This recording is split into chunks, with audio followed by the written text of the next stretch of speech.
right, good evening, everyone. Thank you for joining us, and welcome to the December 2nd, 2024 Missoula City Council meeting. I hope everybody had a healthy and happy past holiday weekend, if you celebrate that holiday. And we are going to move forward to Pledge of Allegiance before we get started with this evening's agenda. So if you'll join me for the Pledge of Allegiance, please. Pledge allegiance to the flag of the United States of America and to the republic for which it stands, one nation, under God, indivisible, with liberty and justice for all. All right. Thank you very much. Just a little, we'll go through a couple of administrative items before we get started with the majority of our council agenda this evening. So Ms. Trimble, if you'll go ahead and do a roll call, please.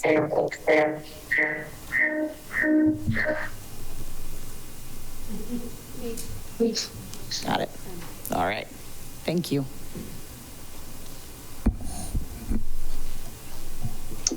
All right. Anderson. Present. Becerra. Present. Campbell. Here. Carlino. Present. Farmer. Present. Jones. Present. Present. Jordan. Present. Melson. Present. Nugent. Present.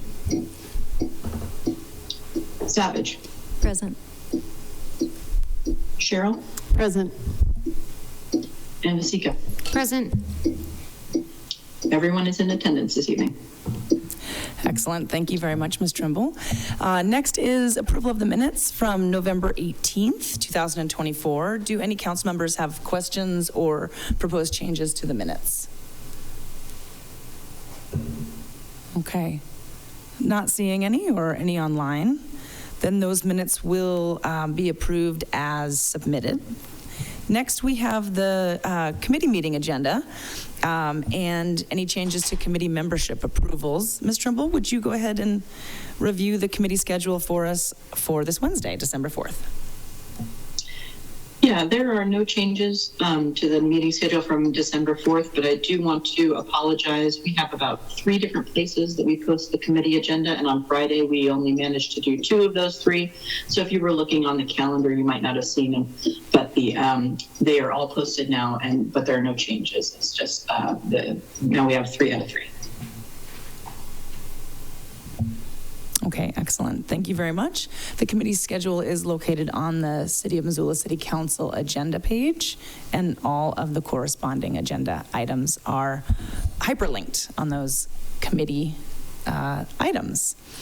Next, we move on to special presentations and proclamations. We don't have any neighborhood council updates this evening. We have one agenda item this evening, and that is a public hearing, which is a public hearing to amend ordinance title 1260 and governing camping on city property. And we have had this public hearing open since October 23rd, so we've had a chance to receive, council members have had a chance to submit amendments and such, which are posted on the agenda online. We do have a consent agenda this evening, not too many items, but the consent agenda is on there, and then no regular business this evening. So with that, we will go ahead and move on then to our first and only public hearing. So again, this is a public hearing, ordinance amending Title 1260 of the Missoula Municipal Code related to rules governing camping on city property to prohibit overnight camping on city park lands. And I will provide a quick overview of the process for how we will go, and I'll make sure that I remind folks as we get into this just about the process that we're following. So the sponsors of the amendments to the ordinance amendments will will introduce the ordinance changes and speak to those, and then staff will outline those changes in the body of the ordinance itself, and so the audience will be able to follow along and see those changes. And that includes both friendly amendments that have been proposed by city council members, as well as some management suggestions from department leads. Then as I mentioned, sponsors requested council members to provide those amendments in advance, and those amendments were published as part of this city council agenda and on the agenda on our website. City Attorney Mr. Sudbury will present the ordinance on screen for you. And then I'll ask for the other amendments that were not taken as friendly amendments but were published on the agenda. So we'll ask those sponsors to introduce those and speak to those. And then we'll move on to council questions from there. I will ask council members to ask your questions about all amendments presented. And when I call on you, I'll ask you to stick to 3 questions per council member before moving on to the next, just so we can keep it flowing, but make sure you get all your questions answered. With that, then we will hear the motion. The motion will be put on the floor, motions will be put on the floor, and that will open the public hearing. The public hearing will include the proposed ordinance, which is the friendly amendments, as well as the second motion on the published amendments on the agenda. So all of the changes and proposed changes to the ordinance. We invite public comment on the ordinance and published amendments, and we do ask that public comments are limited to 3 minutes. I will be keeping time, so there's a little timer and light system up here to help you monitor your comments. You don't need to take all 3 minutes if you don't wish to. I will ask folks to queue up so we can keep the public comment moving, because I want to make sure everybody has a chance that wishes to speak this evening. And you are more than welcome to say that you agree or disagree with the comments or with the amendment changes. I do want to lastly reiterate and emphasize that we ask that all comments remain respectful. We certainly don't need to agree with one another, and we certainly want to hear all perspectives. But we do ask that decorum is maintained in this room, as well as anybody that is participating online. As a presiding officer, I will monitor and manage for that, and I will recess us if we cannot maintain a decorum in this room, but I have every bit of confidence that we'll be able to do that tonight.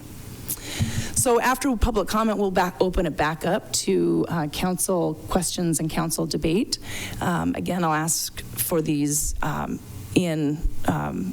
we'll try to keep comments to one set of comments per council person as we rotate around, making sure folks have a chance to get their comments in, and then we will take a vote on the published amendments, and we will vote individually on each of those amendments.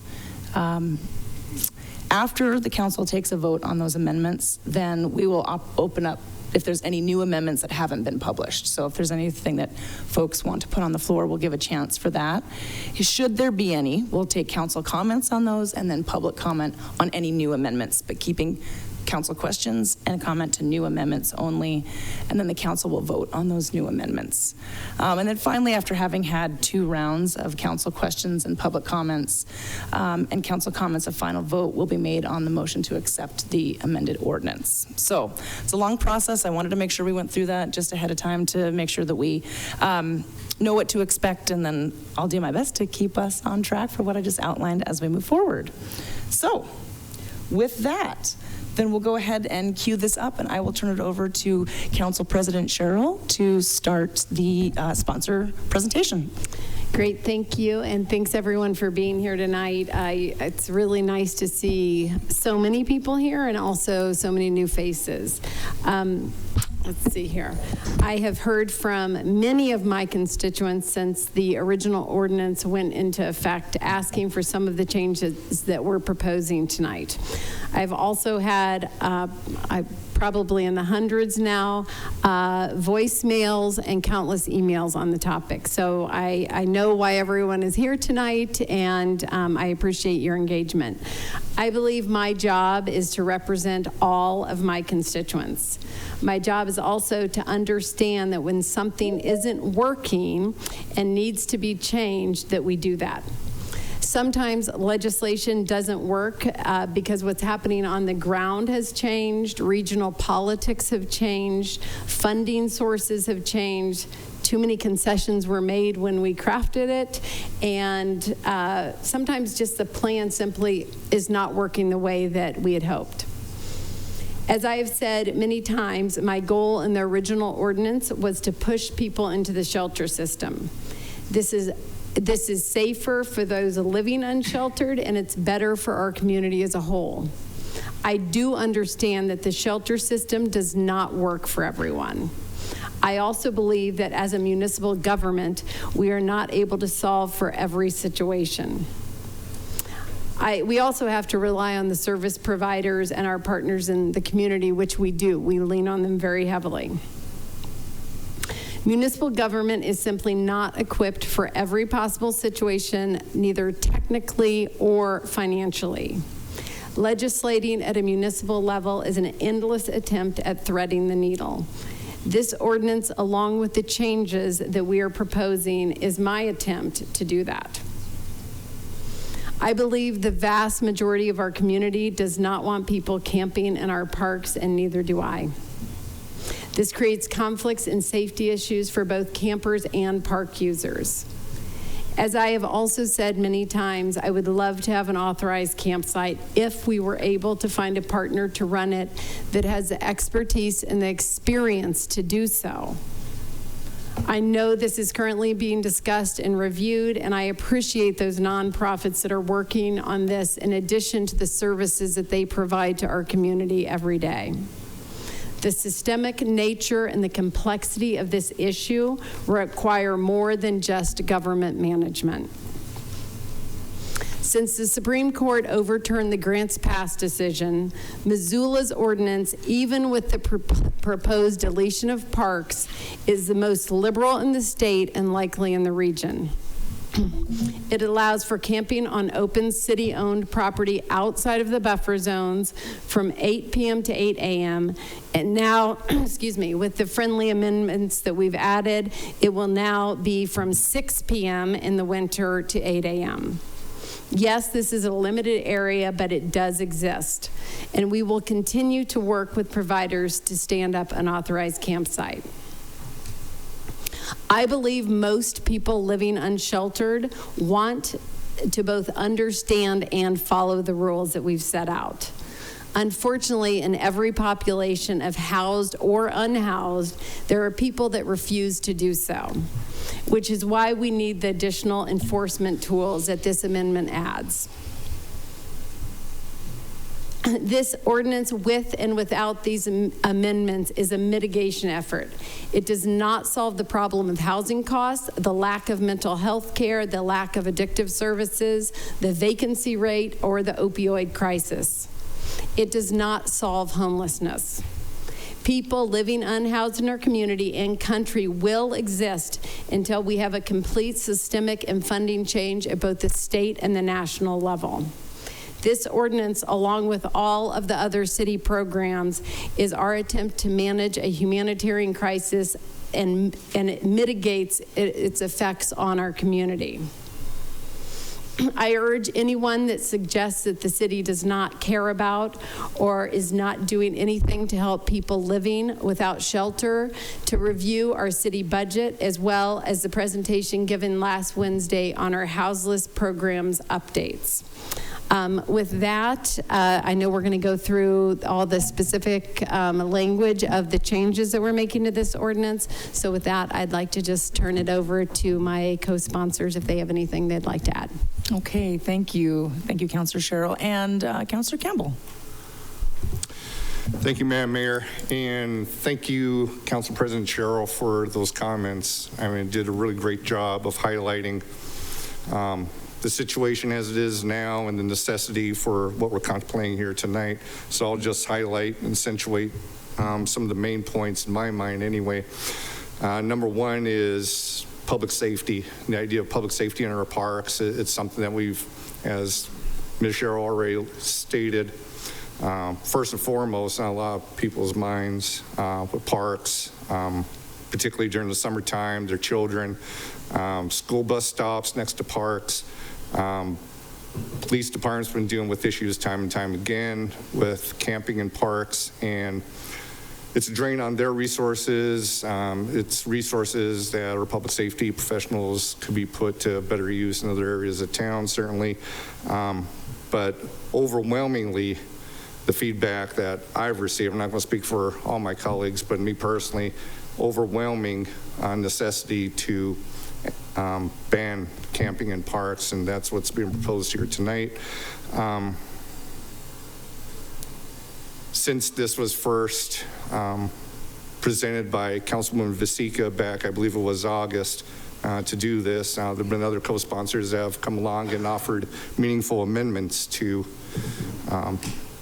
this package, and I think they all make sense as proposed, particularly in light of enforcement, more enforcement tools, more enforcement ability to handle a particular situation, not only within ordinance as a whole, but with camping within the parks.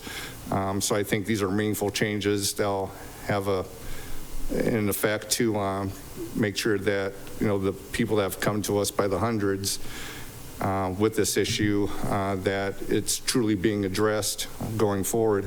The last point I'll just make is I think these amendments also do a service to just accentuate what the role is in limitations of what it is city government can do. You know, our obligations for urban camping, our obligations to the community, and our limitations, you know, things that we can't do, things we, quite frankly, don't have the money to do. We can't be all things to all people.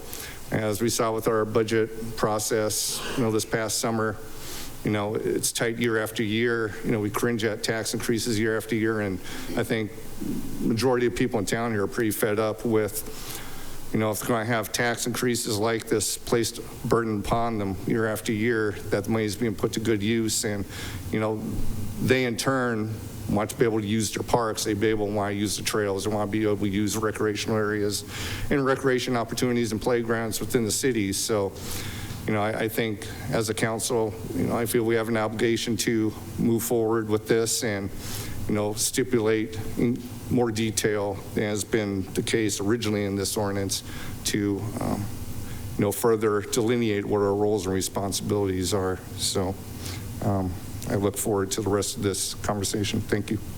Thank you, Councillor Campbell. And Councillor Jones. Thanks. Thanks for the comments from the co-sponsors. I think it helps frame what we're doing tonight.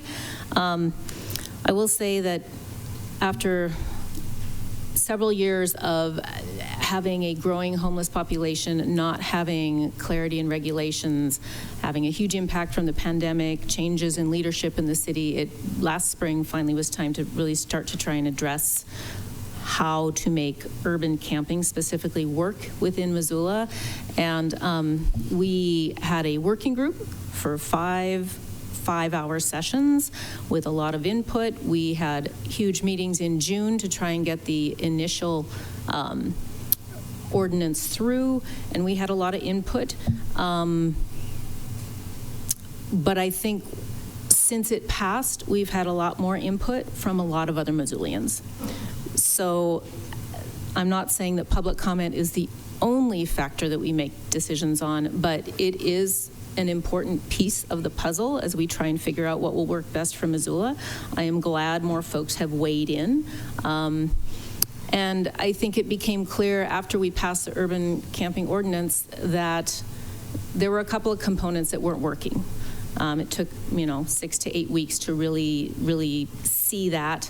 And then we started having discussions about, well, we're going to need to pick this up and make some changes. Parts of it have had some good results. Parts of it are still works in progress. And then there were parts of it that we were like, yep, that's just not working. And for me, that was camping in parks. It became clear that it wasn't working for the homeless folks who were pondering camping in parks. It wasn't working for the neighbors. There were a lot of issues there. So I think camping in parks for me is a big issue. It was wishful thinking to hope that that would work. It hasn't. That's fine. We need to sometimes back things up and do it again and do it differently. So camping in parks for me is one. And then the other thing is really we need better tools for accountability with the smaller percentage of folks who are houseless that are crossing some lines and impacting other folks in Missoula. A lot of people aren't who are unhoused, but then some are. And having accountability tools that work better than what we have been using, we have tried to make that as constructive as possible, but it was clear that we needed to pick that up and change it. So those are really the two main focuses for me as we head into tonight to see what we need to do to change this ordinance. Thank you, Councillor Jones. Councillor Anderson. Thanks so much, Madam Mayor. Thank you to my fellow co-sponsors, especially President Sherrill, who summed it up very well, and I'll be very brief in my comments. I think that it's important to point out kind of how we got here and what the original ordinance that we are now taking amendments to, how it came about and what the intention behind it was, because I've heard from many of my constituents who are aghast at the fact that in June we passed an ordinance that all of a sudden allowed for camping in public parks, when absolutely that was not the case. Because of the decision by the Ninth Circuit Court of Appeal in 2018, we were, people were legally allowed to camp anywhere.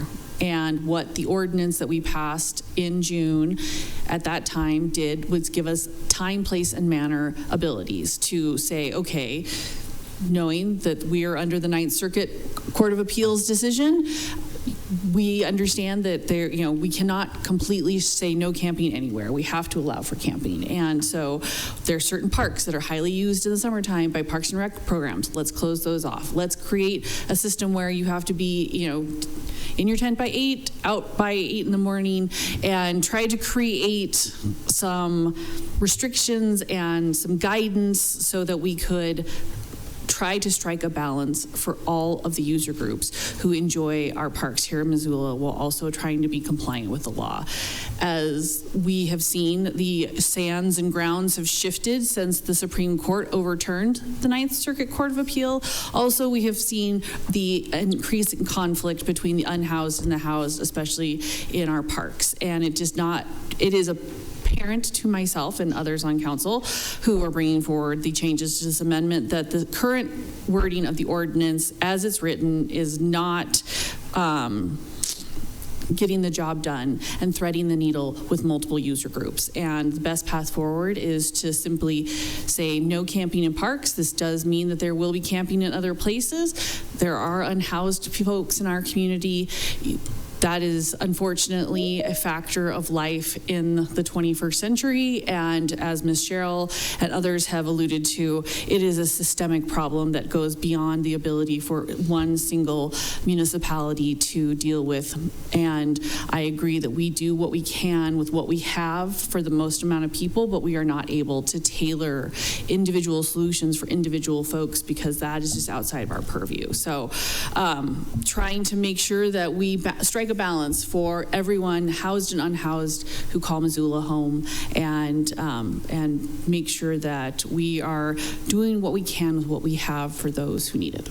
So thanks. You bet. Thank you, Councillor Anderson and Councillor Nugent. Thank you, Mayor Davis. Appreciate the comments from all the co-sponsors of this, and I'll try not to repeat anyone. I do want to say a thank you to Councilwoman Vasecka for being the first to recognize that this wasn't working and that we needed to revisit it. And several of us jumped right on and said, all right, if we're going to do it, then let's find all the problems and identify them and try and fix this once instead of doing it by piecemeal. And I appreciate all the co-sponsors for kind of working together to get to a place where I think we can can bring something forward that addresses several of the concerns we've heard. Just to give the community some background, as we started to hear from people as this ordinance was rolled out, several of us were in regular contact with the staff tasked with enforcing and implementing this ordinance, and that includes staff from across all the city departments, our police department, other first responders, and something one of our directors said has stuck with me. They said that this was the hardest thing they've ever been asked to do by elected officials in their decades of public service. And I think that part of that is because as a council, we're trying to thread a needle that pleases everyone in a situation that I don't think has any winners. I think that this is an unfortunate reality of kind of places across the United States right now, and Missoula is not immune to it as much as we would like to.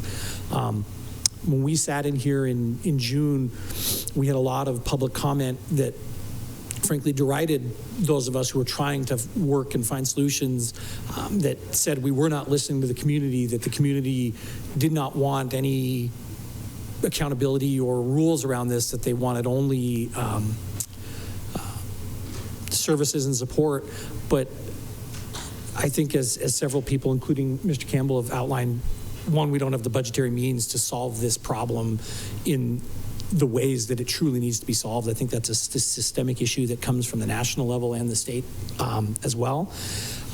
The reality is also that as we've been asking questions and learning a lot about this in the last 3 or 4 months, and whether it makes us uncomfortable or not, we have to acknowledge that there is a significant portion of our unhoused population that is coming to Missoula from other places to use some of our services.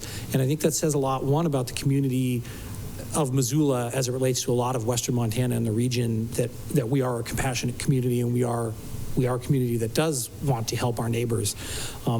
But I also think we need to be careful of putting too much of a burden on Missoulians to solve a problem that goes far beyond the city limits of Missoula. And to that, I think parks have clearly, we've heard from Missoulians that parks are a bridge too far on that front. We've heard loud and clear that camping in city parks is not a solution that most are willing to support, regardless of their broader views on this issue.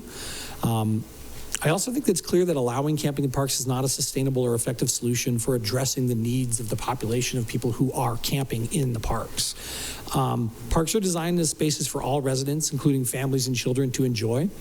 And everyone in the community should feel safe and welcome in these public areas. And we don't get to determine for people what their definition of safe is. They get to determine that for themselves.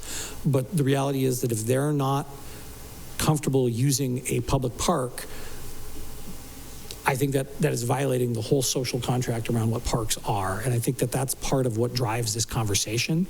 We need to be sensitive to the needs of our unhoused neighbors, but parks are not the right place for that. And I want to highlight McLeod Park, which is in Ward 4 by the Johnson Street Shelter. I think McLeod Park is maybe the most real-time example of why camping in parks, in city parks, is not a solution that will ever work, in my opinion. Because there are rules in our current ordinance, and what's going on in McLeod Park illustrates why the current ordinance doesn't work. There's been a lot of talk about criminalizing homelessness, and I don't think that's the intent of anybody on this council. I don't think that's the intent of anybody on in the city. But for ordinances to actually be enforceable, there need to be rules that compel people to follow them. And the neighbors of McLeod Park, several of whom I have asked to keep me regularly informed, have sent me sometimes daily, sometimes a few times a week, photos of tents that never go away, videos from Ring doorbells of crimes occurring in the middle of the night, signs being stolen, stories of people unloading groceries from their car, and while they're making a trip in, people stealing groceries out of their car, stories of people no longer feeling safe letting their grandkids go to parks because there are active camping sites there. And we've heard from public comment over the months and years that I've been on council that people aren't a threat. And I don't believe that most unhoused people are any sort of threat. I don't think that's what this conversation is about. But one of the reasons I think we are introducing these amendments to revisit this ordinance is if people don't feel comfortable going to a park, they're not going to use it. And I think about when I go camping, I don't walk through somebody else's campsite because I feel like I'm invading their space. And I think a lot of people take that same approach that, if someone's there, they don't want to be there and be part of that. I don't believe that this ordinance removes any accountability from the city. I think instead it focuses on ensuring public spaces are used appropriately, while recognizing that we need compassionate solutions. The city is still responsible for enforcing laws and managing public spaces for the benefit of all, but this ordinance also encourages people to seek better long-term options for housing and support rather than relying on public camping as a stopgap. The $50 fine is not meant to criminalize homelessness. The intent of the ordinance itself is not to criminalize homelessness, but to set clear guidelines on the use of public spaces. While that fine may seem punitive, it is in place to uphold community standards that ensure public parks remain accessible to everyone, including families and children. And importantly, there should always be ways for individuals to work off fines or to connect with services. And while the 24-hour grace period has been removed, if these amendments pass, the goal again is to create a system that encourages people to seek help more quickly and efficiently. Allowing camping in public spaces for 24 hours does not help individuals access housing, mental health support, or other necessary services. Instead, swift intervention helps. And if we remove some of the opportunities for people to avoid being faced with the decision to accept services or not, I actually think that will help us address some of these problems. And with that, I'll just say that I look forward to this conversation tonight. And I know that we're not all going to agree, but I hope it can be a civil conversation. And I appreciate everybody for taking the time to come down and be part of it. Thank you very much, Councillor Nugent. And I'll just ask Councillor Vasecka, would you like to wrap it up for the sponsors? I'll just be really quick because everything has pretty much been said, but I just wanted to thank my co-sponsors for working together with me on this for the past half a year.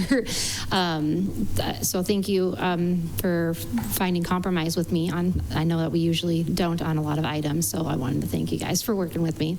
And I also want to thank the rest of council for sending their amendments earlier. I know that I personally don't make the best decisions late at night, past midnight, so I really look forward to the conversation of really putting a lot of thought into this, something that affects every citizen, every constituent of our town. And I wanted to thank everyone for being here tonight because I know that there's a lot of feelings and opinions for both for and against this. And I've always said that I welcome the conversation, whether pro or con, whether with me or against me on this. So I really like having the open forum. So thank you everybody for coming tonight. All right. Thank you very much, Councillor Vasecka. So that wraps up sponsor introductions. And with that, I'll go ahead and ask that we outline the changes that have been proposed by council members and friendly amendments. And we'll start with the staff members to outline some of the specificities around efforts that have been made to date, implementation of the ordinance to date, and then we'll walk through those proposed changes for everybody. So we'll start with Chief Administrative Officer Dale Bickle. Oh, thank you, Mayor. So in our staff role this evening, I'm going to provide a short update on implementation of the ordinance and an overview of the changes before council, not the specific changes. Aaron Pahan is going to spend some time providing a short update on what our houseless programs team has been working on because it provides important context to the conversation this evening. And then City Attorney Ryan Sudbury will go over the specific changes to the ordinance and be able to show some of those red lines. So first, on implementation of the ordinance, that continues for us. It's a very complicated piece of business, and so it's taken us months and months to put everything together.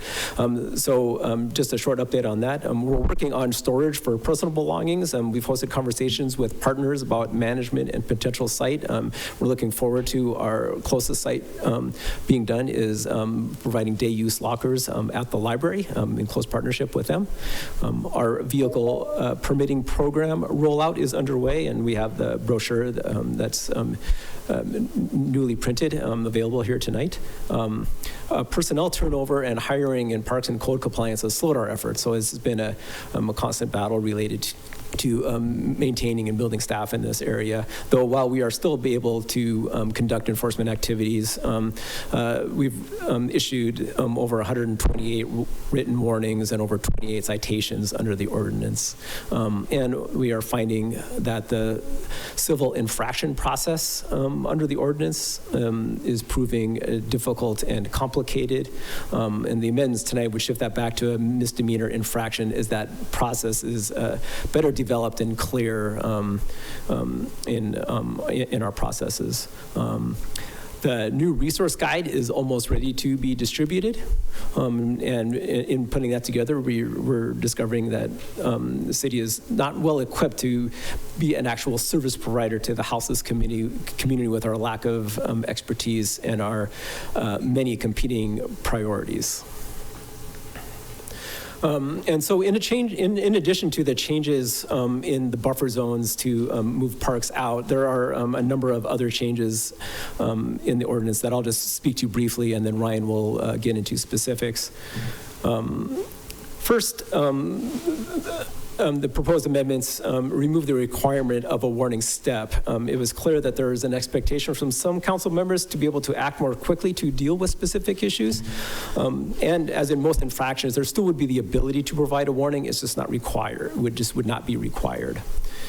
There are changes that remove obligations of the mayor proposed tonight.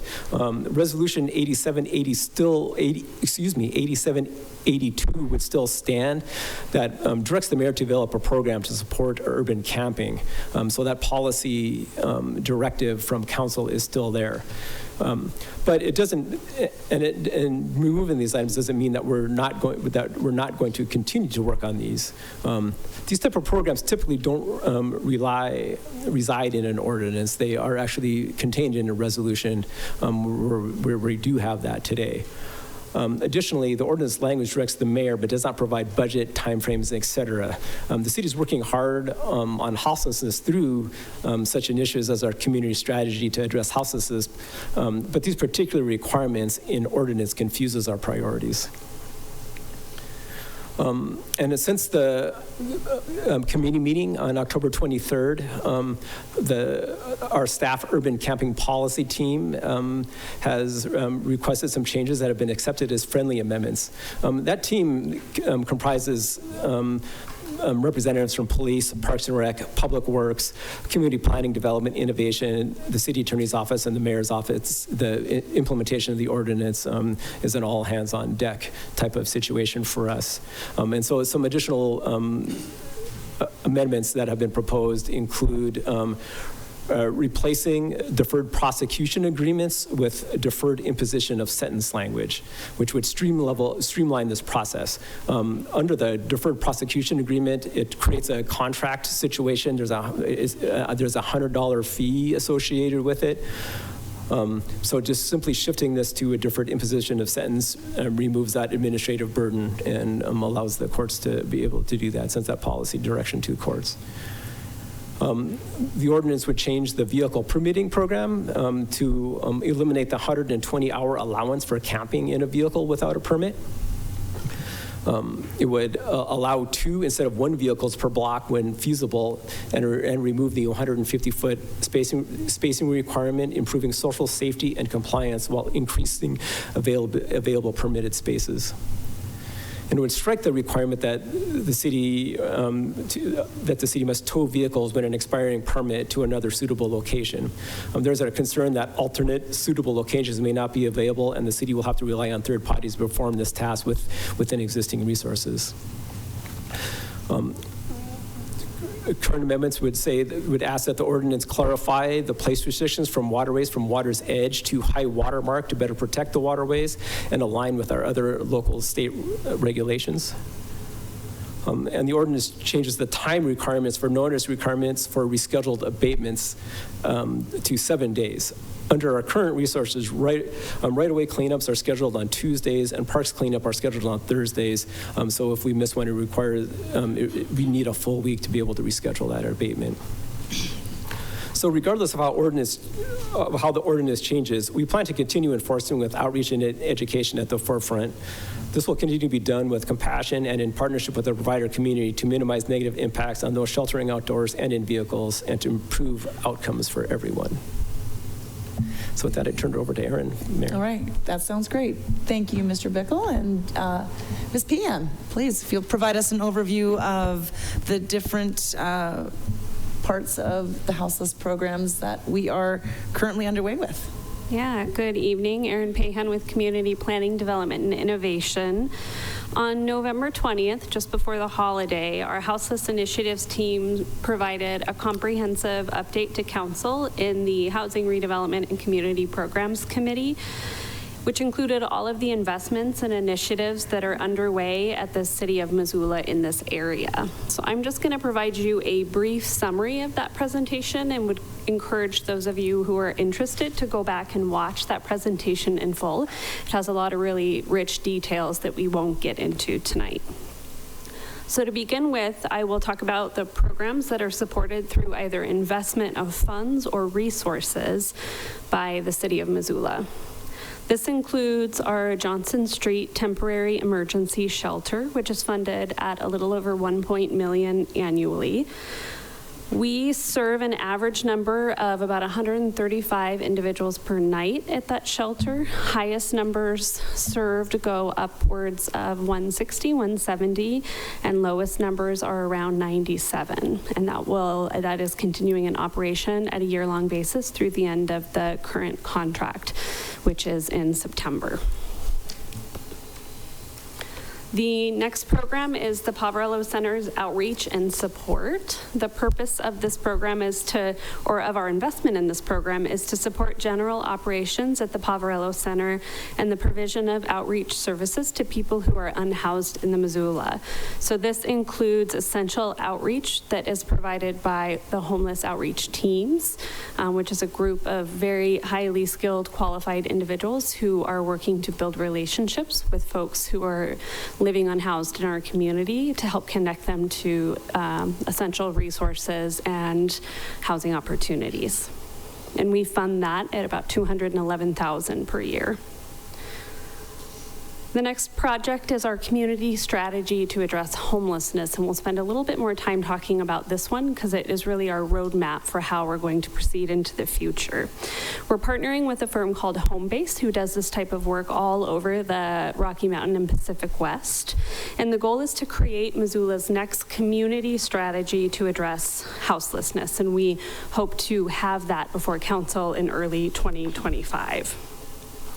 Just to walk you through the evolution of our community strategy, it began in 2012 when City Council adopted Reaching Home under the terminology of HUD and the federal government, which was a 10-year plan to end homelessness.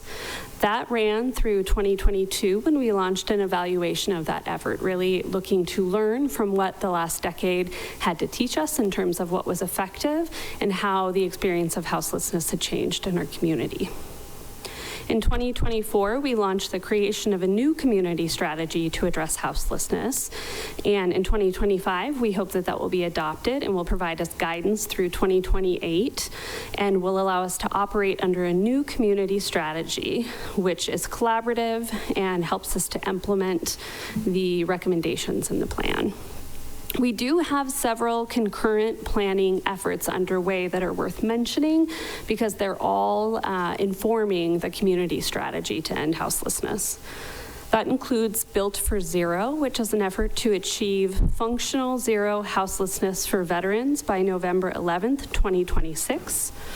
It includes master planning for the Montana Rail Link parcel, or the MRL triangle, which includes the Johnson Street shelter building. It includes the exploration of local capacity constraints for shelter and supportive services, a conversation that's happening broadly with our provider community. It It also includes Missoula's 2024 needs and gaps analysis, trying to figure out where we're doing well and where we have gaps in our system. And lastly, an exploration around alternative shelter models, really looking at what's working well in the nation and then in places that are more similar to Missoula. So specifically in relationship to our community strategy, currently we're working to finalize the strategy document and other project deliverables. This includes training and technical assistance towards implementation. We'll be moving into the last phase of this project, which will include the formation of an implementation group once the plan is adopted or is embraced by the community, which we believe will be a new coalition of leaders that will maintain this ongoing strategy and implementation with regular review of assessment and progress towards our goals. And it's worth noting that this community-driven strategy has really been led by a group of 18 members across broad sectors in our community. These include people with lived experience of houselessness, the faith community, the Franklin to the Fort leadership team, Missoula County, Zilla State Property Management, the Poverello Center, service providers, All Nations Health Center, Providence St. Pat's, the Strategic Alliance for Improved Behavioral Health, the City of Missoula, the Missoula Housing Authority, the Montana Continuum of Care, and the Missoula Coordinated Entry System. And lastly, there are several projects that we are very invested in at the City of Missoula that fall outside of the categories that we just talked about. One of those is the Built for Zero program that I just want to mention a little bit more. In 2022, Missoula joined the Community Solutions for Built for Zero. This is a national movement of more than 100 cities and counties in the United States that are working to measurably and equitably reduce and end houselessness. Missoula is one of just a few communities to reach what's called a quality data milestone, which means that in our community we have a comprehensive by name data source of every person experiencing houselessness within a specific population, which is updated in real time. So this allows us to see how our demographics are changing over time. It allows us to drill down into specific populations and learn maybe why we're seeing an increase in the experience of houselessness. And it also gives us a big picture to better understand our trends and decide where to focus our support. Another program that we've been doing a while and sometimes forget to mention is the Missoula Coordinated Entry System. The City of Missoula serves as the host for the Missoula Coordinated Entry System, which is a bit unorthodox. Cities across the nation don't always serve in this role, but we saw a gap and decided to fill it when this program was initiated. This is a best practice that is tied to many 10-year plans to end houselessness. The goal of this, the Coordinated Entry Systems, is to prioritize limited housing resources for the most vulnerable, to gather accurate, real-time data on the scope of houselessness in our community, and to coordinate and collaborate amongst providers to reduce the burden on people in a housing crisis. So really serving as a one-stop shop. Anywhere you go within these trained entities, you can get the help that you need. And then lastly, I just wanted to mention several initiatives that we also provide oversight, steering, funding, or strategy for.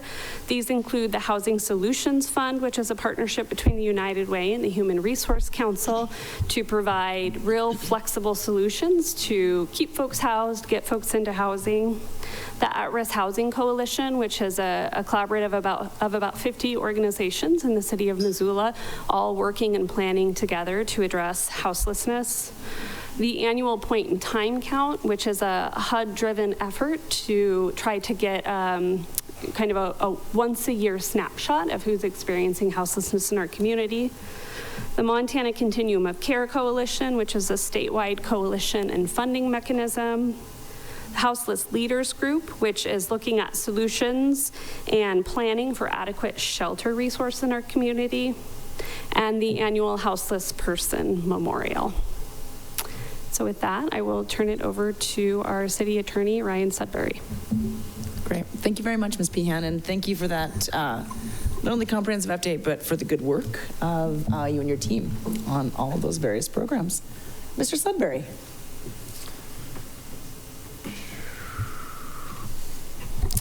Yes, City Attorney Ryan Sudbury, City Attorney for Civil Services anyway. I'm going to walk through the ordinance, proposed ordinance amendment, which includes the changes that were considered friendly amendments by the sponsors. If anybody's interested, I can separately go through a version of the ordinance that just shows the changes with the friendly amendments that were added. But this is shown as item 6 or attachment 6 in the agenda for this item 5.1. The first set of changes can be found. I'm going to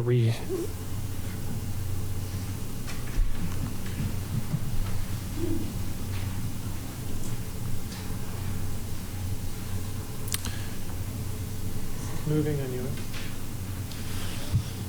All right, let me reshare this. I know, it doesn't. I'm going to stop sharing and reshare here.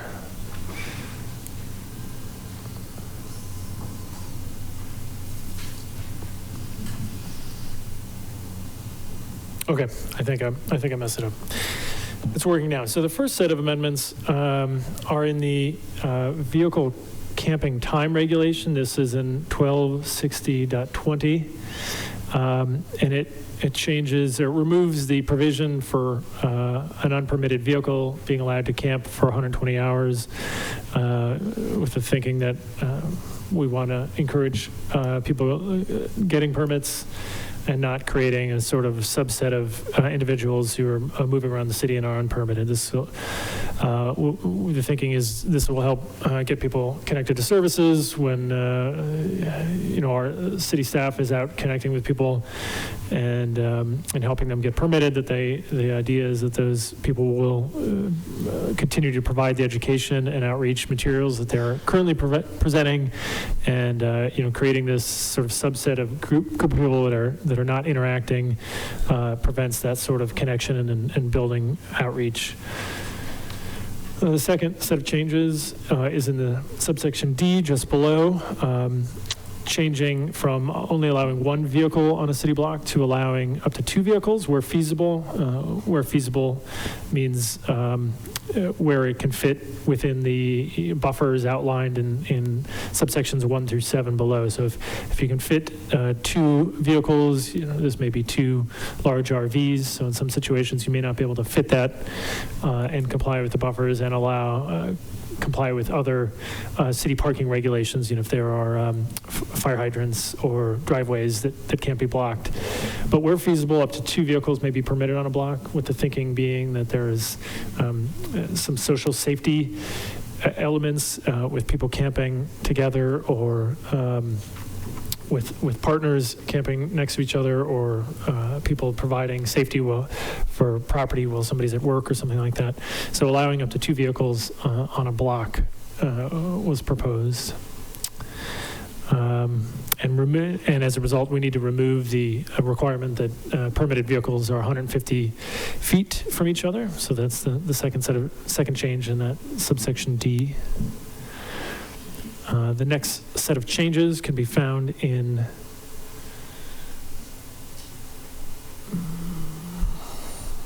it's not showing here.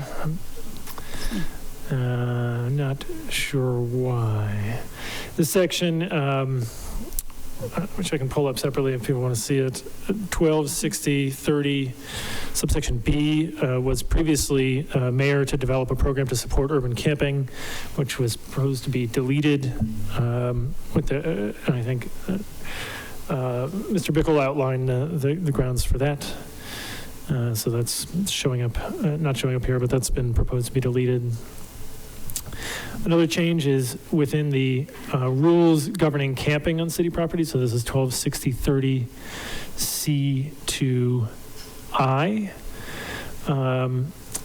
with the change from the 50 feet of a water's edge, serving as a buffer to 50 feet with the high water mark. It was brought to our attention that most of the time when people are measuring from waterways for protection of environmental resources and ecological services, that they measure from the high water mark rather than the water's edge. The water's edge moves over time. In the spring, it's obviously higher. In the late summer, it's obviously lower. It also creates an issue for enforcement and being able to know where the water's edge is at any given time and needing to go back perhaps through a USGS stream gauge data or something like that to figure out where the water's edge was on a certain date if we're in court and we need to prove that a campsite was within that 50-foot boundary. The high water mark is a fixed location that can be identified readily by police and city staff. And so measuring from that area is more straightforward and more in line with the way most of the resource agencies measure from waterways and to allow for a sort of greater protection of that riparian area that may extend beyond 50 feet from the water's edge, but is by its very nature outside of the high water mark. Mr. Sudbury? Yep. I might point out, and you may have realized this, but the version of the ordinance that you're showing is the friendly amendments. If you are wondering why, possibly because on the council agenda this evening is the original ordinance amendments as proposed during the October 23rd hearing. And then in addition, there's a red line with the friendly amendments. And I'm thinking that might be why the some of the sections that you were referring to didn't show up on the screen, because those have already been accepted or have already been proposed as ordinance changes. Yeah, that's so possible. Just take a quick second here, if you would, Sure. and just make sure that we see them all up there at the same time. I was trying to, while we were sitting here, trying to create a version in case people wanted to see just the other version with just the new amendments since that date. So, yeah, I think I was showing the wrong one, so I apologize. You're right. No problem. Okay. Well, let me go back. Apologize to everybody. No problem.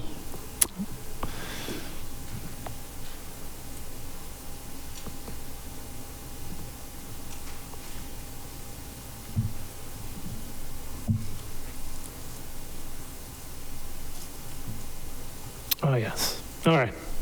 Thank you for catching that. Sorry, that's what I get for trying to do something innovative on the night of the meeting. Well, let me go back then to 126030, both changes in subsection A and subsection B. Subsection A, the provision open to general public use was added to clarify that there are simply some areas, some city property that's not open to public use at all. And so camping in that area would naturally also not be allowed. I'm thinking areas like the wastewater treatment plant, areas that are fenced off for public safety or other purposes. So anything that's generally closed to public use wouldn't be available for camping under the ordinance.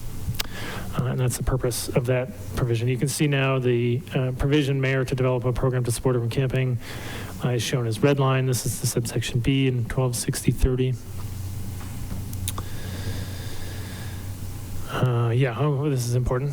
Good catch. Again, in the rules governing camping on city property in 126030 C2G is one of the main changes that we're discussing tonight. This was in the original ordinance, that camping within city parks regulated by Chapter 1240 of the City Code would be prohibited. It would be contained within one of the buffer areas where camping is not allowed. So these place area restrictions. That's also where the 50 feet of the high water mark change is contained. And then a change to subsection J, areas temporarily, permanently signed or designated on the city's urban camping webpage as no camping for the reasons outlined in that subsection due to environmental degradation or because of public health, safety, or welfare concerns. So it allows, without creating sort of sign pollution all over the city with hundreds of signs, to temporarily close areas the city can be a little bit more nimble and outline areas. If there are whole areas to be closed or obvious areas to be closed, it can be identified on the urban camping webpage.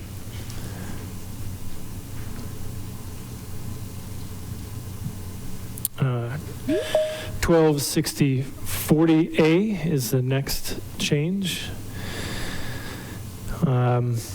which shows that the provision was added that if a service provider organization is willing to operate a designated camping or parking site, the city may make city-owned parcels available to that organization to operate such a site or sites if the city and the organization agree on program terms and conditions. So clearly identifying, hopefully incentivizing the city's partners to work together to make a proposal to the city for the use of a city site for a designated camping or parking site. This could also include sites on private property, and that the city will make city parcels available if they can't find private property or non-private property to do this on. So again, scrolling down, 126050, the provisions for enforcement. The first change is this 2II, deleting the provision to inquire whether an unsheltered individual has a caseworker or other established relationships with mental health, substance abuse, or other supportive services providers. Our staff does regularly do this, but it is just difficult to document and then have to prove. This would be an element that would be a required element of proof in court and any enforcement proceedings. So the idea is that staff would continue to offer this service generally, sort of where feasible and where the person is open to working with the city staff. Sometimes folks are confrontational in this situation, or emotions are running high, and this simply isn't really feasible. But where it is feasible, city staff are going to continue to engage in this inquiry and attempt to contact or reach out to their caseworkers. Especially in many cases, the staff are familiar with the individual because they've had regular run-ins with them, and they know who the person's caseworker is and can make that connection readily. Moving down to subsection B, eliminating the provision for a written warning. Again, this is something that will be that we can do, and in many cases we'll probably continue to do, provide either oral or written warnings. But it eliminates the requirement. Again, this would be something we'd have to prove. We have to prove in court that we've met this requirement, and it also for somebody who's a repeat violator who is regularly violating the ordinance, and it's clear that the person knows the rules. It just adds a delay in being able to clean up, obtain compliance and clean up a park or something like that, which is what we found currently under the current ordinance. So that's proposed to be deleted. A change in B2. We had been prosecuting these as municipal infractions. That section has simply just proved unworkable for this, for these matters. They're coming up with more regularity than our typical municipal infraction offense, and has proved challenging. There are elements of civil litigation that has been wrapped into this proceeding, and including the fact that if the city can obtain a judgment from municipal court on a municipal infraction if we've proved all of our elements of the case, but then we actually have to initiate additional civil litigation either in municipal court or district court to collect and actually obtain any of the monetary penalties that are imposed as part of that judgment. So just adding a lot of extra process for what is a relatively minor offense. So violations are proposed to be reverted to a misdemeanor offense, which is the proceedings for that are relatively well known, and the municipal court and the prosecution side of the city attorney's office regularly handles those, and there's sort of an established proceeding that the court and the city can utilize rather than trying to create the proceeding sort of for each time that this comes up. Subsection B3, because of a change from a misdemeanor, we have removed the deferred imposition of judgment, which is the civil proceeding. And rather than offering a deferred prosecution agreement, we've proposed to offer a deferred imposition of sentence. Deferred prosecution agreement is another procedural step that an individual faced with prosecution has to engage in. There's a $100 fee that's associated with that. They have to come to the city attorney's office and sign that agreement. And the way a deferred imposition of sentence works is the judge can just impose that and say, if the individual that was charged doesn't have any violations for a period of 6 months after the deferred imposition of sentence is ordered, that case is just the first offense of this type will just be dismissed, and that happens as a matter of course rather than the individual needing to go back to the city attorney's office and seeking to enforce the terms of the deferred prosecution agreement. So it's a little bit more straightforward and streamlined for really all parties involved in the case. Subsection B4, again, reflects the change from municipal infraction back to just the standard misdemeanor offense punishable only by a $50 fine. This jail time is not an authorized penalty, neither are additional penalties above and beyond the $50 fine for a violation of Chapter 1260 as it's proposed. Scrolling down further in the enforcement section, Section 8, or B8, this is the provision that Mr. Bickle discussed, where the city would tow a vehicle to another location. That is proposed to be removed for the reasons that Mr. Bickle outlined. There's a change in rescheduled abatements. So if an abatement is delayed or rescheduled, for example, if there is adverse weather or if something else comes up, it's a major storm or other event, and the abatement needs to be delayed, it can be delayed 7 days without needing to repost the site. The thinking being that the individuals will have had the notice provided by this chapter, which is between 48 hours or 120 hours. So they will have already had notice. Removing the abatement within 7 days is sort of a minor additional amount of time that they've been given, and the thinking is there's no need to go back and repost the site and use the resources, both in staff resources and signage and posting things on trees and stakes. And so if the abatement can occur within 7 days of the original noticed day, that's just allowed. If it's beyond 7 days, then it does need to be renoticed. The changes in D1 make it clear this is again related to the reversion to a misdemeanor offense. So it's making it clear that any city law enforcement officer can issue citations for violations of the chapter, but it removes the authority from code enforcement officers and parking enforcement officers to be able to issue infractions, because the misdemeanor offenses are only cited by city police officers. And that's it. Sorry for the confusion there. Again, I can walk through just the new amendments, but we sort of already did that accidentally. But happy to do that again if that's helpful.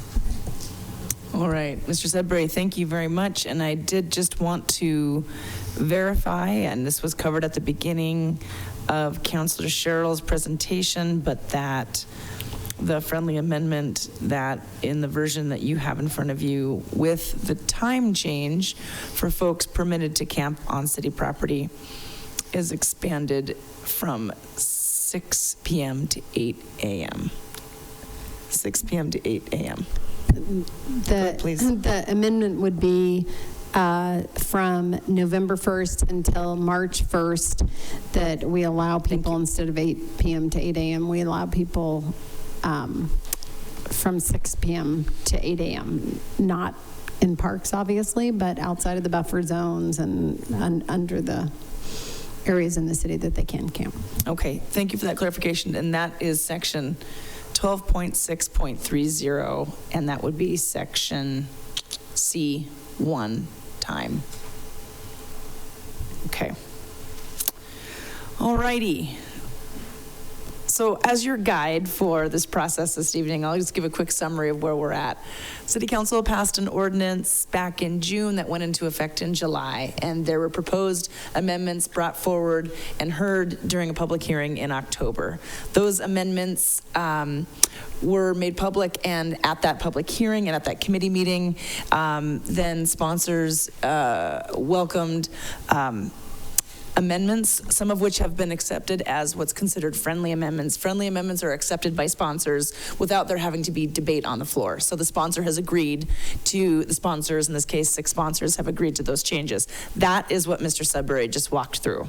Now we give the opportunity for there to have sponsors that have proposed amendments, but that were not accepted as friendly amendments, not because they're unfriendly. This is just the not so technical term for how this process is handled with ordinances or legislation. So now we'll hear from those sponsors who provided the amendments in advance of this public hearing tonight. So when the public hearing was started, I'm sorry? Something? Do we need to get the motion on the floor before we can do the amendments? We will hear the motion after we hear the published amendments. Okay. So, yep. Sorry to interrupt, but the amendments are not from sponsors, they're from other council people. Oh yeah, I'm sorry. Did I say sponsors? Thank you. You did. Sorry about that. Thank you for that clarification. So the other amendments are made by other council members. We had sponsors request that those amendments be made in advance of tonight's hearing, which they were, and they were published on the city council agenda this evening. So folks following along on their computer or with the agenda in front of them can see those additional published amendments. Those were made public prior to tonight's hearing. So we'll now hear from council members. Thank you for that clarification, not sponsors. We'll hear from council members on those particular amendments. So we'll go ahead and start with Councilor Becerra, Councilor Farmer, and Councilor Savage. So can I start with you, Councilor Becerra, as the kickoff to basically introducing your amendments this evening? Yeah, thank you, Mayor. The amendments that Ms. Savage and Ms. Farmer and I presented to council, and that's before you tonight, is not necessarily new language, but it's amended language from what used to exist in the ordinance. That is section 12.60.30, camping on city property. The reason, would you like me to read it, or does everyone have it? Or if we can put it up, that would be great too. Is that something, Ms. Trimble, you can put up on screen for us? Maybe just sharing the agenda? Yes, I can. Thank you. Great, thank you.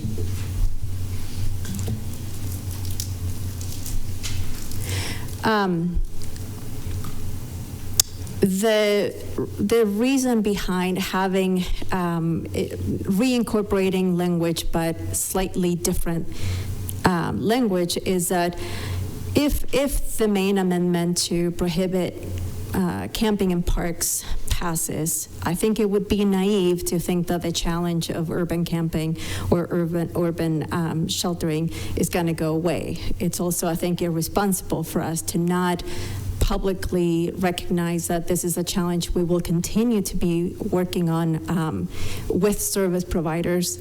So the first amendment is reincorporating language where we more accurately place responsibility of providing services and coordinating those services with those who know best how to deliver some of those services. So that's all that amendment is. Like I said, I think these are things that we are currently doing. It just publicly places the responsibility and accountability on all the people that need to be involved in this, which is the city and service providers and anyone in the community, the faith community, anyone who is affected and touched in one way or another by this challenge. The second portion of this is of the amendment is in section 12.60.40, designated temporary camping sites and safe parking sites. This again is with this in the same vein of placing the responsibility where it should be. It used to read differently, and it placed the responsibility solely on the mayor. We now know that that is not the most effective way to address the challenge of finding a camping site. Again, this is not new language, and this is not asking for something that's not currently happening. We know now that service providers are working on a pro forma study or ways in which they can evaluate their ability to provide the services of running an authorized camping site. So again, this is just publicly placing the responsibility and placing the accountability, and also to set expectations, I think, for everyone, house, unhoused, for the entire community to know where we stand with our ability to face this challenge. So I'll leave it at that and pass it on to my colleague, Ms. Farmer. Thank you. I don't have too much to add to what Ms. Becerra already mentioned, but I did want to highlight, one thing that we did change slightly in this language is the resource guide. And I think it's worth mentioning that we're not calling out that the city is going to provide all of the said resources, but is going to provide a guide for where those resources do exist. And I think that that's really important for everyone in the community to know where is the expectation for trash to be taken, where is the expectation for sharps to be disposed, and where can people be expected to use public facilities. So the language to me is not asking the city to provide all those resources, but to provide the guide that tells them where they can actually use and find those resources. I think it's not a huge lift. We heard today that the guide is somewhat drafted. It's just a matter of maybe tweaking it a little bit and making sure that the public has access to it. I feel pretty strongly that that should stay in this amendment. I think we heard pretty loudly from the community that camping in parks is not something we want to see, and I agree with that. But I do want to, if we're not going to allow camping in parks, to provide a guide of where folks can expect to find services and take their trash and dispose of their sharps. I think it's also worth just pointing out in the 12.6.40, the only change that we are suggesting is taking out that the city, or that the mayor is going to permit camping sites and changing it to the city. So that should be a pretty easy tweak to me. So I hope that my colleagues will vote yes on that. All right, thank you both. And Councillor Savage, do you wish to speak to this? Yes, I'll be brief. I think that just as Ms. Farmer just reiterated, I think that it is important that we sort of stipulate where these resources will be. And again, that it is not that the city's providing these resources, but we just want a guide so that people know where to look and where they can find these things. For me, this was a big part, this section was a big part of the reason that I voted for the ordinance in the first place. And so it's very important to me that we have some language in there that does hold the city accountable. I understand that some people felt like it was too prescriptive in the original ordinance, and so that's what we were trying to kind of rewrite and maybe tone down a bit, but that also does hold the city accountable within the ordinance. So that's all I have. All right, thank you very much. So, let's see. Question about how we're feeling. So we've got a few empty seats available if anybody is looking for one. Don't be shy. There's some seats on my right, Looker's left of the room here. And then officers, if you will help us monitor if we have folks that are standing room only, if we need to open up the Jack Reedy, we can do that. So if you'll just help us monitor that, I'd greatly appreciate that. Thank you very much. We can make sure folks can monitor the council meeting from the room just adjacent to us, but at least have a chance to sit down.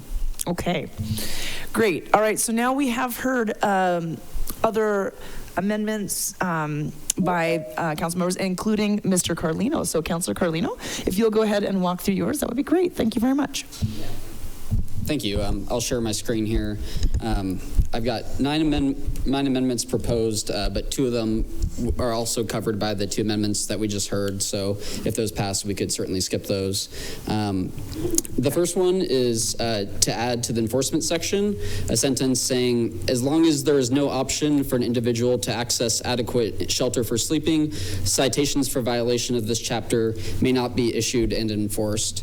And prior to the overturning of Martin v. Boise by the Supreme Court, this ordinance would not be constitutionally enforceable. But after Trump appointed the Supreme Court and then they overturned Martin v. Boise and people's 8th Amendment constitutional rights that Martin v. Boise was based off of, then now local governments do have the option to give people misdemeanor or criminal charges, despite whether or not there's access to shelter, which I simply don't agree with. If people don't have access to shelter, we definitely shouldn't be giving them criminal charges. So that's my attempt with this First Amendment, with not enforcing unless there's adequate indoor shelter spaces for people to sleep.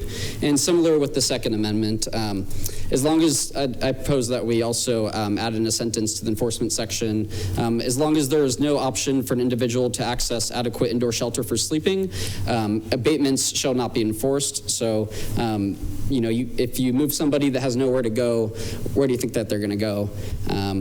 Simply, if we don't have enough shelter beds for people, we're just going to be moving people in circles and disrupting their lives, and it's really counterproductive. We have to have an option for where people can go. So that's the attempt there, is to not try to move people around in circles. The Third Amendment is to delete from the towing vehicles section the part that says, however, any costs incurred by the city to clean up public or private property surrounding the towed vehicle camp structure due to accumulation of garbage and refuse around the vehicle must be paid to the city before the vehicle is released. And simply, I don't think we should hold people's homes / vehicles hostage until they can come up with the money. Those are some affordable homes that we have in Missoula. We spend a lot of money as a council trying to create affordable homes. Why are we taking people's homes away and towing them? And where do you expect them to go while you're holding their vehicle / home away from them? Number 4, I propose that we keep the current language of the ordinance where we have the deferred prosecution agreement, but after hearing about the $100 fee, I propose also that we add in this extra sentence at the bottom that no fee shall be required for the deferred prosecution agreement. But rather than having it as an option, I think we should have it universal to still have the deferred prosecution agreement and get people an opportunity to dismiss their case. Number 5, I propose that we delete section 126050B2 and 4, which are about misdemeanor charges and penalties.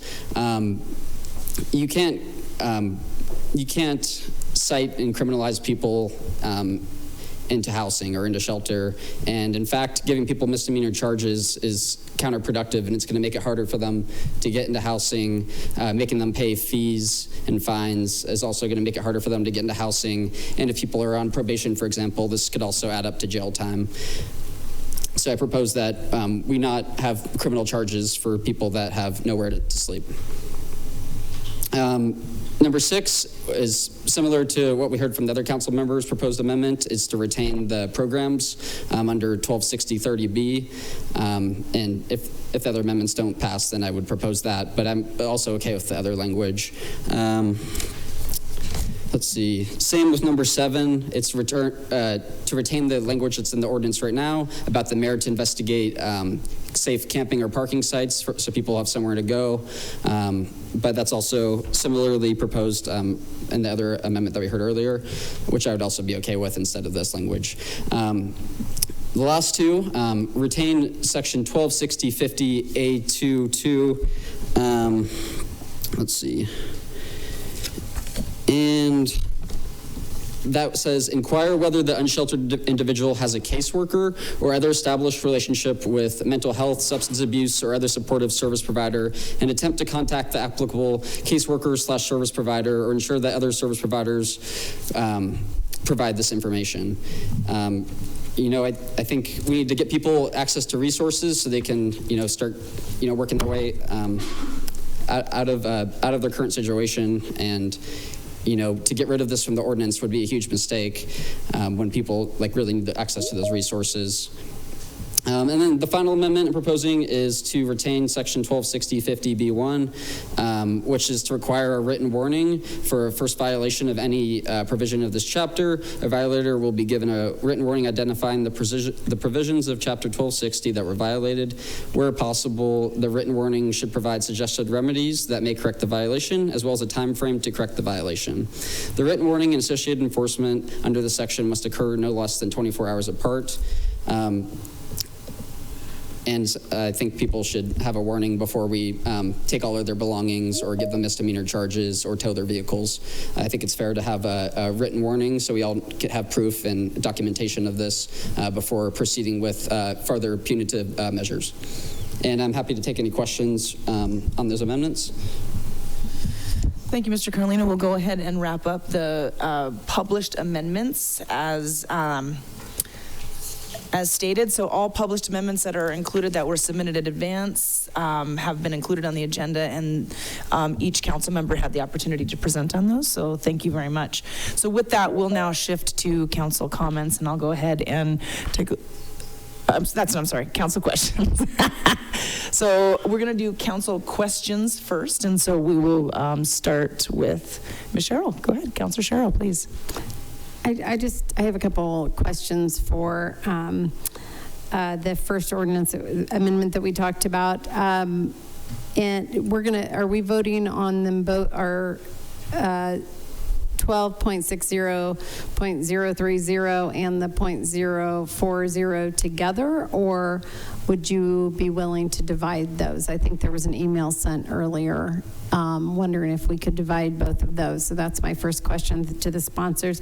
The second question, and I apologize if I missed this, in .040, would you be willing in line 1, 2, well, some's marked out, so I don't know what line it is, but to take a friendly amendment that says the city council, instead of shall, may approve the permit if it is deemed blah, blah, blah, blah, blah, blah.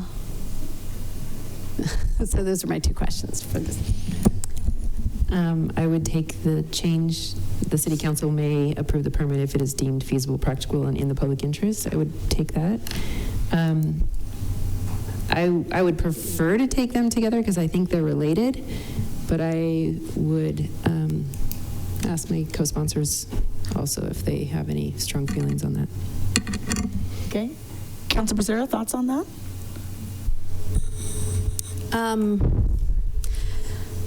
Yeah, I guess I would support changing the shall for may, and ideally, I mean, they're presented together for a reason, so that's the ideal situation. Would I be willing to separate? I suppose. I would like to hear why maybe you want to separate and the reasons for why. Yeah, I would like to know why separating them is so important. I think it's appropriate to answer that question. We're on council questions, but since this is a request for a friendly amendment, I would please, Councilor Sherrill. I think that there are some council people that might feel more comfortable voting for one and not for the other. So it is an attempt to, it's my attempt to get part of your amendment to pass if not all of it does. So I think it's up to you whether you think that they will stand alone and improve the ordinance ultimately, or if they need to be together to improve it. Go right ahead. I guess that leaves it up to Jennifer now to. Councilor Savage. I'm fine with the may for shall. Okay. I don't know. Sierra's a no, or I don't know. I think we should clarify that there's only one word changing in 12.6.040, or two words changing. So we're changing from the mayor to the city, and shall to may. So it's really not a hard vote. 12.6 is not a hard, in my opinion. It's obvious that that's the one that would probably pass. So it, again, seems strange that we would not want to just provide a resource guide that's allows people to know where they can take their facilities. I feel like if you want to, you're welcome to separate them, but I guess I wouldn't accept it as a friendly amendment. Okay, so it's not accepted as a friendly by the council members that have proposed this amendment. So we'll continue to move forward with the amendments as are. And for my benefit, President Sherrill, will you please provide a synopsis of the request that was just made again? I don't know if it is possible, Ms. Trimble, for you to place this section on the screen for members of the public to follow along with the language that we are talking about, but I think it could be helpful. And because this is so technical, I'm just kind of giving us a beat here for a second to make sure that we're all on the same page and following along with what is the question on the table right now. Yeah, Madam Mayor, sorry, point of information. Sure. In consulting with the city attorney, these are actually published as two separate amendments. That is correct. So they are theoretically already separated out. 3.4 is one. 3.30 is a second. So it's a moot point, the whole thing about separating them out, because they were noticed as separate amendments. Okay, that's a good point. Thank you very much. Thanks for getting that clarification from City Attorney Sudbury. Okay, so that's a moot point. There's one word change that I think was just accepted as a friendly in 12.60.040. That would read. She doesn't have that. Ms. Trimble, please put that on the screen if you would, please. City to permit designating camping and parking sites. The city may permit camping sites and safe parking sites on city property or on private property where the owner of the property is voluntarily willing to allow use of their property under agreed upon terms and conditions enforceable by the city.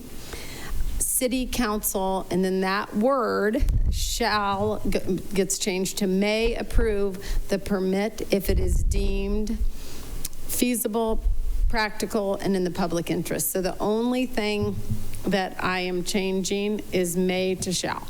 Okay. Or shall to may. Great, I see that. Thank you. I appreciate And I believe that was accepted as a friendly. And that was accepted as a friendly, looking across to all sponsors or all council members for that amendment. Okay. All right, so that, and Mr. Sudbury, just making sure that you're tracking this as the official ordinance keeper. One more time. Yeah, right on. Resolved. Let's get it right. There's a lot of, there we go. This is published amendment 12.6.040. And the proposed language of City Council shall approve the permit if it is deemed feasible is City Council may approve the permit if it is deemed feasible, practical, and in the public interest.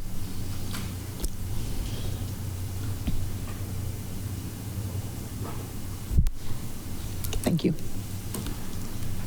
Okay. Great. All right. I think we are, and then, well, we are still on questions. I want to make sure that Councilor Sherrill, do you have any other questions? We are going in batches of 3. I want to make sure you have a chance to ask any other questions. Okay, great. Thank you very much. Councilor Anderson. All right, thanks so much, Madam Mayor. I do have a couple of questions. So we'll continue on this section because my question is in regards to 12.60.030 in one thing I would like to see if the sponsors would take a friendly amendment on line 3 that starts with the city will work with willing service providers and move that to the city may work with willing providers. I just trying to take the more binding language out. I would accept that as a friendly. Councilor Farmer will accept that as a friendly? Okay. Councilor Becerra? Yeah. Yes and yes. And then Councilor Savage? Sure. Okay. That is accepted as a friendly, so we are looking at it on the screen here, and that edit has been made. And Mr. Sudbury, thank you. I appreciate it. Councilor Anderson making sure that we are tracking across all lines here. Thank you. Yep. So, just to clarify, it's just the sentence, the city will work with willing service providers, not the city will continue to coordinate? The city may work with Okay, but that will stays. No, that will. Okay. Okay, sorry about that. Okay, so my next question is not an amendment, it's an actual question into regard to the sponsors. I was supportive of removing the language in most of this section because we are doing this, and how that looks and who we're doing it with changes based on circumstances and funding sources. And especially on the resource guide, we do not provide for a good majority of some of these services. So yet we are in this change being asked to be the keeper of where all of those things are. For example, the city of Missoula does not distribute, collect, we have some situations where we do sharps containers, but we are not the only source of that.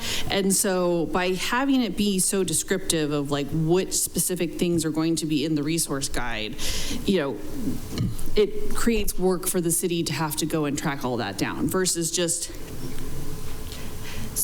distributing a resource guide on urban camping resources. And I think that the addition to this would be also, it's not just these particular things, it's the other community partners that we are partnering with. So go to and talk to various resources and various entities about various things, and I don't want to get so descriptive of that in this ordinance because it is an evolving thing. So I guess if you could talk a little bit about the rationale behind that and why these particular resources and not say meals and care, wound care, medicine distribution, caseworker things.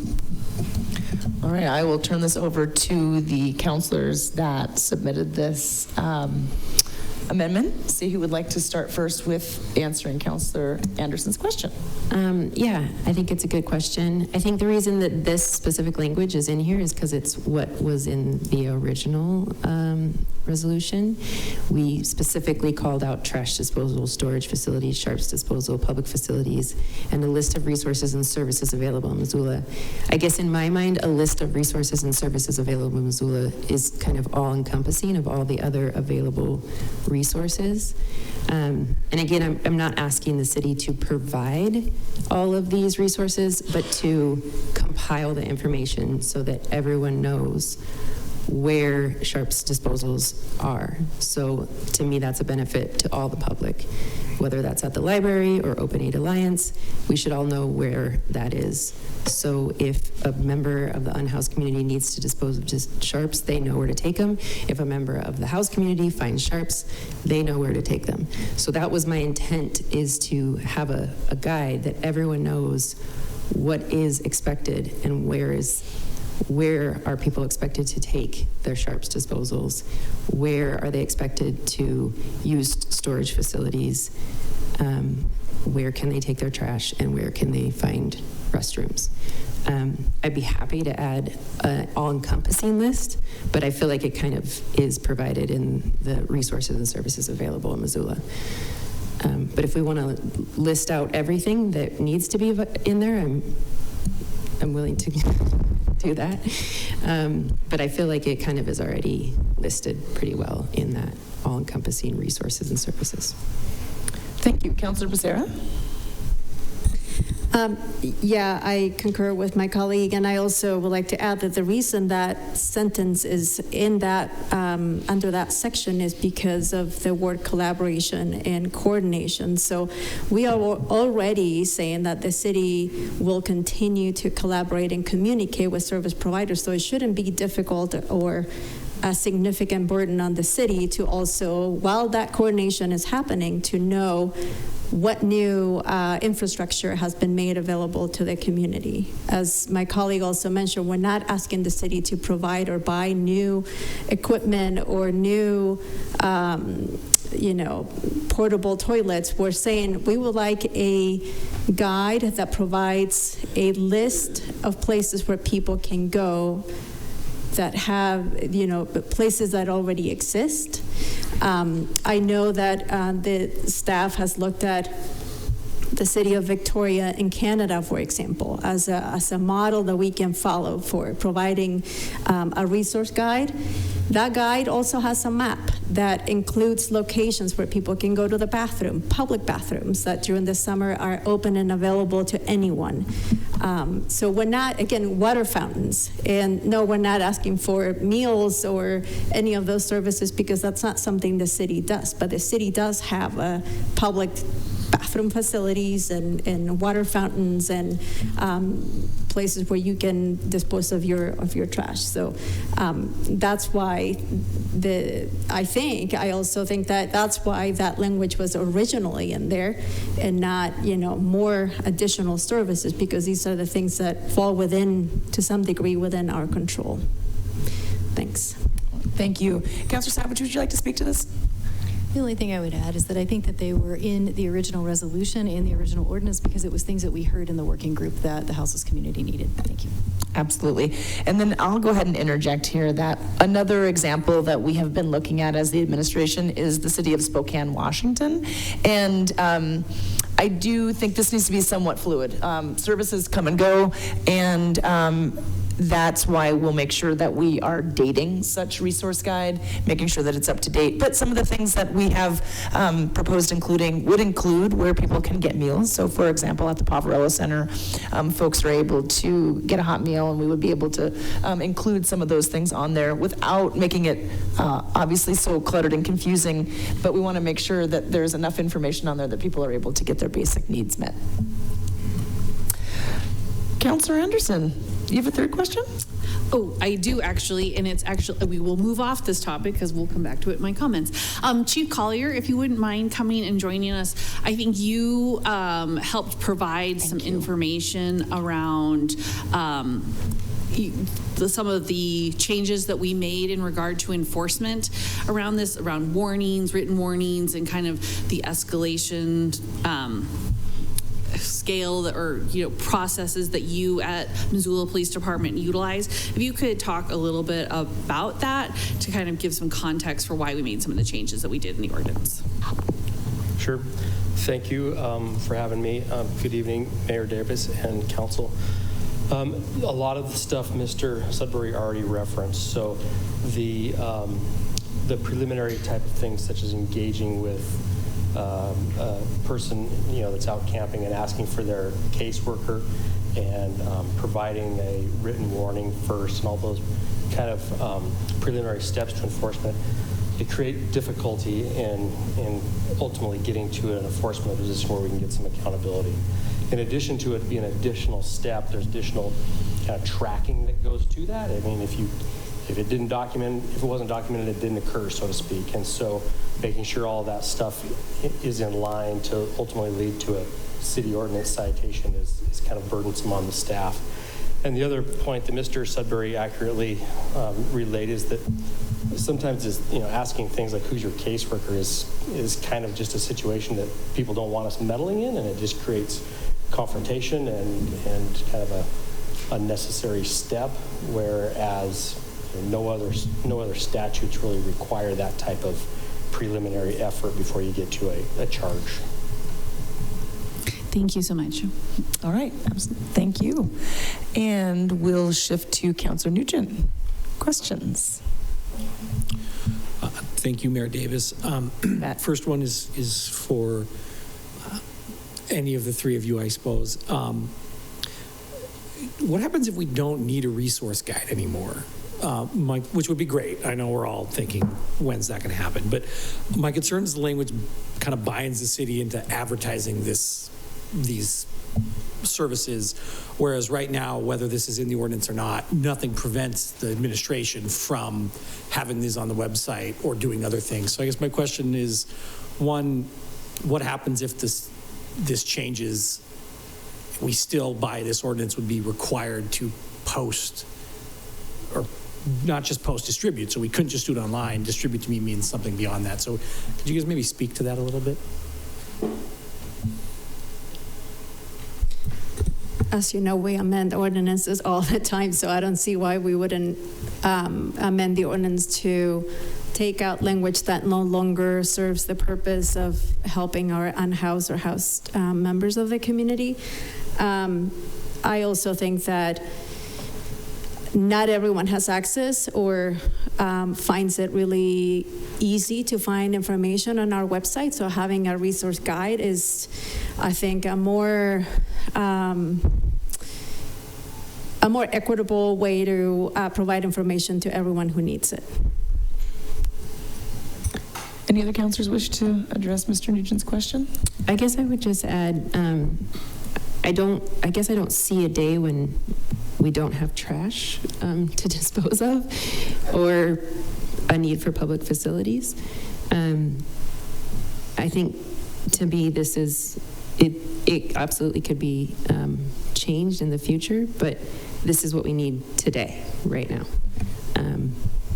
So yeah, I would love the day when we wouldn't need all of it, but I don't see that day anytime soon. Councilor Savage? Yeah, I guess I would agree with both of those things. And, the day that we solve the houselessness crisis would be the day I would happily vote to amend this ordinance so that we don't need a resource guide. Okay, thank you. And Councilor Nugent? Any additional questions? Not for them on that, but I have two other questions. Sure, please. Three, right? You bet, All absolutely. Right. For Mr. Carlino, I have two questions for you. One of your amendments basically tries to address the concern that if there's no place for people to go, why are we preventing them from camping in parks? But I guess my kind of follow-up question to you is, what is to prevent a cycle of more people coming until the residents of Missoula are kind of being asked to solve this problem for an area that's far greater than just the city limits of Missoula? Because we already know the point-in-time count from last year, I believe, was about 1 in 4 people counted in that point-in-time count had a last known residence outside the city of Missoula. It might have been actually outside of Montana. I can't remember. It was a zip code thing. And Chief Collier has spoken previously to their ability to kind of collect informal data when they are speaking with these people and when they have issued warnings during this ordinance, and found that less than half of those individuals identified being from the city of Missoula. Some were from just out in the county and some were from beyond the area. So I guess what's to prevent this cycle that just keeps having people come here and say, Missoula is going to help me solve this problem? Well, looking at data from the Missoula Economic Partnership's recent study, it actually shows that the majority of people who are experiencing homelessness, their last known address was in the same community that they're at right now. So I guess I would just say that it's a bit of a myth to say that the majority are coming. Respectfully, I just quoted two data points that we rely on. The point-in-time count is what the city of Missoula relies on, and Police Chief Collier has spoken to data from their interactions. So I understand the point you're making, but I'm not going to say that's bad data. Well, I guess if Missoula Economic Partnerships data is different than the data you're citing, I guess I would say that we've got a limited number of resources, and I propose that we don't spend millions and millions more having people move in circles and giving misdemeanor charges and towing their vehicles, but rather use that money towards providing for real solutions that help get people into housing, whether they're from here or not. But follow up on that. But if there's no sidebars, how do we know that we're not putting the responsibility for providing all these people with solutions to housing on the residents of the city of Missoula? Like McLeod Park's a good example. We're going to hear from people tonight who live by McLeod Park, who can speak to how the current ordinance has created a system that's almost laughable in its ability to enforce things. And, you know, McLeod Park, the emails that I know that have come to all of us, and some that have come more directly to myself and Amber as Ward 4 reps, it's kind of created an environment where there's a rotating group of people who are staying almost around the clock. There's always someone camping at McLeod Park or camping stuff set up at McLeod Park. And the warnings and all those things seem to create that cycle. So how does that all just mesh together? Like what are we doing right now that's going to help those neighbors be able to just use the park the way the park was intended? Well, we don't have places for people to go, then they're just going to be going somewhere else in the public space. And, you know, after, you know, the Supreme Court overturned Martin v. Boise, certainly you all have the right as a local government to put criminal charges on people, whether or not they have access to shelter. Now you can do that, and before you couldn't. But I mean, really, if we're not going to help get people into housing, we're just moving them to somewhere else in the public space, and it's not solving the issue either. To address, like, you know, trash, or you brought up theft, all these other things we have laws for already, and none of that is addressed in this ordinance. This ordinance is addressing camping and public property and the vehicles, but we already have laws for excessive trash or for theft and these other things that you brought up as well.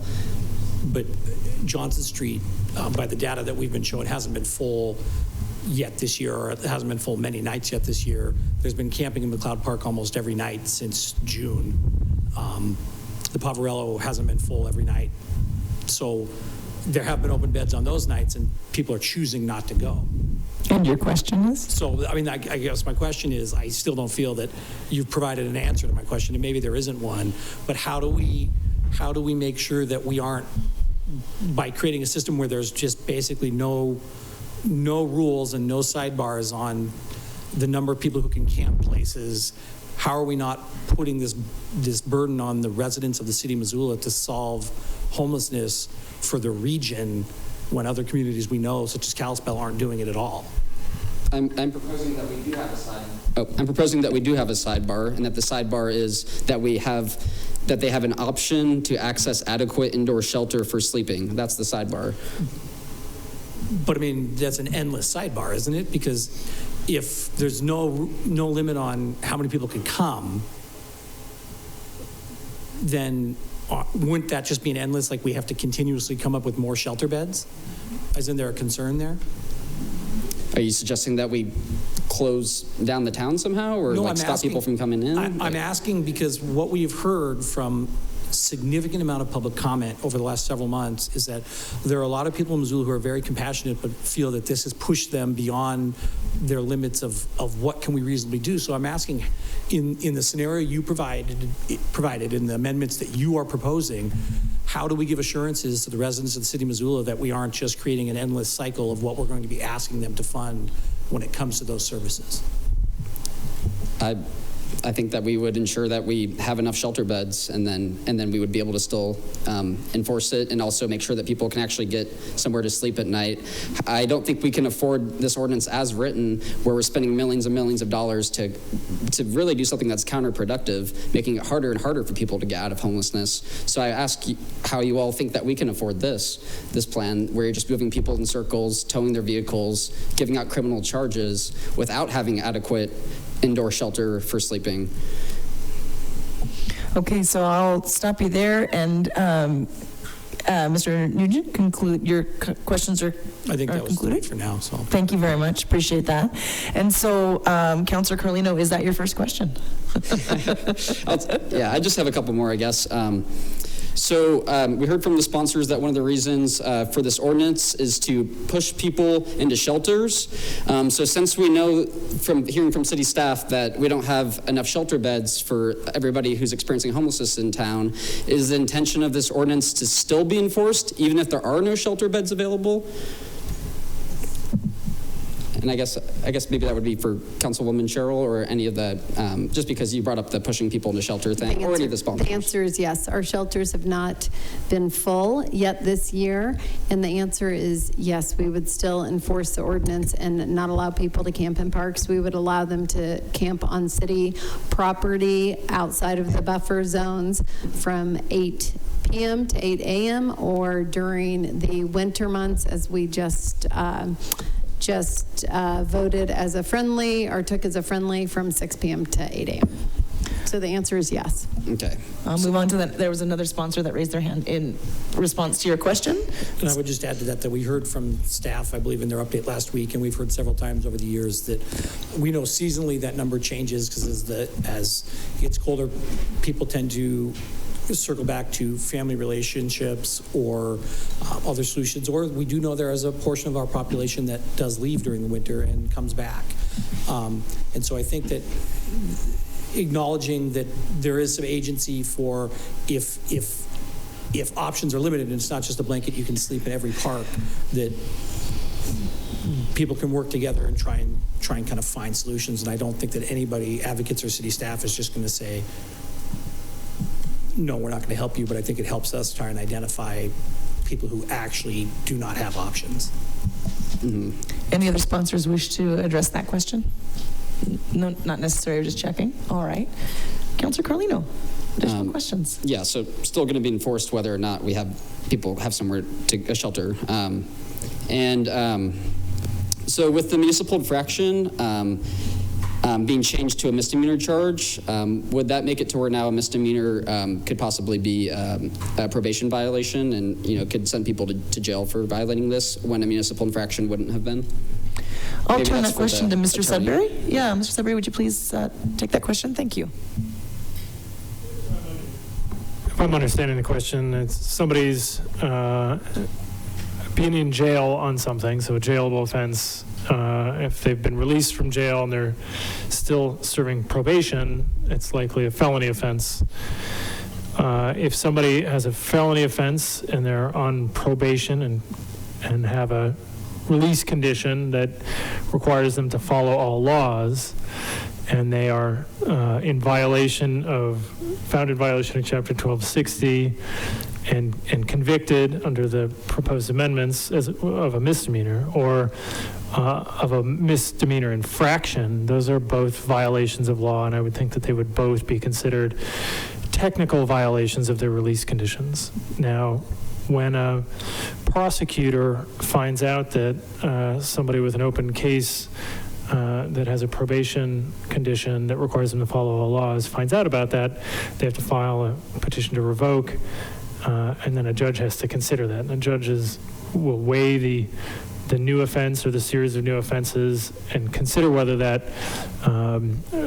is of a severe enough degree that they should revoke their release from jail and send them back to jail on their original conviction, which is likely a felony in this case, but could theoretically be one of the more major misdemeanors. So I think it could happen under either scenario. I think it's probably highly unlikely that somebody for a minor infraction, being a municipal infraction or a minor misdemeanor, is going to go back to prison for a violation of this sort. That's typically not the way it's done. Chief Prosecutor Keithy Worthington may be listening and can raise her hand to chime in if she's got additional information, but I think it would be highly unlikely. If this was one violation in a suite of new criminal charges that the person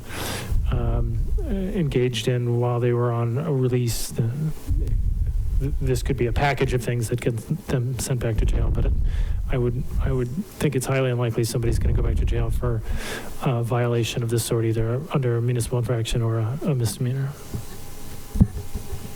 All right. Thank you very much. Councilor Carlino, does that wrap up your questions? Could I take a third? Yeah, you bet, absolutely. And let's see. I guess knowing that we don't have enough shelter beds for everyone experiencing homelessness in town, where are some examples of where people could camp under this ordinance if these changes are made, or is the intention to push them out of town? Councilor Anderson, did you want to take that question? Yeah, I'll take that question. I don't think that we've actually established that we don't have enough shelter beds. I think that the data that we have been provided by staff and service providers have thus said that this year the Johnson Street shelter has not reached maximum capacity and the Poverello Center has not reached maximum capacity. So therefore, the preface that we don't have enough shelter beds, I don't agree with. And the reason we are wanting folks to access the shelter system is because there is wraparound resources that come within that system that helps, in greater ways than just, providing the, shelter from the elements. Gets them connected with service providers and within the coordinated care coordinated system and all the things that we fund because they have proven metrics for outcomes for moving people through out of houselessness into housing situations. So this isn't meant to be punitive, it's meant to guide them to where they can get the most amount of resources accessed. And so we are not intentionally trying to drive anybody out of the city. We are trying to drive them towards where they can access resources. And right now, currently, we have enough shelter beds for folks, and we will continue to monitor that situation, and as the weather gets cold and those people access those shelter beds, and see what additional things we need to do. But right now, there are enough shelter beds, and so therefore we are trying to get people into shelter. But they are still allowed to camp in public owned property that is not parks, and that's a variety of places that they're currently camping. Okay, thank you for your response. Any other space, Counselor and Sponsor Jones? I'll add to that. We discussed this in October, and we had some questions about where exactly are people going to go. I want to point out that for the most part, people are not camping in parks. It hasn't worked out on all sides around. Homeless people don't want to be in the parks because they are, frankly, scared of what the neighbors are going to do. Neighbors don't want them there, so we really don't have a large population camping in parks. So we're cleaning up this ordinance, but it's actually going to reflect, for the most part, the reality that people aren't camping in parks. McLeod Park and other folks who represent Ward 4 will address that. Has been an unusual situation, but there has been very little camping in parks. So they're going to be in the regular places that they go, and I can walk our Ward 3 and I know where they are. It's not hard to see for the most part. Sometimes they are respecting the buffer zones, but there are certain areas where they're camping. But I think, to circle back to what Ms. Anderson was said, the whole point is to get folks into shelter. And the shelters have capacity to expand. When we have the Arctic freezes that come down, they make it work. They expand and get folks inside. So that's the direction that I think we want to go in. All right, thank you very much, counselors and sponsors for answering that question. I'll go ahead and move on to the next question, but before I do, Counselor Anderson, your hand is up, so if you wouldn't mind lowering that, just because I know you had already gone. Thank you.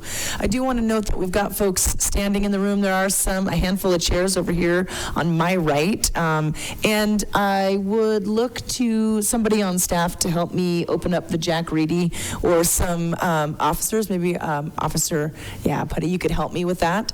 Just making sure folks have a chance to take a seat, and we can make sure that we keep an open aisle for a clear path of travel in and out of the council chambers. So I just want to give a moment there. Ask ask folks that if they need and want, they can take a seat to watch this live in the Jack Reedy room, where this will be virtually provided. All right, I'll move on now to the next set of questions, and that would be Councillor Campbell. Thank you, Madam Mayor. This is for Mr. Sudbury or possibly Ms. Worthington, if she's still online. Might be being a dead horse here because it's been brought up a number of times already, but just I want to focus in a little closer on the change that's being proposed from, as far as enforcement, from civil infraction to misdemeanor criminal offense. I know there's been discussion. I know it's been stated in the past that our municipal court, with regard to civil infraction, has kind of had a novel interpretation, more or less, of how those civil infractions are dealt with or adjudicated. I was wondering if you could maybe expand on that, or the difficulties of the process of civil infraction and why we're contemplating the change that we're contemplating today. Yeah, I can try and get to that. I mentioned it briefly in my comments earlier. There's the element on the back end that even if we are successful in obtaining a judgment, meaning that we've proved our case that the person was in violation of the ordinance, there's yet another step. We have to file a whole new case against that individual if we ever want to enforce that judgment. So in a misdemeanor prosecution, a fine is levied. It's a $50 fine. It's sort of self-effectuating. Individuals have to pay it, or they can be sanctioned by the court.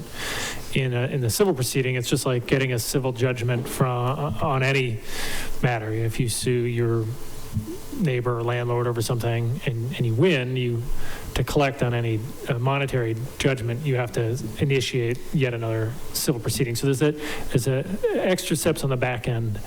On the front end of the case, we were originally very concerned that our court was going to entertain the possibility of counterclaims and cross claims from individuals. We briefed that in front of the municipal court. The municipal court issued a ruling on Friday, citing in favor of the city that indeed that provision is not provision for motion or counterclaims and bringing in other parties that are unrelated to the infraction, that's not appropriate. At least one of the judges ruled that.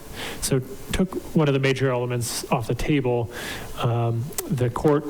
We had also briefed that we thought motion practice, so making motions to suppress evidence or motions to suppress witnesses or things like that was inappropriate because the state law on municipal infractions was intended, in fact, it was introduced by the League of Cities and Towns, and in the legislative history identifies that this mechanism is meant to be an efficient and streamlined proceeding for all parties, and allowing things like motions practice and briefing and hearings on motions conceively, for oral argument is sort of antithetical to that proceeding. And the way we had envisioned this working was an officer or a code enforcement officer of the city would issue a violation to an individual. The court would take that citation, schedule a hearing where no attorneys would be present unless the defendant happened to hire an attorney or obtain an attorney. So in most cases, no attorneys would be present, including the city attorney. And the code enforcement officer or the police officer would show up, make their case as to why they believe that there was a violation of the ordinance, give their testimonies to the facts. Then the defendant would have the opportunity to call witnesses to say why they didn't believe that there was a violation. And it would be a relatively straightforward and quick affair. The judge would rule on it and make a decision from the bench. What we found is that's maybe not the case. While there may not be the opportunity for cross claims and impleader of other parties, that there still is a possibility in a municipal infraction proceeding to have it operate similar to civil litigation, which is just a resource-intensive proceeding that is not well suited to something that we had anticipated would be a sort of streamlined and efficient affair for all parties. So even with the ruling from Friday, it's still our opinion that the municipal infraction for these cases, which may come up with relative frequency, it's sort of inappropriate, whereas zoning infraction or fence permit violation or something like that simply does not come up very often, that the city attorney's office can probably handle that as a municipal infraction, even with additional proceedings or procedure involved if motion practice is allowed. I don't know if that answers your question. It was sort of a maybe long-winded answer. Yeah, I appreciate that. And a follow-up, if I may. You bet. And I also will mention that City Attorney Worthington is online, so certainly she's listening. Mr. Sudbury's answer was very thorough, but she's willing to respond to that. Your first question from a prosecuting perspective, but if you'd like to continue with the line of questioning, please go right ahead. Well, this will be follow-on to that, and possibly this will be more suited actually for Ms. Worthington from the criminal prosecution side, but to both of you, it's been said by one of our municipal court judges in the past, and certainly during our working groups and thereafter, that the opinion, and this is something I discussed with Ms. Worthington as well in the past, that this particular judge is of the opinion that when it comes to fines or collection of fines, that, and it's my understanding that if they're in a houseless situation for a certain period of time, that this particular judge is of the opinion that under state Supreme Court opinion that the individual cannot be made to pay, regardless of any means testing, made to pay a particular fine, be it $50, be it anything at all, that the codified means testing that is in Montana Code doesn't apply. I mean, we do means testing for people who want public defenders and whatnot, but and then we've had some back and forth certainly as to whether or not that was the case, and there was opinion given that nothing could be found to substantiate that opinion that this particular municipal court judge had, that someone in that particular situation for a certain period of time can under no circumstances be compelled to pay a fine. I just want to expand on that, and I wonder under this ordinance, the way it's being presented, or way if it passes as it's being presented, whether or not that friction or difference of opinion will persist going forward if individuals are cited under the criminal code, and we get to this point in time again where we're contemplating in a situation of living fines. Ms. Worthington or Mr. Sudbury, which of you wishes to take that question? I think Keithy just unmuted herself, so I'm going to give her the first opportunity. Thank you. Ms. Worthington. Thank you, Mayor. I want to be clear, Bob, or Councilmember Campbell, you're asking about whether this court is doing the ability to pay inquiry and whether that would have to be done on these, on a misdemeanor ordinance violation? Correct. I'm just wondering if there is a means testing mechanism to determine who generally has the ability to pay and who doesn't, rather than just a blanket coverage saying, if you're in this particular situation or circumstance, you have no ability to pay. So generally speaking, what case law calls for in statute is that you have to do an inability to pay inquiry if someone you believe does not have the ability to pay a fine. So that inquiry includes, asking if they're working, do they have the ability to work, what their income is, what their expenses are, if they are on disability or Social Security. And so a court should be doing that if there is a question about inability to pay. I have seen this court do that. It would just be it's supposed to be done on a fact on each defendant or a person who appears in front of them. So it would be a fact-based inquiry. There's also the ability to commit or do community service instead of paying a fine. So those are the options that the court has in front of it, is to do an ability to pay inquiry, and depending on the specific facts, they could waive or suspend part of that fine, or they could impose some amount of community service if they chose to do so. Thank you, Ms. Worthington. Thank you. Absolutely, you bet. All right. We'll now move on to Councillor Jones. Excuse me, I'll just keep it short because we've had a lot of questions tonight. So the only question I have is, Dale, how much was our budget for enforcement of the urban camping ordinance? Do you recall that figure?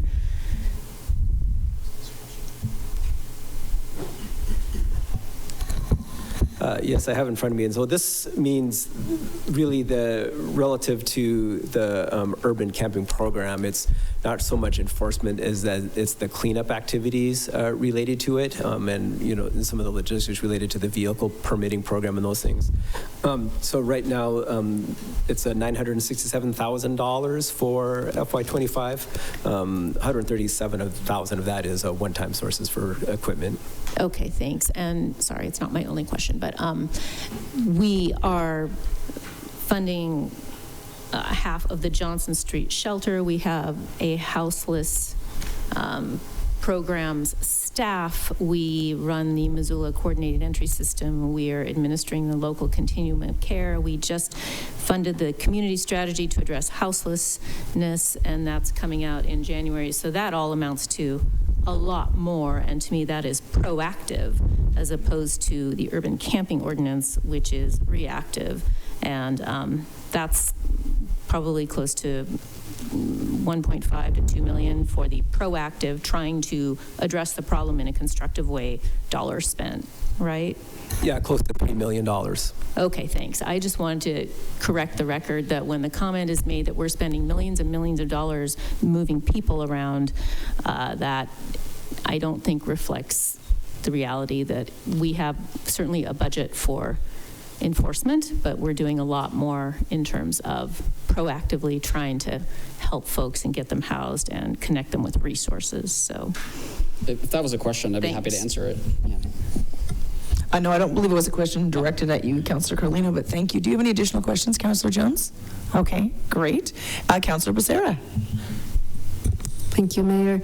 I have two questions. The first one is for staff or maybe for you. The language that we are proposing to be included in as an amendment to the ordinance is something that we have heard from the service providers and other members of the community, and our own staff is something that we are currently just in some form or another already doing. We also heard that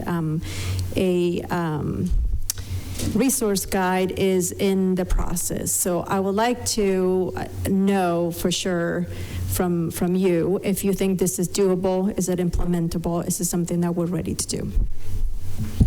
Thank you for your question, Councillor Becerra. I do concur that I think we can do this. While I also think that this is a programmatic element that we typically do not see in ordinances or a statute or a law, and that we would do this as an administration. If this is in the ordinance, I have no doubt that we'll continue to provide this resource. You'll note here that we've already developed a vehicle permitting program brochure that outlines some very helpful information for folks that will be wanting to access information on how to participate in the vehicle permitting program. That information is also on our website, so that's just a little bit of a tangent, but the resource brochure is really that language that's explicitly laid out in the amendment. Great, I appreciate that. I think it's important for everyone to know that we're not asking for something that is not that the city's not able to provide. It's just a matter of whether we want it in the ordinance or not, which I think, why would we not want to have something we know we already are working on providing? My second question is on amendment number 8, and it's either for Mr. Carlino or the sponsors of the main amendment. I'm just curious to know under 126050A, amendment number 8 again, regarding inquiring the unsheltered individual if she has they have a caseworker. Why was that language removed, and if it were to be reincorporated, is it implementable, and by whom?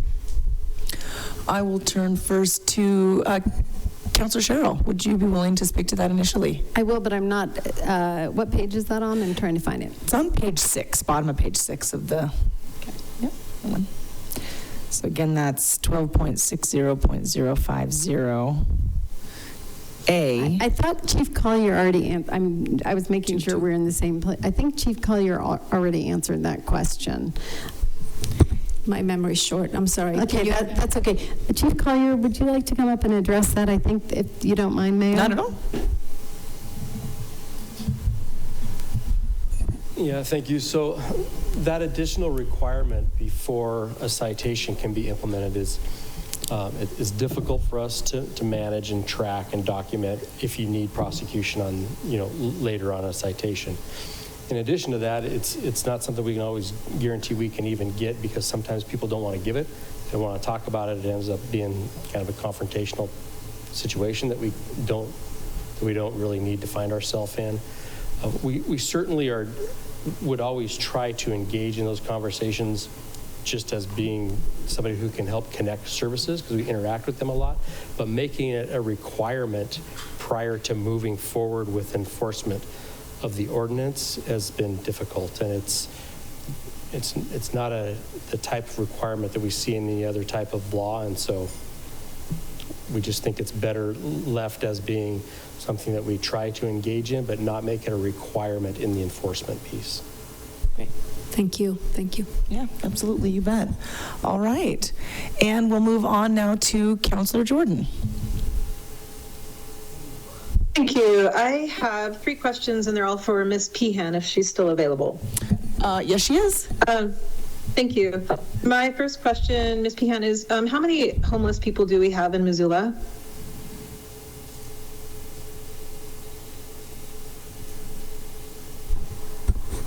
Good evening. Just 1 minute. I'm pulling up our most recent data.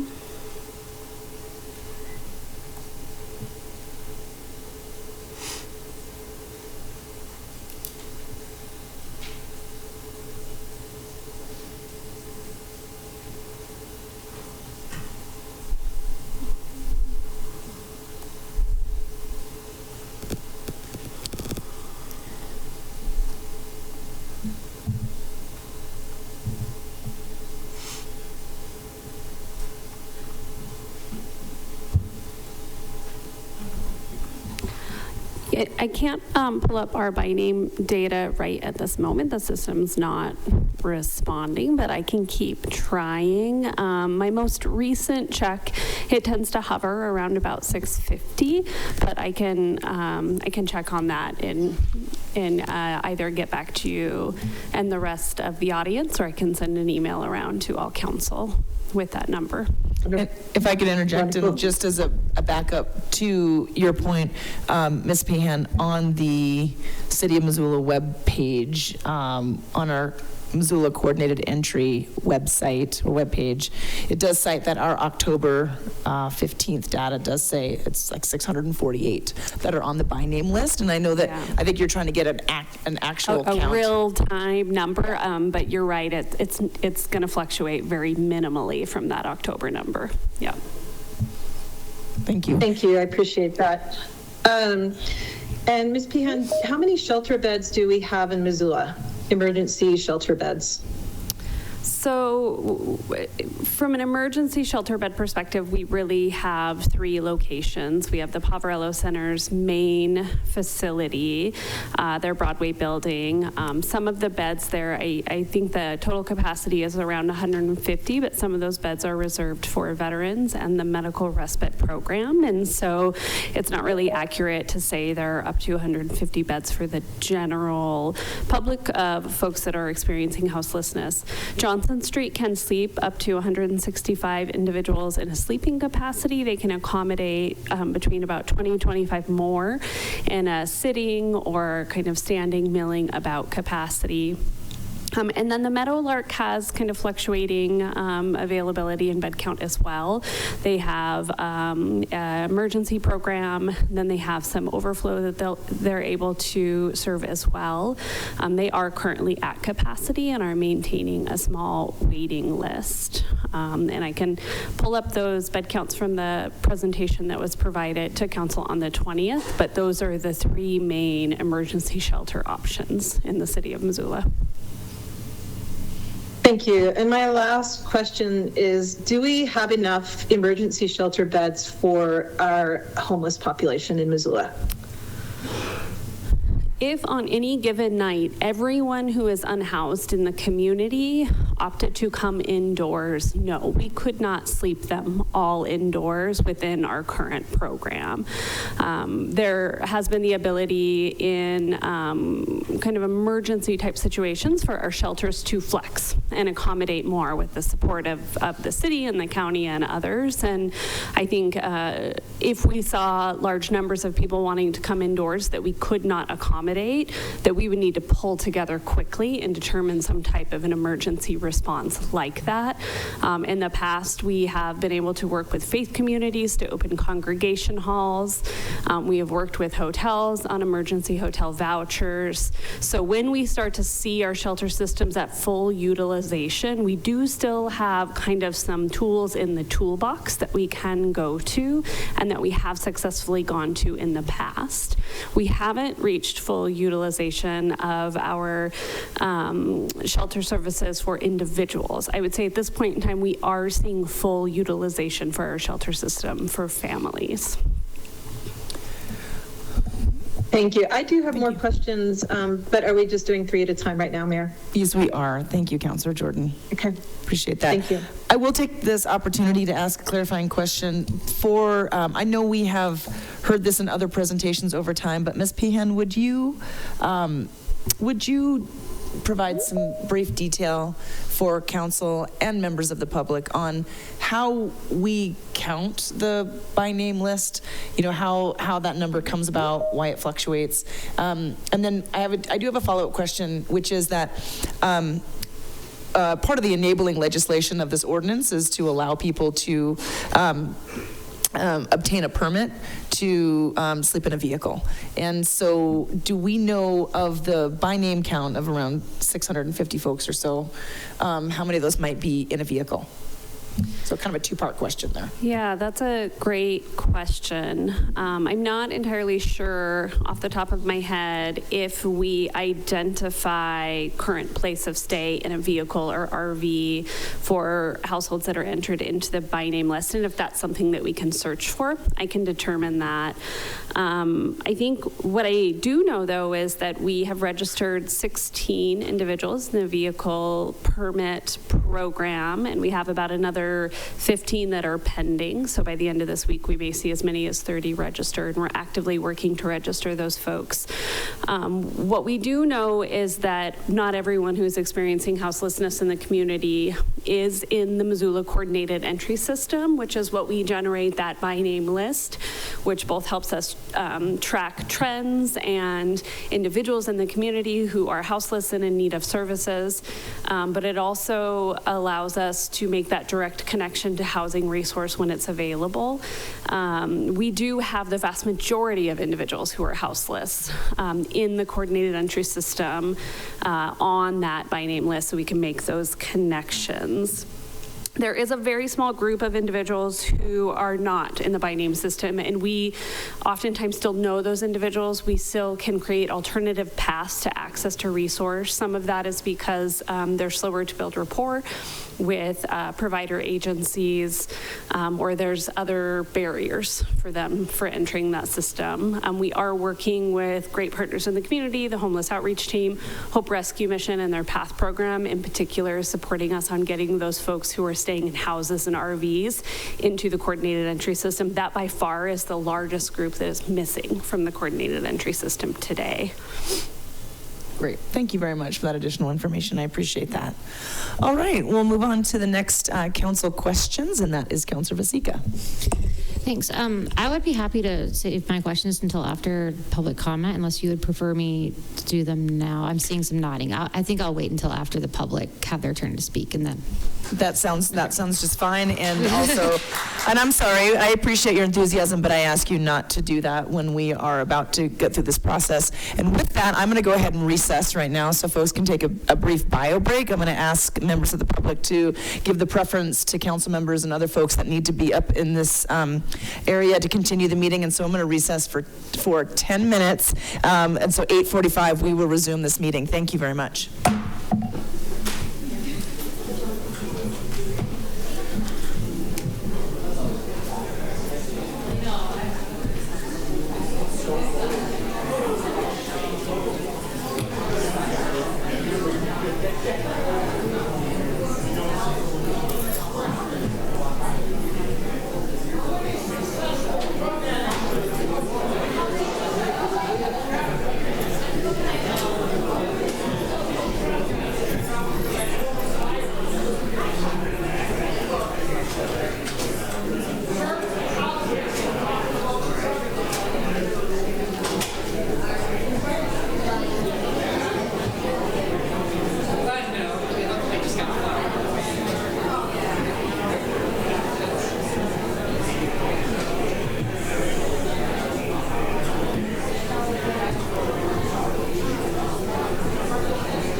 often get lost.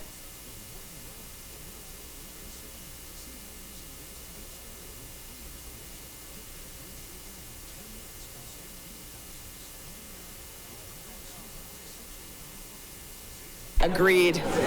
Okay, folks, I'm going to ask folks to start gathering, please. Stacie, I see you made it back. Got your snacks? Great. All right. I know I said I would gavel us back in at 8:45. It's 8:43. I want to see us started to get in the room, get comfortable, and get started again. We have a lot of members of the public that are wishing to provide comment this evening, and so let's make sure we've spent a lot of time during council comment or council questions and answers. Let's make this efficient so we can get to a public comment if we could, please. And so, Councilor Savage, I believe you're next. I'm happy to wait. Also, we can. Okay, I certainly don't mean to defer any questions you have. No, that's okay. I can ask them later. Okay, great. And then, Ms. Jordan, I saw that you put your hand down and you've already asked your 3 questions, so I'm going to move on to public comment before we ask more questions because we have a room full of people here tonight, so I want to make sure folks have their opportunity, and we will make sure we come back to council comments, which will enable questions too. Thank you. Okay, so now, thanks very much. I have that set as we need. Appreciate that. Okay, so in order to open the public hearing, we do need to put the motions on the floor. There are 2 motions, and I am going to ask President Sherrill to make those motions so so we can continue forward with when we open the public hearing here. Okay, hold on okay, here we go. Let's see, let me pull these up. So, thank you, Mr. Sudbury, for letting me make a much shorter motion than it's actually written in our agenda. I'll first make the main motion. I move that we approve the proposed ordinance shown as attachment 6 in the agenda for this item. And then you would also like me to make the motion for the amendments? For the published amendments, published amendments. I also move that the proposed amendments to the ordinance shown as attachments 8, 10, and 12 in the agenda for this item be placed on the floor for debate by this council. Okay. Great. Motion is on the floor. This opens up the public hearing. I will invite the public to come on up and provide comments. Please provide your name. The microphone can be moved up and down on the podium there. And I will time you here. You have 3 minutes or less. Feel free to queue up. We want to make sure that we hear from folks. And again, I know folks, it's getting late. So let's remember that we have patience and respect in the room to make sure everybody has their opportunity. And you're more than welcome, please, to go ahead and raise that microphone up to your face so we can make sure we hear your comments, please. Thank you very much. You bet. Hi, my name is Pam Small, and my notes are all over the place, so I'm just going to say my comments. I don't know that you guys answer them as we stand here, but I just think, earlier, one of you guys, it could have been you, that if something doesn't work, get rid of it. I think a lot is spent on this and it's not working, and I think you need to get rid of it. I'm not heartless to the homeless because I don't know if you guys have actually gone and talked to the people on the street like I have, but I've been doing it for years. My husband's from 4 generations in Missoula. I'm from 4. We're raising, 5th generation children and business owners here. I ask them, I say, why are you on the street? And I said, why don't you go to the resources that we do have here in town? I said, we have the Poverello, whatever, and they are too scared to go there. So I think for starters, you need to work with the resources you already have there in place, make the Poverello a safer spot for people to go to. They are avoiding it, that's why it's not full. You've got tons of beds. The Meadowlark sounds like it has a waiting list, so it's probably doing a better job being safer for the families there. But that is one problem right there, is you need to have a better screening process, and then it might fill up. Also, I can't believe how much money is spent. I heard it was $60,000 a month on researching this. That may be false, but just listening to the $967,000, it was $80,000 a month towards this, not just research, but I think money can be better spent in developing a safer Poverello or something. Total burden on our taxpayers, we're gonna be homeless if you don't watch out, because we're struggling to make our ends meet. The taxes here on a home is $4,500. Down in Billings, it's $1,200 for the same house. It's ridiculous. So I don't even know why you started it. It doesn't work. You said you would get rid of it, and you're encouraging this. I think if more of you were accountable for the safety of, you're all worried about the safety, but maybe if you were more accountable for the safety of the Missoula citizens, you would do some different choices. I don't know why you can't put them on the overpaid property that you guys bought on Russell and Broadway. That's a location that's sitting there just fenced. It was a shelter. It had a hotel. You tore it down. You could put people's homes there, like he was saying. Where are we going to put the people? Well, maybe put their homes on that lot. It's just sitting there doing nothing. You've spent money on something outside. Thank you, Ms. Small. Appreciate your comments. Okay, can I talk twice? Can I come back up or give my note? There's so much To answer your question, no, you may not. We don't do back and forth, but we don't allow multiple comments. But you're more than welcome to get on our website and email City Council and the Mayor's office. Thank you very much. Next comment. I'm Susan Renault. I live on Garrett Street, and I share many of her comments. I am a taxpayer, and I generally do not understand how a slick brochure like this was produced and the staff time that was put into very thoughtful comments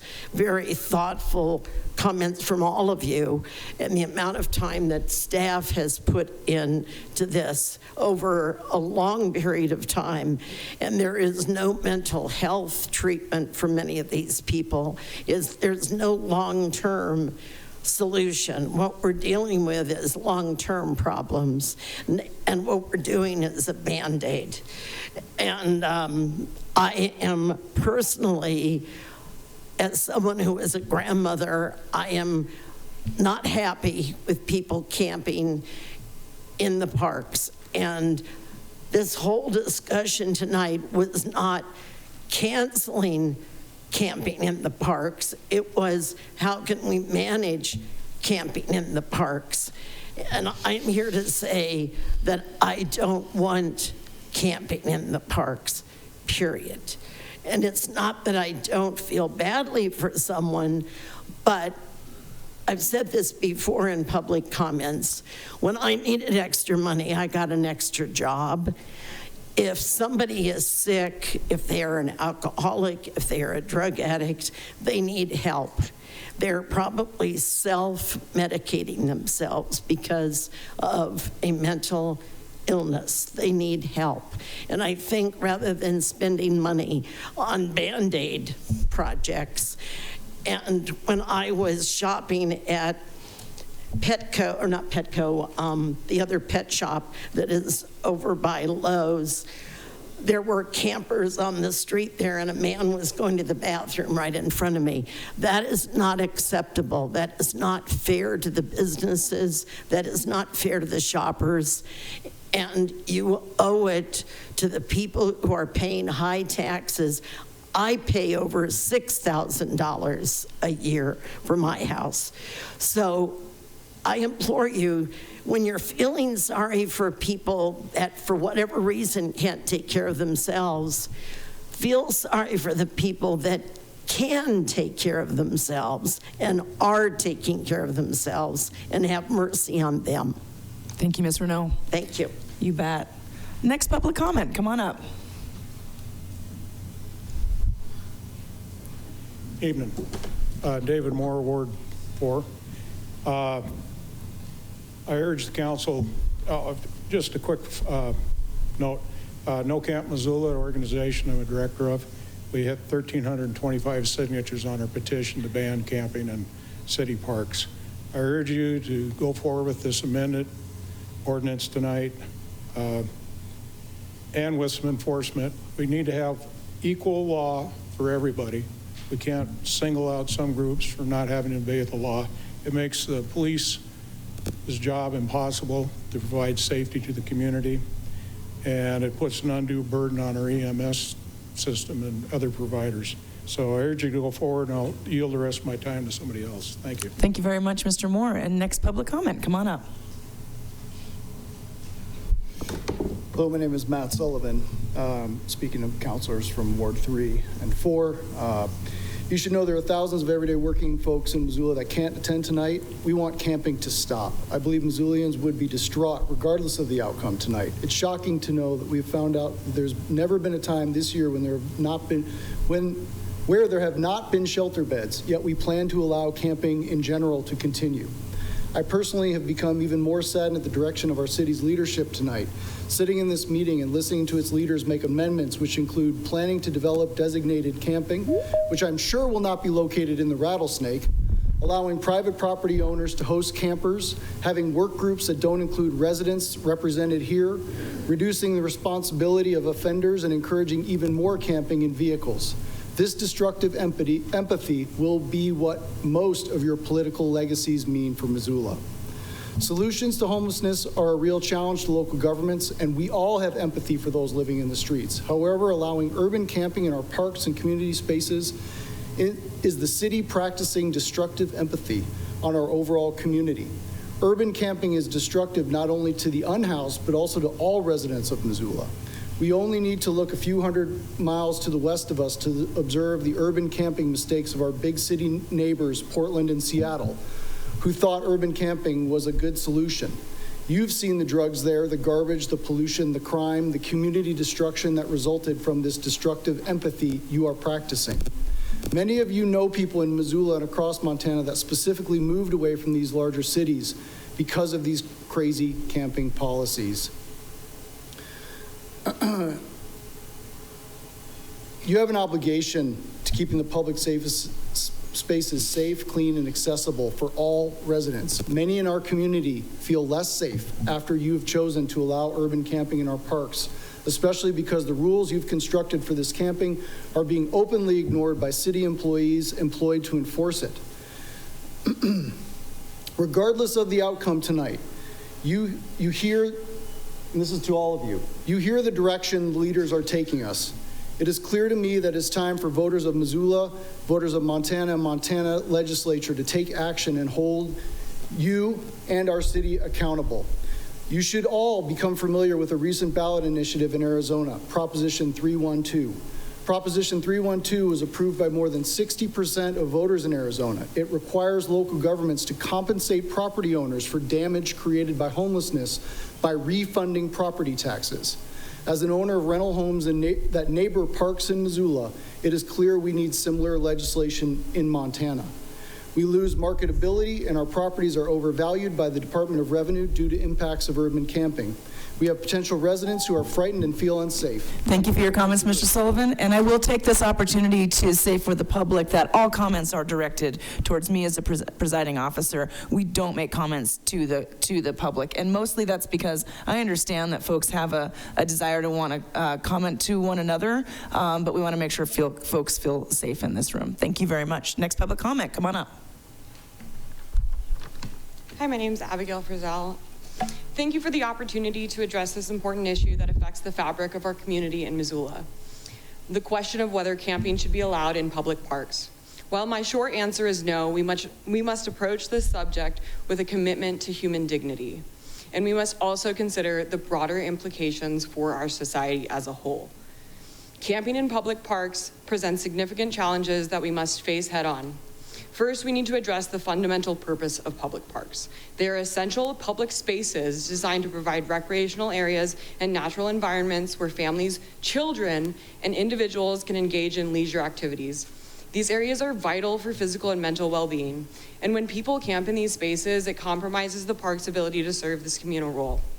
Parks are not equipped to meet the complex needs of the unhoused, such as sanitation or health care, and the parks become impossible to maintain.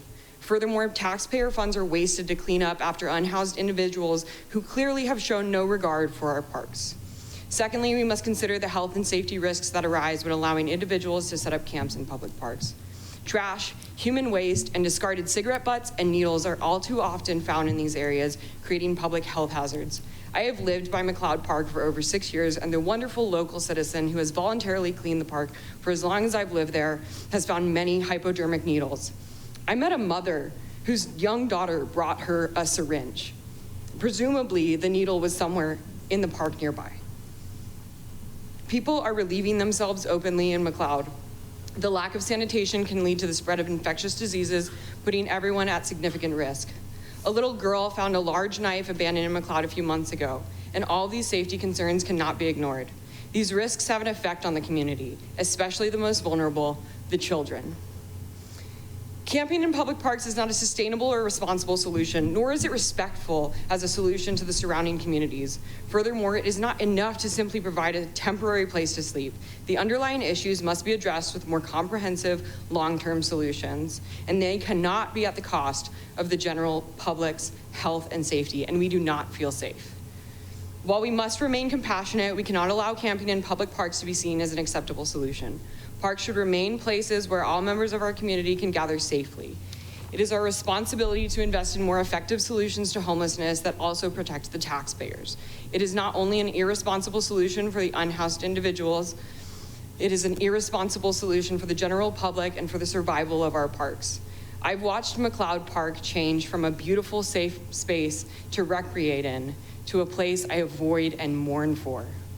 The ever-present trash strewn across the green from this reckless ordinance has left me deeply disappointed in my local government. We need to respond to problems responsibly and logically. And we Thank you for your comments. Camping in public parks.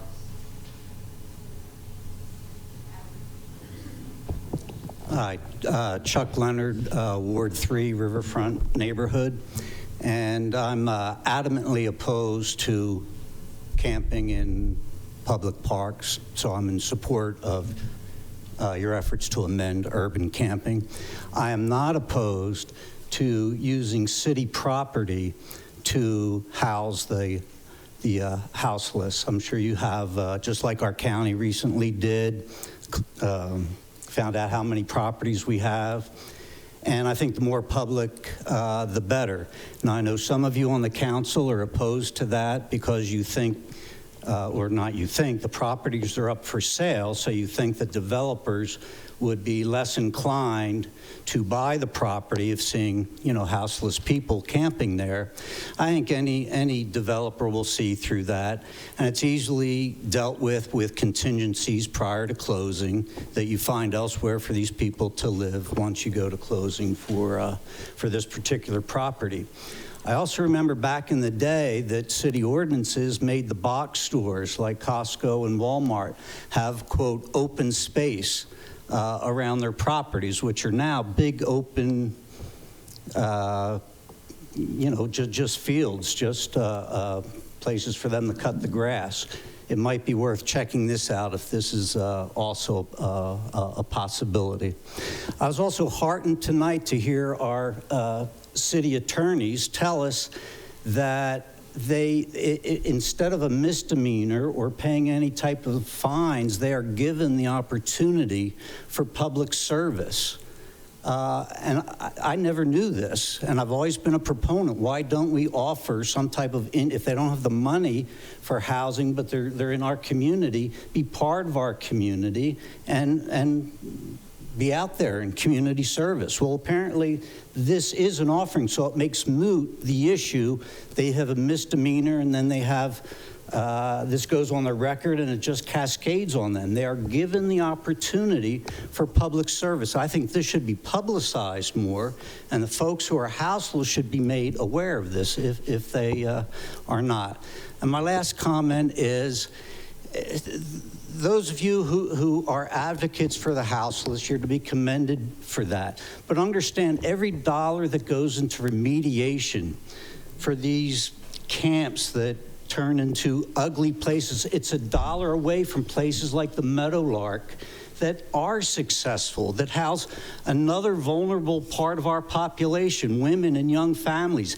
These are the folks we need to be putting more and more money and more support into.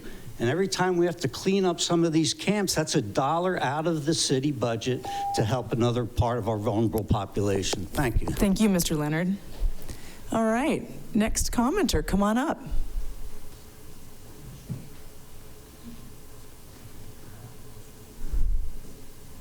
Hello, my name is Gene Salloway. I've been homeless since July 11th and felt that there were a lot of wrongs done to me, but one thing I did do recently was stay at the Poverello Center. And one thing I did was write a thank you note to them for the treatment that I got there, which I think is exceptional.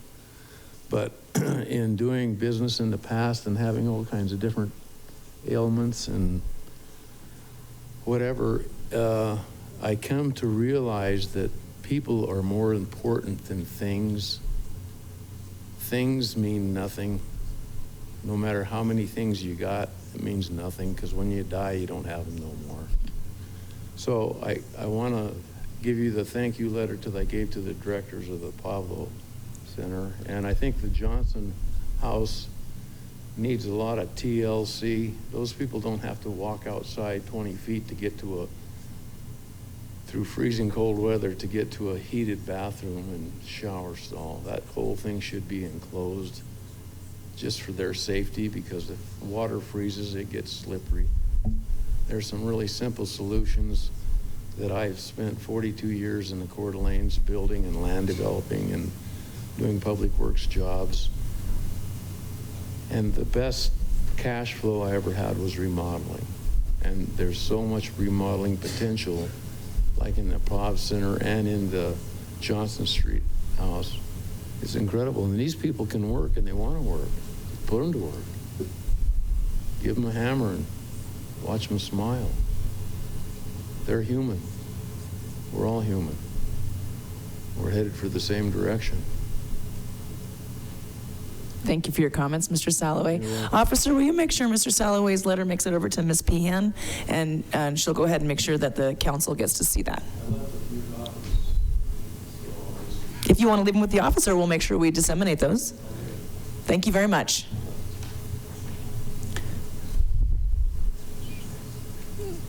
All right, next public comment, come on up.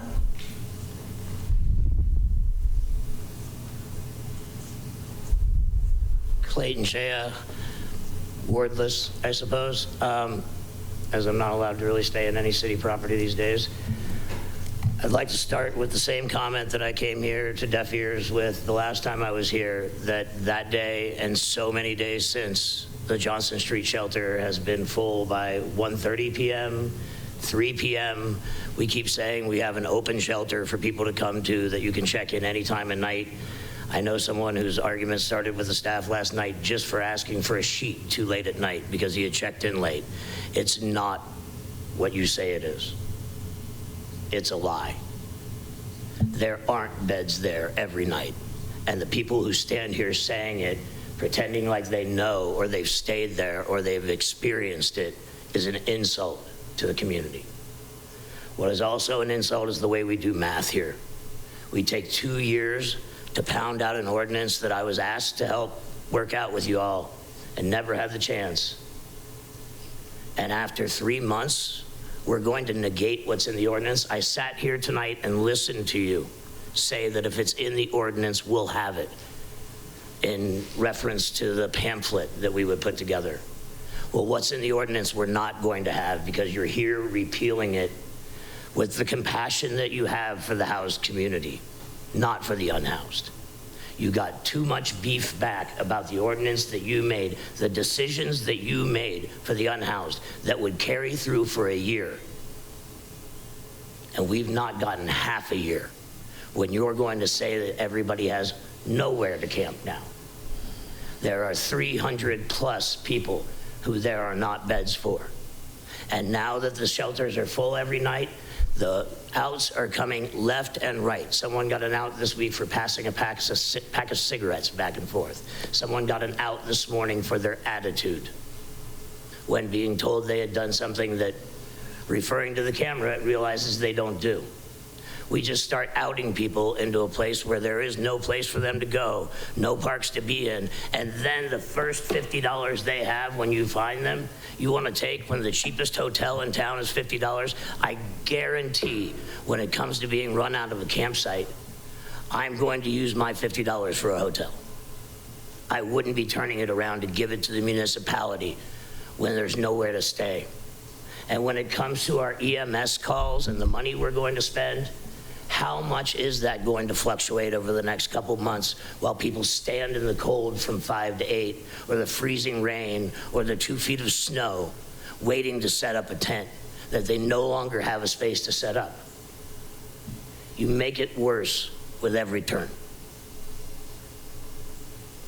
And the bodies that hold this, you do not keep. Thank you, Mr. Shea. Next public comment, come on up.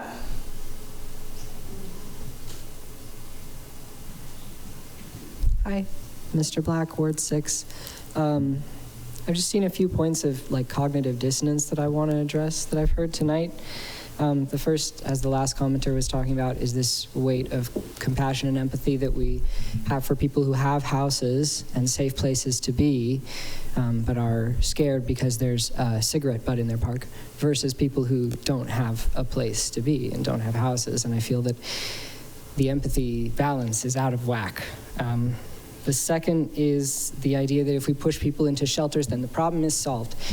Despite the fact that you keep hearing in all of this testimony that there are a million really relevant reasons for people to not be in the shelters, you have to be really smart to be unhoused to survive in that environment. And if someone decides that, you know, I've been assaulted in the shelters before, so I don't want to go there again, or if they decide that I'm trying to recover from substance use disorder, and if I go back to my old crowd, I know I'll use again.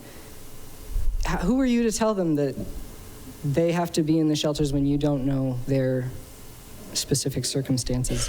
The third is this idea that if we provide services, then we'll get a flood of people from all over America will just want to come to Missoula. And that's terrifying for some reason. And you could rephrase that. The idea is that if we do a bad job for the unhoused, that somehow other cities will do a better job than they're doing. And I don't think that will happen. I think that if we do a good job for the unhoused, then maybe other cities will look to our model. But I think either way, the question is, do we do a bad job for the unhoused? Do we kick them in the shins so they leave? Or do we do a good job for them so that people can get housed? And then another thing that I'm thinking about is that this idea that it's very difficult to provide a resource guide. So let's not do it. But it's also very difficult to enforce these penalties. So let's make it harder. Let's make worse penalties and cause people with no money to pay fines. And I know all of you have read crime statistics, so you know that increasing penalties does not necessarily, in fact, usually does not increase adherence to the laws, even though maybe that seems like it would make sense. That's not how it works. So that's not going to work. Yeah, those are my thoughts. I really appreciate Carlino's amendments, and I hope that you will talk to him and think more about this and be kind. Thank you, Mr. Black. Next public comment, come on up.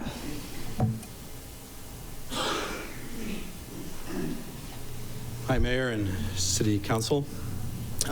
Excuse me, my name is Ed Weatherby. I'm here representing the Mill Site Revitalization Project, which is the entity that owns land that some of us think of as Old Sawmill District. I've shared thoughts with some of you separately, and I have to admit that this process has got me a little bit disjointed, trying to keep up on who's amending what and when. But I thought I'd just give you a few of my comments. First, I want to commend you for making this effort to make the change.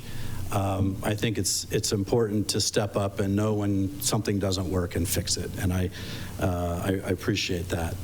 For all the reasons that have been already said, but I want to emphasize the safety portion of it. I could have walked in here with a bucket full of needles, a broomstick with a knife tied on the end of it, and I didn't. I couldn't bring it here.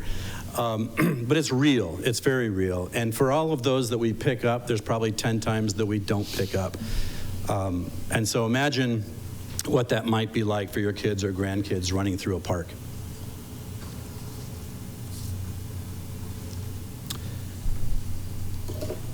My comments about the agreement, just some notes. My question is, number one, people in sleeping bags. That does not fall under your definition of camper, and it seems to me that that should have the same effect as a camper would, or should fall under the same kind of requirements. I think you've accomplished the high water mark. My recommendation was to go farther from the rivers.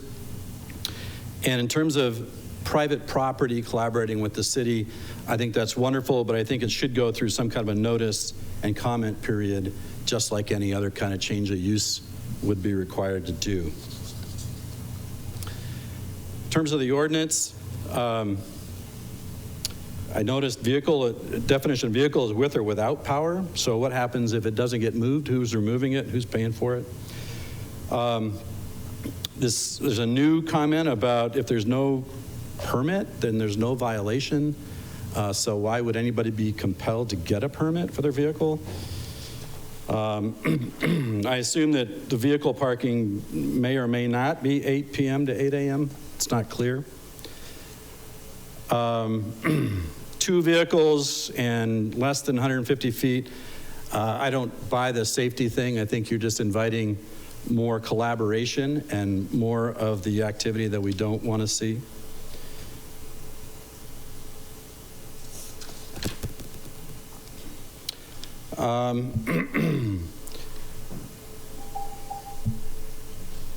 Thank you, Mr. Weatherby. I appreciate it. I see you have several comments. You're more than welcome to make sure that you email those to City Council and the Mayor's office. Thank you very much. Next public comment, come on up. Hi, my name is Sue Silverberg. I live in Ward 6. I'm a mental health counselor, and I have worked with people with serious mental illness and trauma for the last 20 years. We are in a crisis in Missoula. We're in a crisis in our country. Homelessness is an enormous issue. It's an issue of humanity. And we're not doing a really good job. And I know you guys are working hard, and I don't mean any disrespect. I know that you have a hard job, but we've got to do better. I've been coming to these meetings, and I think 2 meetings ago, what I remember is that before you guys were going to ban camping in city parks, we were going to come up with a place where people could camp and where people would have services. And I believe that that is hugely important. Even if we have shelter spaces, there will always be a certain number of people who are not going to fit into shelters, who are not going to be successful at housing.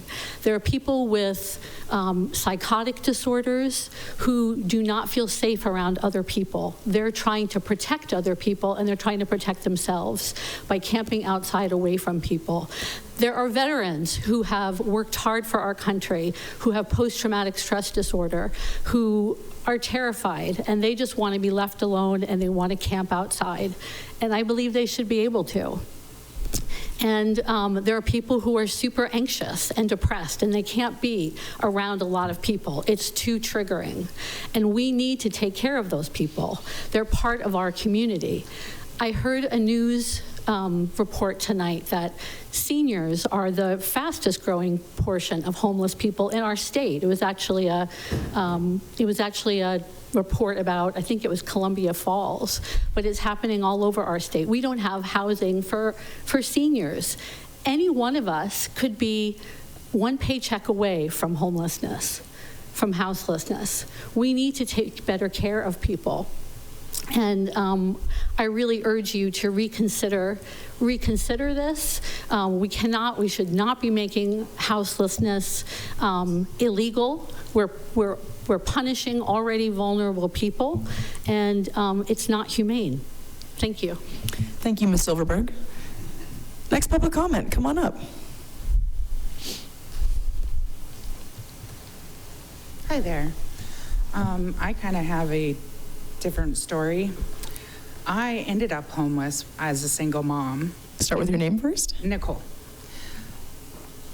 I was told by programs in this city when I was homeless that I either had to quit my job or get pregnant in order to get help, which would put me in a worse position. I wasn't going to do that. I made a choice. Everybody has choices in their life. They have a choice to get clean. They have a choice to get mental health help. They have a choice. I made the choice not to get pregnant, not to quit my job and work my butt off to do better in my life, okay? Now I'm a business owner in Ward 2. Now I'm dealing with the homeless parked in a camper in front of my business, filling up my garbage can with their debris that I pay for, that I work hard to pay for. I've had to step over human feces because they couldn't be bothered to go to a restroom. I've had people steal from my business because why not? They don't get consequences. And I'm over it. Everybody has choices in their life, whether it's to get the mental health help that they need and to stick through it and do the hard work. I did. I was told at age 11 I'd never, ever be able to hold a job, have a family, or have a productive life because I was born an addict. I had a choice. And that's what we're not dealing with. People being held accountable for their personal choices. Okay? I'm all for giving hands up, but the hands out that we've been given in this city doesn't work. It enables people to stay where they're at and not do better in their lives. Somebody mentioned that they're trying to get rid of homelessness and taking after other cities that have done good. Where in America is there no homelessness? If you can answer me that, do that. And if it's not, then why are we spending millions and millions of dollars of taxpayer money to fund people that want a handout instead of a hand up?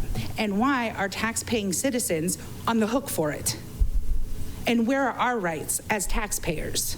When we call the cops and we're told, sorry, we don't know who they are, there's nothing we can do.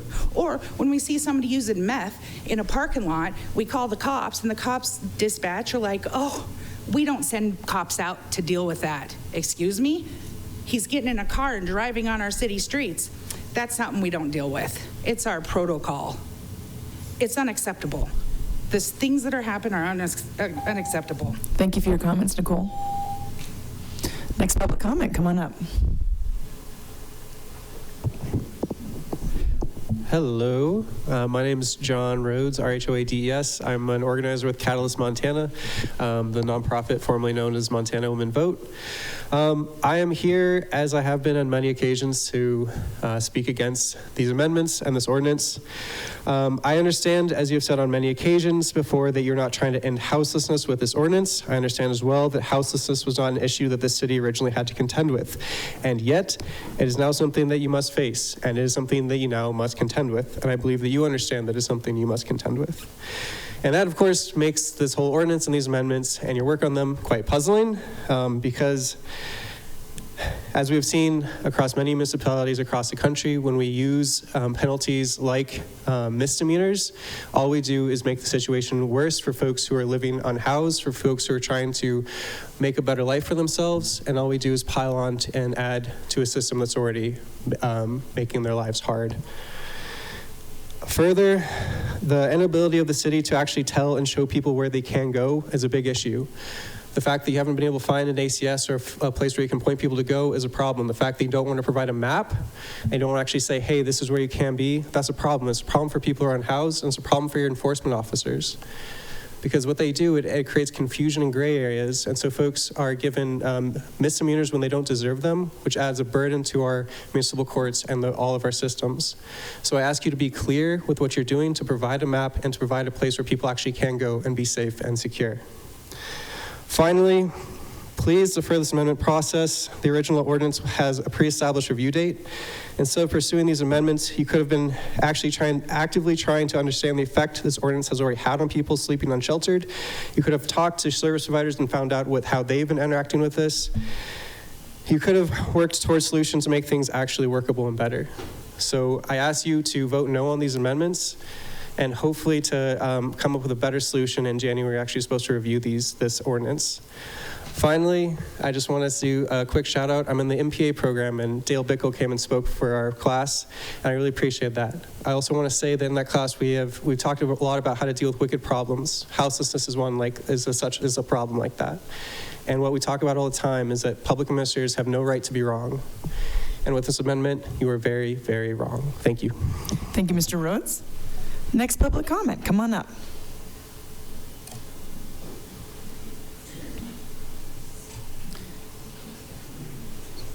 Hi, my name is Lori Wheeler, and I live near McLeod Park. And I wanted to thank all of you for all the hard work that you guys put in and all the decisions that you have to make. I don't think you have an easy job at all. And I've learned a lot tonight coming here about a lot of different things.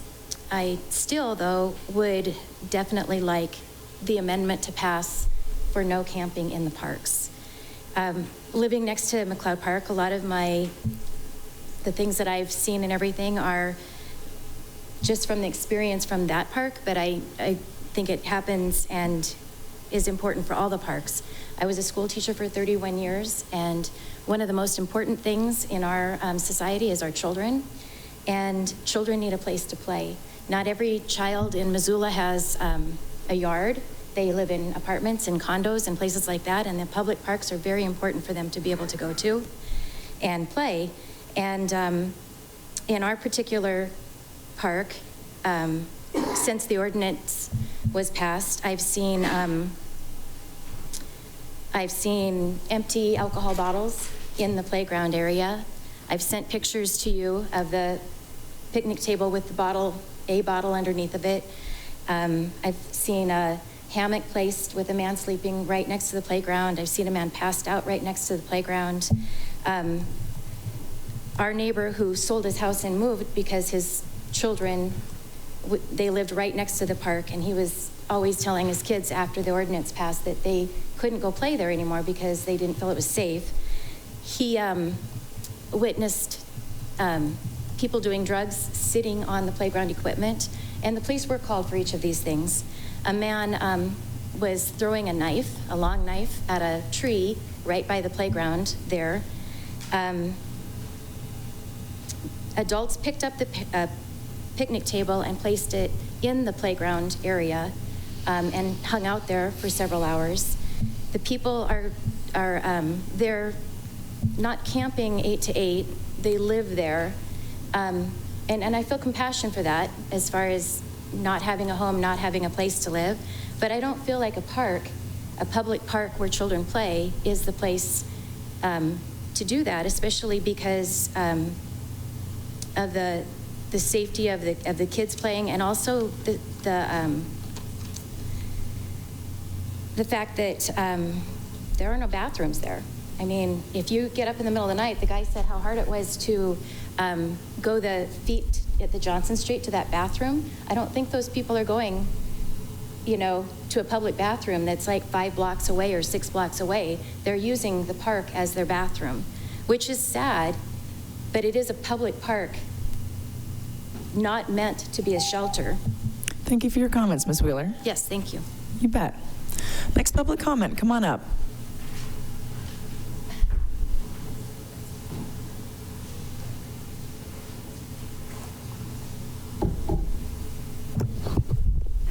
There you go.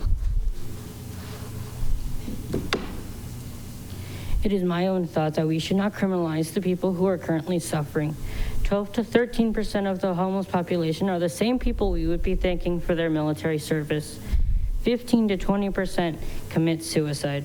While I think public camping has implications for the health and safety of the public and the environment, more effort needs to be made to house the vulnerable and support them than to give them a reason to commit. I had become homeless due to an abusive situation and had to live in the shelter for 1.5 years. The building is deteriorating. The walls have mold, and although being an allegedly safe place, there are deaths being covered up that haven't even made the news. The food being given to them is often moldy or expired. This amendment only serves to cause harm. I urge you to reconsider. The money of taxpayers should not take priority over human lives. Thank you for your comments. Next public comment, come on up.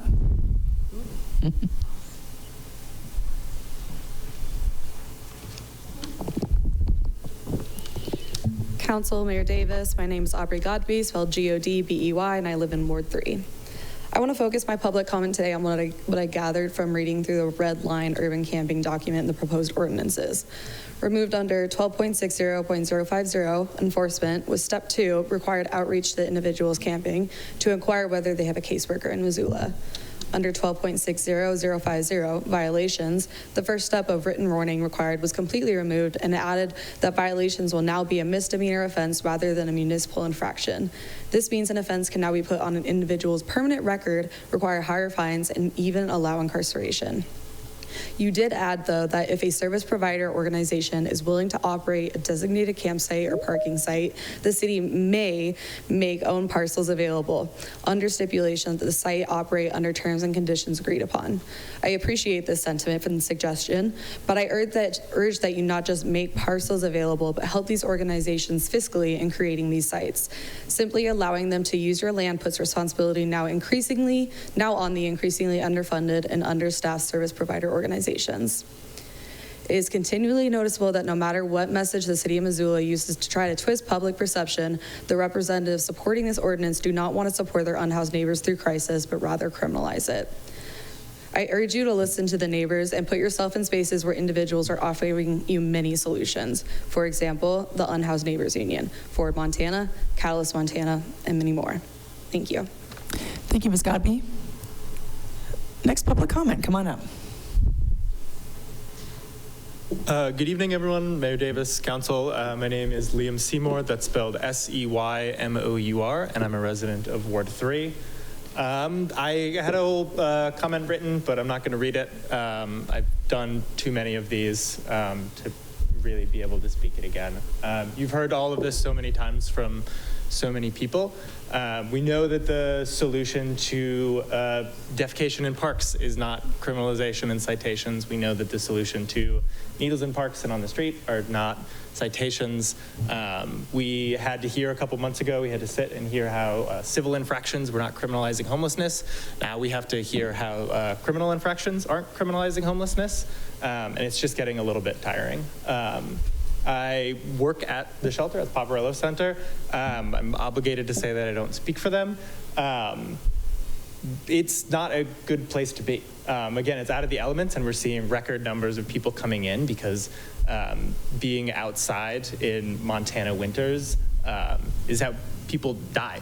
But we are at capacity. It can fluctuate night to night, but we are at capacity. People are sleeping in chairs and milling about and just packing up into this. This is not a good place to be. This is where people are. And criminalizing them into getting there is not getting people, it's not housing people. And I think you all know that. And I hope that you put this in a drawer somewhere and never look at it again. I don't see that happening. But you're gonna hear from people who are gonna tell you it anyway. We get to hear about all of the good things that the city is doing, spending, it seems like $1.5 million on services and programs. That's not permission to spend $1 million on a bad thing. There's no amount of kittens you get to save from a tree that lets you kick a puppy. That's not how it works. You're not balancing this out. Please don't do this bad thing. Please don't spend our public money on doing this bad thing. And again, I hope you don't pass these amendments. Thank you. Thank you, Mr. Seymour. Next public comment, come on up. Good evening, everyone. My name is David Quattrochi. Do I have to spell? Do we still spell it? No. It's pretty obvious how it's spelled right. So I just want to say I'm really encouraged by everyone who's coming up here who may be against sleeping in parks but still focus on solutions. You know, follow it in a year. If the homeless count went down, we're all wrong, right? That's going to be the main decider. And remember, I think what unites us all is that these laws are on the books waiting for us all. If any of us fall into homelessness or hard times, these are the laws on the books for any of us, right? So I'm just going to read some stuff from Outreach. I'm one of the people you've heard enough from. This is captured from people since the ordinance went in place. If the city wants to clean, Ellie's clean.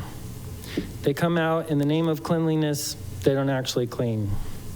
Reach out to people with info to teach and help them understand the homeless people's situations. I want people to be in my situation, losing my home, family, going through mental health issues, and being judged. The city leaves us with nobody to talk to. If the city wants to help the homeless, they should provide services like trash cans and porta potties. We just need help, actual help, on housing answers. Recognize we're citizens and taking our belongings isn't fair. Build more low-income housing. Get people to recognize each other as fellow community members. We're still human. Many lose what few possessions they have due to the city. Code enforcement's usually aggressive. They don't warn us, very forceful. Y'all should let us stay by the river. We aren't hurting or bothering anybody. We want somewhere to live, just like you guys have your homes. They're usually aggressive. They don't warn us. Very forceful. We need a little extra time to get on our feet. So what? You could lose your job, you could get divorced, car wreck, you could be out here too. We need to do more than we're doing in a loving and caring way. Get people to recognize each other as fellow community members. Bring community together. We're still fucking human. Some of us used to help the homeless when we were housed. We have to care about each other. Learn about your neighbors. What makes you happy? Not everyone litters. I pick up others' garbage. It only takes 1 or 2 people to make us all look bad. We need better housing for the homeless. Sweeps result in personal belongings being stolen. It's called theft. Make more affordable housing, better shelters, workforce development, improved services, rehab services, mental health services. There's more, but I just want to say, splitting us into advocates, fighting with people who might be considered NIMBY ain't the answer. We should all be advocates of poor people in our community because they are of our community. Thank you, Mr. Quattrocchi. Next comment, come on up.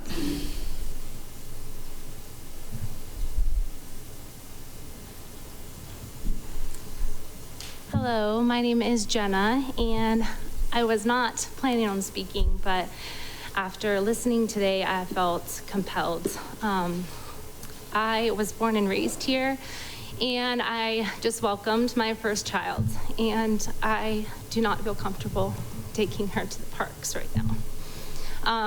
In the mom community, I actually heard Abby's story. I don't know Abby, but I heard about her daughter finding a syringe. I'm not talking about cigarette butts. I'm talking about syringes. I do not want my child to ever find a syringe. And if she does, us mama bears are very protective, and you will hear from me. You're already hearing from us. You guys are hearing from us, and we are telling you no. We are taxpayers. I have worked hard to be here. It is expensive. I bought a house here. It has not been easy, and I have to fight to continue to be here. And you're picking homeless people over me. And I do not believe that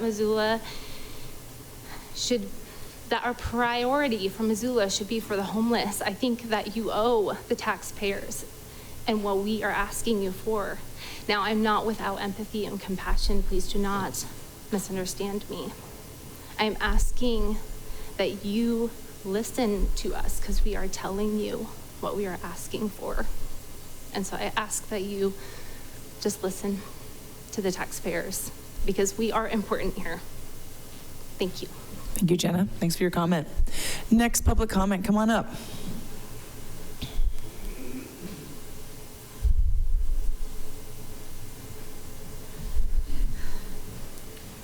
Hi, my name is Julie Sanders, Ward 1.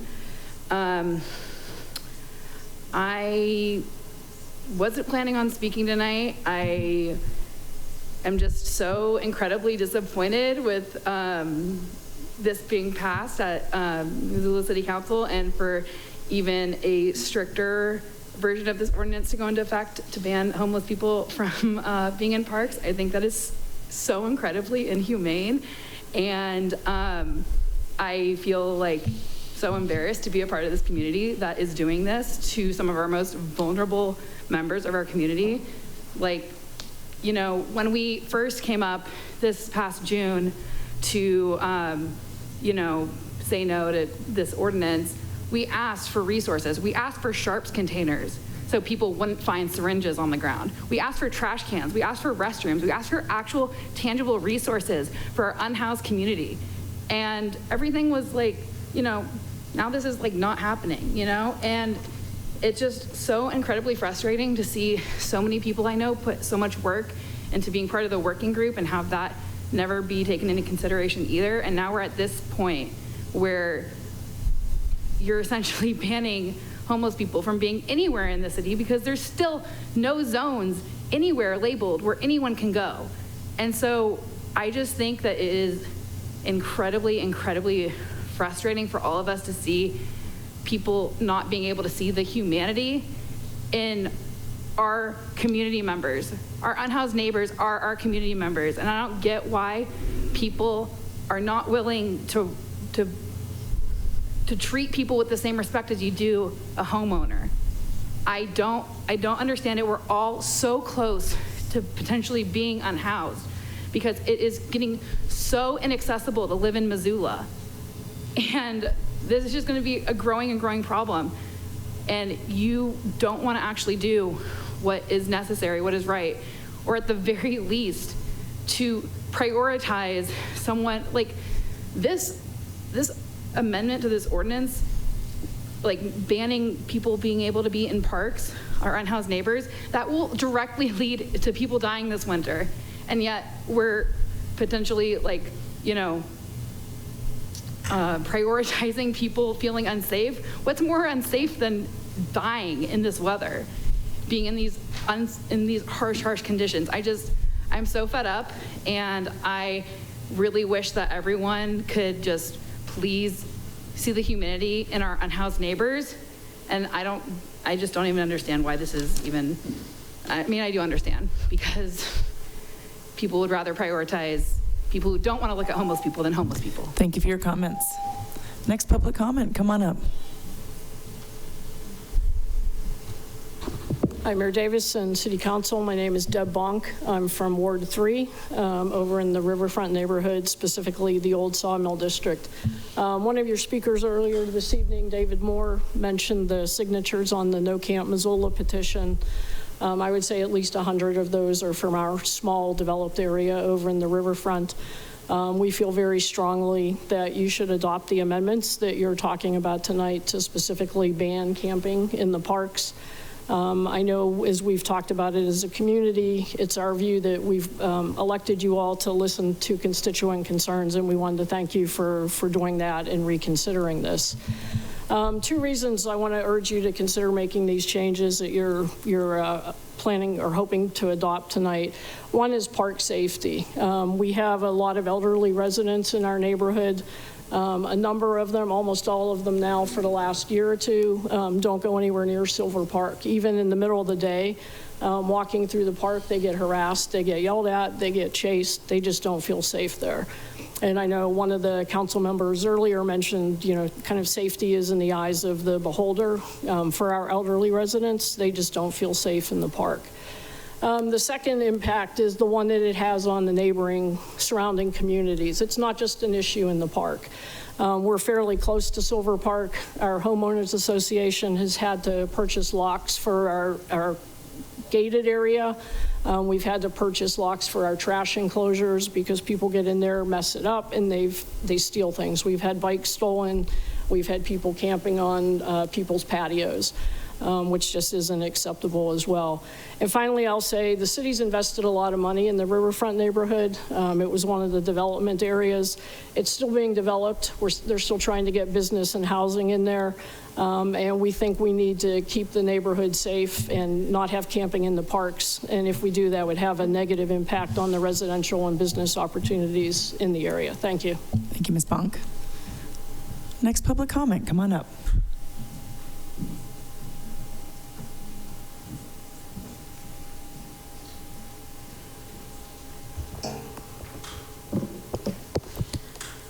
My name is Lolita Jonasian, who has been homeless in this community.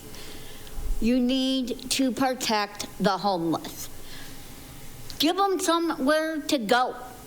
If you don't want them in the parks, you don't want them on the trails, give them somewhere to go. There is nowhere for them to go.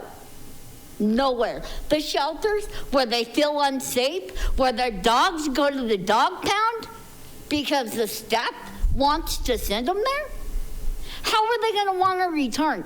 If I was to lose my house right now, I would never go back to a shelter. I, myself, have stayed out camping alone because of this reason. You're not protecting the main community, the unhoused. Yes, great. You guys all have housing then. You want to do this and you want to do that. What about the homeless? Give them somewhere to go. If you don't want them in the parks, you don't want them on the trails, build a community they can go. Don't keep moving them from place to place to place, thinking they can be there, and 2 weeks down the line, they're having police come in and moving them. Mental health people, veterans, disabled people. Build somewhere for them to go. Don't just, oh, well, you know, we're just going to ignore them. They're not important. We are very important. Just because you guys have housing and you may have millions of dollars, whatever you have, that doesn't mean you disclose, be unfortunate. You help them get to that point.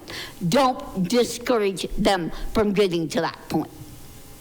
That's all I have to say. Thank you for your comments this evening.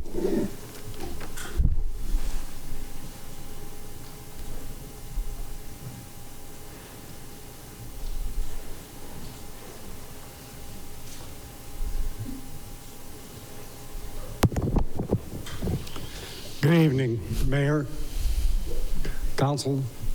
My name is Zane Sullivan, and I heard a lot of very, very interesting comments this evening. It's actually been very enlightening, and one of the things I would like to do first is to compliment you folks on all the work and effort that you have put in on the issues that we're hearing about tonight. This is not an easy situation to resolve. If it was, all the other cities in the United States would have solved this problem a long time ago, and we wouldn't even be here tonight. Do I have a solution? No, I don't. But one of the things that I definitely have heard this evening is, are we focused in on a right issue? We're talking about homeless people. We're talking about people that maybe have mental illness and mental problems. We maybe have people who have addictions, and we have some people who, frankly, I think maybe just don't want to work too hard. What are we doing for those who are working, who have worked very hard to acquire whatever it is that they may have at this particular point in time?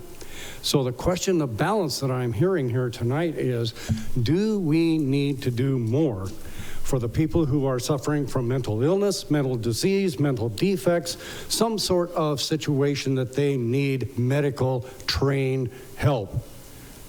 I think the answer is probably yes. Is this ordinance this evening going to answer that issue? The answer is no, it is not. We need to spend a whole lot of time, as the rest of the United States is already doing, on trying to address these issues. But this ordinance that's before you tonight is not the answer to homelessness or mental illness or addiction. We do need to address those issues as a nation, as a country. But this ordinance, denying the changes, denying the amendments to this ordinance, is not going to resolve the issues that we're hearing about tonight. We also need to give consideration to those who are working, paying taxes, and providing a lot of the things that this community enjoys and appreciates. We need to also support them. And for that reason, I urge you folks to pass this amendment. Thank you. Thank you, Mr. Sullivan. All right, next public comment. Come on up. Hi, thank you all for being here. Everybody, actually. My name is Kathy Scribner. I've been serving this community for the past 20 years as a hospital and hospice chaplain. And I directed the Family Promise program and actually brought it to Missoula in 2008 that serves families who are unhoused and their children. And I would like to say that every single person that is staying in that shelter is working probably 2 and 3 jobs. They can't afford housing in this place. So what I guess I want to propose tonight is just to say this isn't an us and them problem. This is an us problem, because any of us, regardless of amount of money we make, trust fund, how many houses we have, we're about 2 situations away from becoming unhoused. Natural disaster, medical emergency, death in the family. I just provided support to a couple last night who are camped over by where I live, because I spend a lot of time with unhoused folks. And I've had some of the most profound conversations of my life with people who are unhoused. And they lost their house in the Maui fire and lost a spouse. And they're living back in Missoula because their kids are here. and hadn't been here in 25 years and found themselves despairing at the community they came back to. Because it used to be pretty warm and welcoming. And they said it's nothing like Maui. So what's going on, you know? I want to address two issues that I'm concerned about in terms of congruence with the land acknowledgement that we talk about. I've provided support to some Indigenous elders, who's a 70-year-old woman, I won't say her name, who last summer was kind of joking about, well, now, you know, if I want to put a teepee on the land in which I've been dispossessed, how many times? My great-grandparents picked bitterroot here, and I want to put a teepee up between 8 and 8, and I can't do that. And now I'm going to get fined for having like a shelter on my own land. So if we're going to be serious about this ordinance, we need to think about how is it congruent, because right now it's pretty much not. My other concern is for our police officers and sheriffs and everybody else, first responders. Even if they're not feeling morally aligned with some of these ordinances, they're the ones out having to spend their time like enforcing this stuff, which is a lot of extra burden on them. And it's causing a lot of stress in that community. So, I mean, this is a very, very complex issue, but like I said, this is an us issue, and any of us can become unhoused at any time. So I'm not obviously in favor of these ordinances, and I hope we can do the right thing, Missoula. Thanks. Thank you, Ms. Scribner. Next, come on up. Hi, I'm Zach. I live right by McLeod Park, kind of echoing. First of all, sorry if my voice is shaking. It's incredibly cold in here. I'm not that nervous, but echoing Councilman Nugent's comments about the McLeod Park and fellow Missoulians, I drive by there every day. It's a site that I would have never imagined in Missoula. I love this city. I love everything about it. I love every person here. When you go by there, you know, when I first moved here, me and my now wife would walk our dog to that park, and there were kids playing, and it was what made Missoula so great. Now there's, you know, barrel fires and needles and groups of people that I don't even feel safe by myself walking around, let alone my wife. I tell her, do not go on the walking path. I think, kind of echoing Zane's comments, I applaud you guys. I hope you pass this amendment. I don't know if it's going to make a big difference. I think there's so many, this is such a multifaceted problem that there's just too many heads on this dragon to slay. I would like to echo one of the comments about the permitting for vehicles. I would like to see like a notice maybe sent to a block radius or something, because, you know, say your neighbor doesn't care and they're not there half the year. What happens to the family of 4 right next to it when there's RVs and tarps and tents and feces everywhere and needles? Also, I just think we're a nation of law and order, and we just don't, you can't break the rules here. I don't think I could just have a beer out on the county courthouse lawn. I would get in trouble for that. But it seems like there's kind of 2 sets of rules where if you don't have much, which is unfortunate, you just kind of go to jail and then come out. I mean, I worked next door for 10 years at the Thomas Mar Bar, and stepping over people in sleeping bags and women servers being accosted and robbed and cars being broken into. It's just not what Missoula should be. So I appreciate you guys for all the work you do. I know it's a lot of work. I think it's good to have passed this amendment, but we got to focus on the bigger issue, which is allowing this and not helping people that need the help. But also, I'll end with, my mentor always says, show me the incentive, I'll show you the outcome. And if we don't incentivize the people that can help themselves, then they're not going to help themselves. Thank you, Zach. Thanks for your comments. Next public comment, come on up. Hello, good evening. Thank you for accepting public comments. I was here 2 sessions ago. My name is Ty Howell. I'm homeless and I sleep in Kiwanis Park on the east side. You can find me there.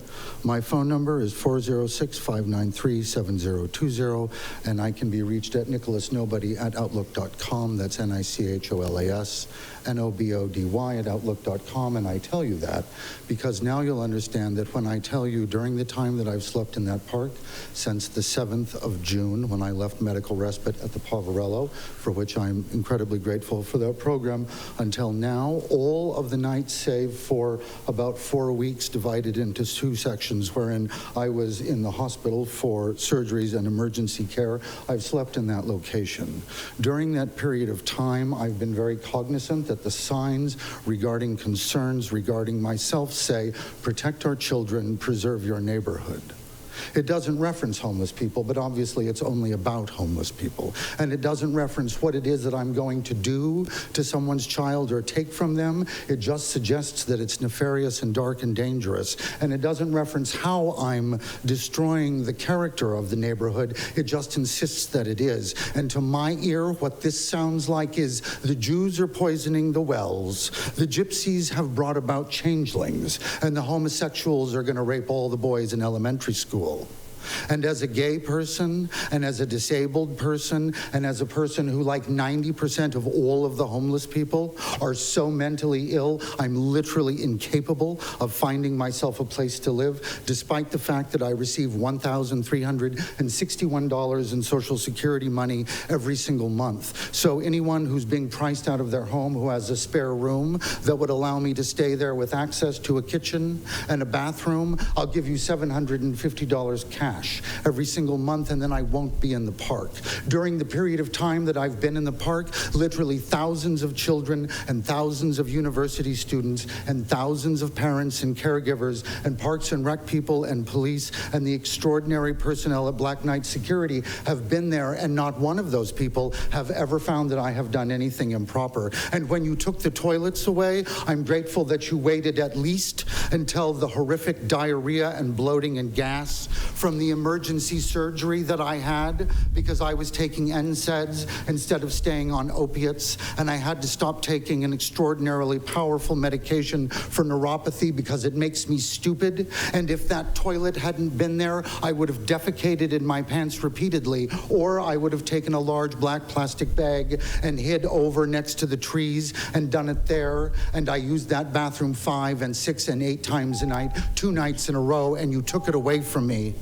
Thank you for your comments. Thanks for coming down, Mr. Howell.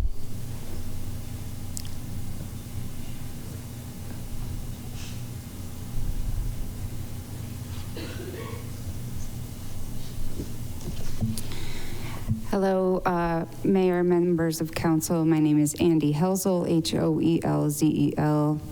Pronouns they, them. I live in Ward 2. I am, in fact, a taxpayer.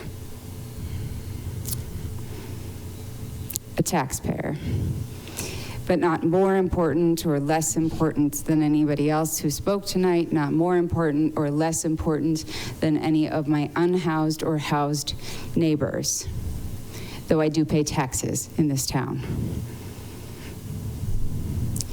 I'm trying really hard to hold on to some empathy and compassion for some of the commenters who have come here today. Because I believe at some point, it's my job to understand that they perhaps just don't have all the information, or perhaps have lived lives of such extraordinary privilege that they are unable to see this from another perspective. I'm particularly struck by an earlier commenter who used the phrase destructive empathy. I would love, if that commenter hears mine, to be offered a definition of this phrase that makes any sense at all.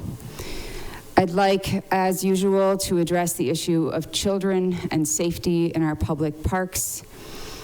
I am a parent of a 20-year-old college student and a parent of a 10-year-old child who goes to Lowell Elementary School and is in the 5th grade. I am also somebody who has worked with children almost my entire life. I will offer to any member of council, any member of this public, that I am more than willing to sit down with your child and have a conversation. To have a conversation about what it means and what you should do should you come upon a syringe in a public park. I have had this conversation with my own children on numerous occasions, including when we've done river cleanups. What happens when we come upon a syringe in public park? You go to a grown-up, you don't touch it, you go to a grown-up and you tell them that you found a syringe in a public park.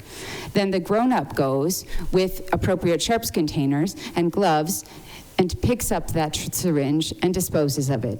The same thing happens if we find bottles of alcohol or empty bottles or cigarette butts or a knife or any number of other things.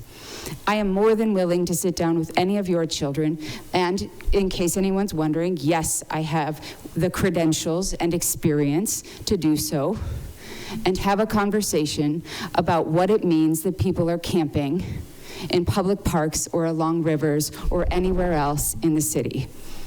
Thank you for your comments. That's what your children should be concerned with.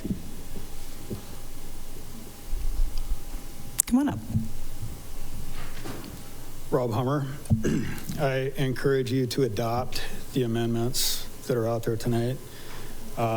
This problem does not stay inside the park when people are camping in the park. It spills over to private property. Myself and my team have to go out and clean up countless camps that have spilled over off of the park on a private property. I can provide you the actual 5-gallon bucket full of sharps needles that we pick up. It costs a lot of money to rent equipment, go out there, and it's a lot of wasted time. I shouldn't have to have a conversation with my child about how to deal with finding needles all over the parks. Thanks. Thank you for your comments this evening. Any other public comments this evening? Come on up. Hello, my name is Ren Parker. I'm kind of unsure even what to say because we've been going through this for so long, but I guess the thing that I'm most concerned about is criminalizing. I think that I'm hearing everyone in the room being very frustrated for all these different reasons, and we have I think the one thing we can all agree on is that we have a massive crisis on our hands, and everybody's being affected and is frustrated about it. But my concern is that we're getting so emotional and frustrated that we're turning on each other and not looking at each other and trying to find solutions as a community. Because if we're just fighting, nothing's going to change.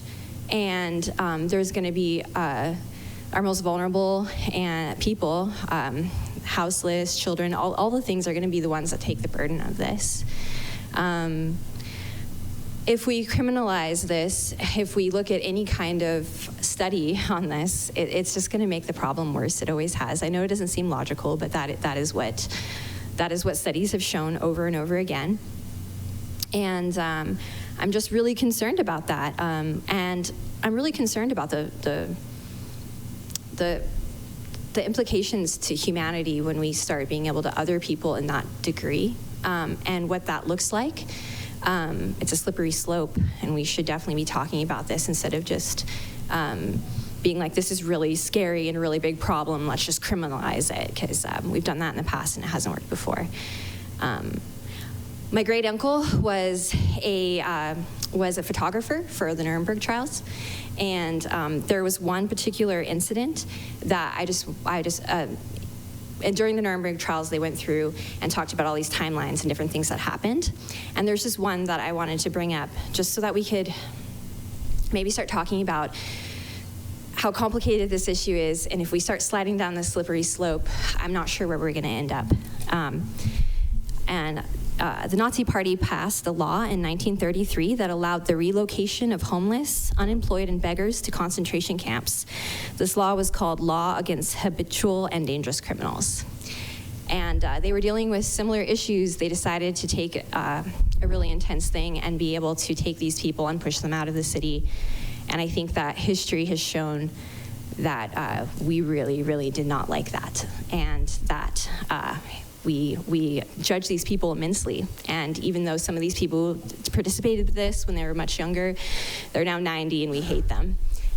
Or they're in jail. So I just want to say, please, let's think about these things. Let's let our adrenals come back down to earth and try to calm down and work together. Thank you. Thank you for your comments, Ms. Parker.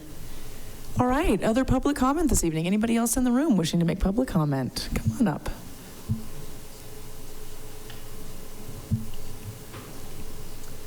Thank you. My name is Sonia Quackenbush, and I do reside within the city limits. I guess I'm privileged because my husband and I own a home that we both worked our entire lives to pay for.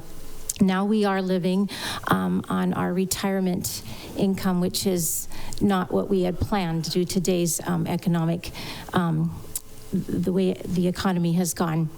So we are living on a smaller budget than we ever imagined that we would.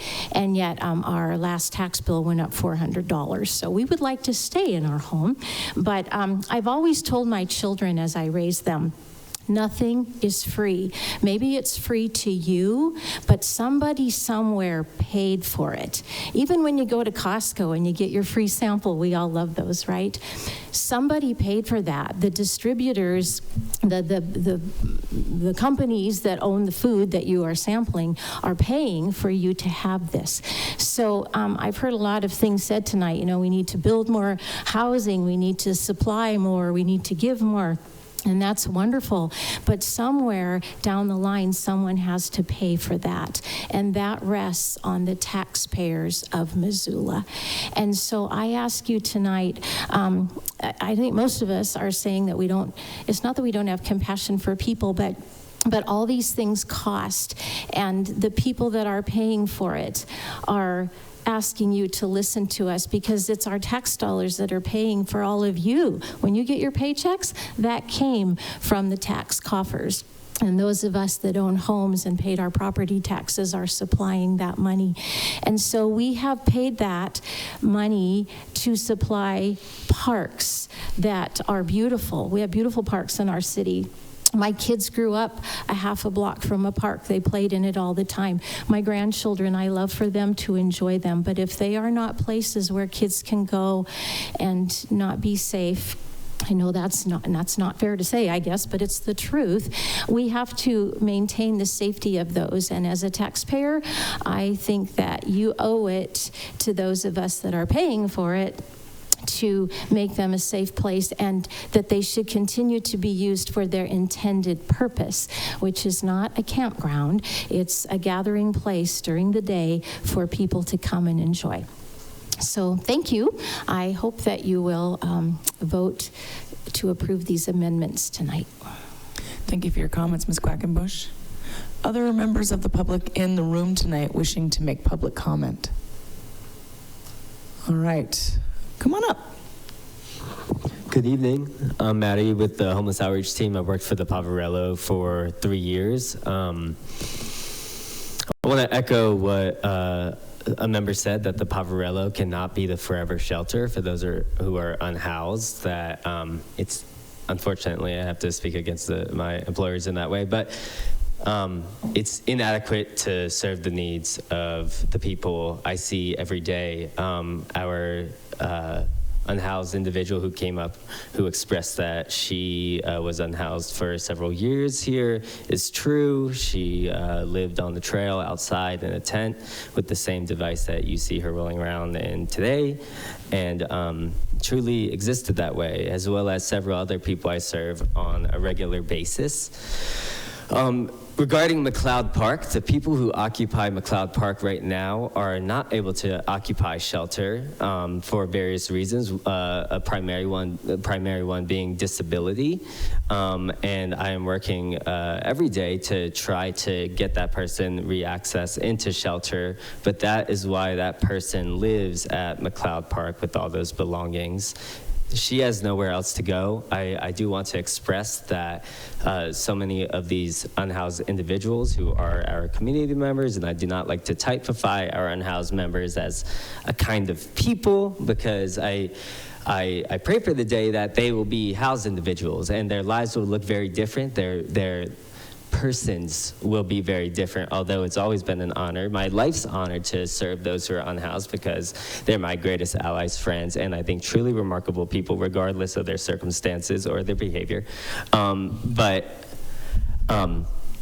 Don't typify these people unhoused. I want them to be housed. They wish to have a place to go. So I just want that to be a priority of our community here, that we are able to provide places where people who are unhoused that have very minimal options or inadequate options. I promise you it is a demoralizing space. I spent just an afternoon in a shelter recently. It's called God's Love in Helena. It was a hellhole, ironically.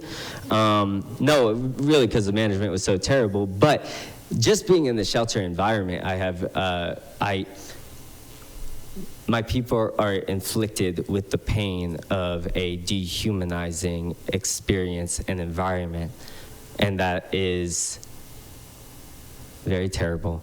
And I mean to share those things because the testimony of those who are unhoused is a voice that we must listen to and work to alleviate this.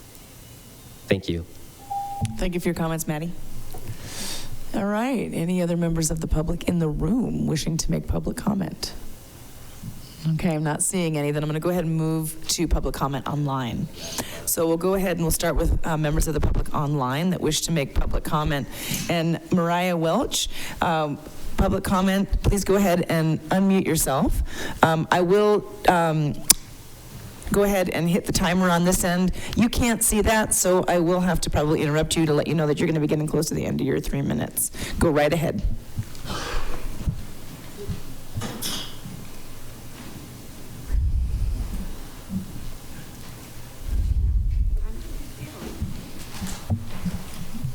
Thanks, Amber. Mariah, are you able to unmute? I am unmuted. Can you hear me? Yes, we can now. Go right ahead. I would just ask if I can have access to my camera as well, please. Sure, go right ahead.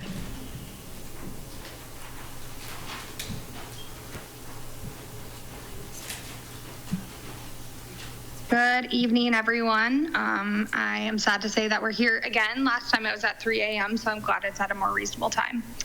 My name is Mariah Welch, and I'm a resident of the Lower Miller Creek area. I'm a criminal defense attorney in Missoula, and I represent people who are on the lower socioeconomic scale in both Missoula Municipal Court, Missoula Justice Court, and Missoula District Court. So that's all misdemeanors and felonies in the city of Missoula. I don't speak on behalf of my employer, but I speak on behalf of all of the experiences that I have had while representing all of my amazing clients that I am honored to do so every day. So you've heard so many points this evening about the harm that this policy has had on our unhoused neighbors and that these amendments will have on our unhoused neighbors. But I want to touch on the legality of making being houseless a misdemeanor. Based on the discussions here today and the discussions that have taken place in committee, it is fairly clear to me that the council is not aware of the impacts that misdemeanors have on people, regardless of if jail time is attached. For those who are on probation, a simple charge of a misdemeanor is enough to send them back to prison. I had a client who was on probation, who was law-abiding and doing great, and he was cited for a misdemeanor. Just by receiving a misdemeanor charge, the parole board revoked his parole, and he is now serving an additional year in prison. Since he has gone back to prison, the prosecutor has dismissed his misdemeanor altogether. And so he is simply being revoked on parole because he received a charge, but never had a conviction because he didn't do what they said he did. When misdemeanors are on your record, regardless of if there's jail attached, it impacts the plea offers that the city and the state will offer people because now they have a record. By giving a misdemeanor to unhoused people, you're creating a criminal record that can have greater impact on people's lives. It's my understanding that this council does not believe that the municipal court judges are doing enough with the citations that are being given to people. So the solution is to make urban camping a misdemeanor. Criminalizing homeless people is not the answer. It has never been the answer. And I'm pretty appalled that so many of you believe that it's the answer here today. By not giving these people access to representation for misdemeanors, such as people like me, you are ensuring that underprivileged people have an even more difficult time navigating a very nuanced system, a system that I went to school for 3 years and I practice day to day to help underprivileged people navigate. Thank you for your comments, Ms. Welch. That's 3 minutes. Thank you. Thank you. You bet. All right, next member of the public online is Annette Clayton. Ms. Clayton, go ahead and unmute on your side. I'm here. Can you hear me? Yes, we can. Go right ahead. Great. First of all, I want to thank this leadership team for your very thoughtful approach to this very complicated issue. The proposed revisions should be adopted, and I believe that all city parks and trails should be accessed by all. And if they're used for urban camping, they're not accessed by all. I do believe that the camping should not be allowed so close to the rivers, and thank you for your amendments in that regard. And lastly, I would say I appreciate the creativeness that you're thinking about in solving the broader issues and the broader problems. So I support the ordinance, and it should be adopted. Thank you very much. Thank you, Ms. Clayton. And next public comment is Chris Kay.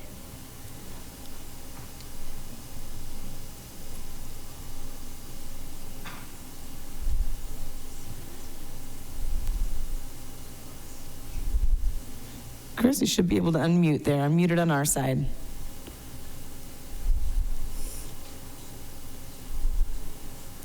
All right. Chris, are you able to unmute there?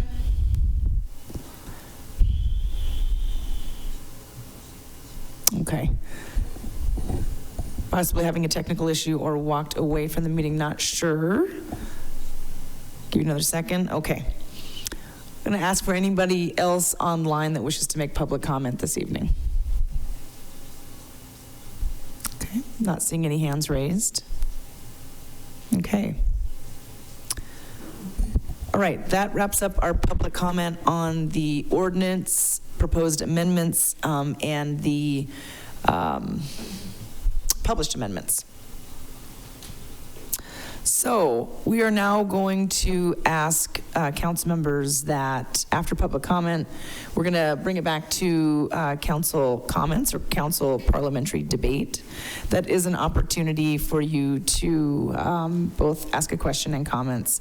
And I will be rotating one time per council member so we can have an effective and efficient conversation this evening. So in batches of 3, and those can be comments or questions, but I'd like those to be in batches of 3. So, Councilor Savage, did you have a question before I get started? I do have a procedural question. So I have a couple procedural questions. One, Ms. Vasecka and I had questions from earlier, and so I'm wondering, do we get to ask those and we can comment? Yes. Or okay. You bet, absolutely. And then procedurally, how exactly does this work? Are we going to vote on the amendments to the amendment? I'm just trying to figure out when to comment and when to ask questions. So Got it. So motions are on the table. We took public comment. Then we're going to take council comments, and then we're going to vote on published amendments. So that is, so friendly amendments were taken. That's all part of the main ordinance. But then published amendments, that would be the 2 that we heard from the 3 of you plus Councilor Carlino's. Those are all the published amendments. We'll take votes on those all singularly to make sure that folks can have the opportunity to vote on those. So then we will hear all of that. We'll take the vote on those published amendments. And then at that point now we have a fully amended ordinance, and then we'll give an opportunity if there's any new amendments that have not yet been published to be heard, and the intention is to get all new amendments on the floor at that time, because then we'll do another round of public comment then, and then we'll bring it back to council comments and vote on those unpublished amendments, if there is any. Yes. Yep. thank you for asking for that again, because I know I went through it at the beginning of that, and it's been hours. So I imagine it's hard to keep all that straight, and I had to look at my list, so I get it. So we'll bring it back now to council comments, and you're more than welcome to ask questions at the same time. And so happy to entertain that now.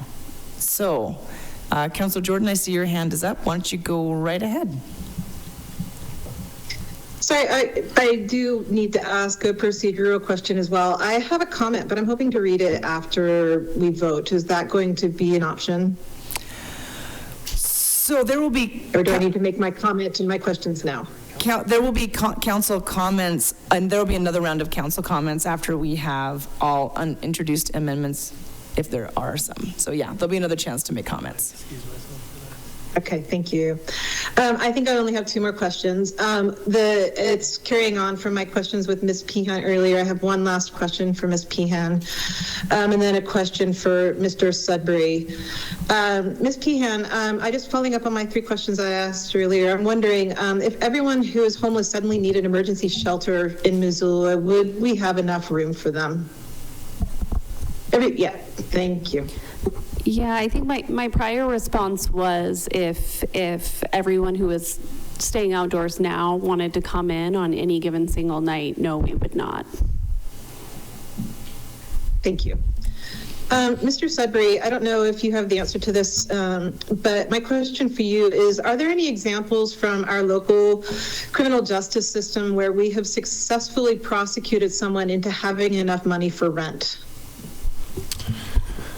I'm not sure that's really a question. I would say there's no, I'm going to turn that around and say there's nothing in our city code that doesn't have a penalty associated with violating that rule. So take that for what you will. Okay, thank you. Okay. You bet. Councilor Vasecka. Thank you. I just need to gather my notes from before public comment. My first question is for the sponsors of the amendment, Becerra, Savage, and Farmer. I guess, so it says the city council may approve the permit if it is deemed. Would that mean that each permit would have to come in front of council, or would just the city approve a permit? For the 126040 designated temporary camping sites and safe parking sites. So whoever wants to take that. I think I'm reading that if a camping site, a designated camping site was going to be identified. Oh, okay. That city council would approve a designated camping site permit, not individual. Okay, I like that. Okay, never mind then. Just scratch that. Sorry, it's been a long night. Okay, my second question, I can do 3, correct? Yes. My second question is for Mr. Sudbury. If the city were to distribute an urban camping resource guide detailing locations for a sharps disposal, I guess my question is, from a legal standpoint, if somebody were injured at a sharps disposal location, would the city be liable for those injuries for directing people to go to that sharps disposal location?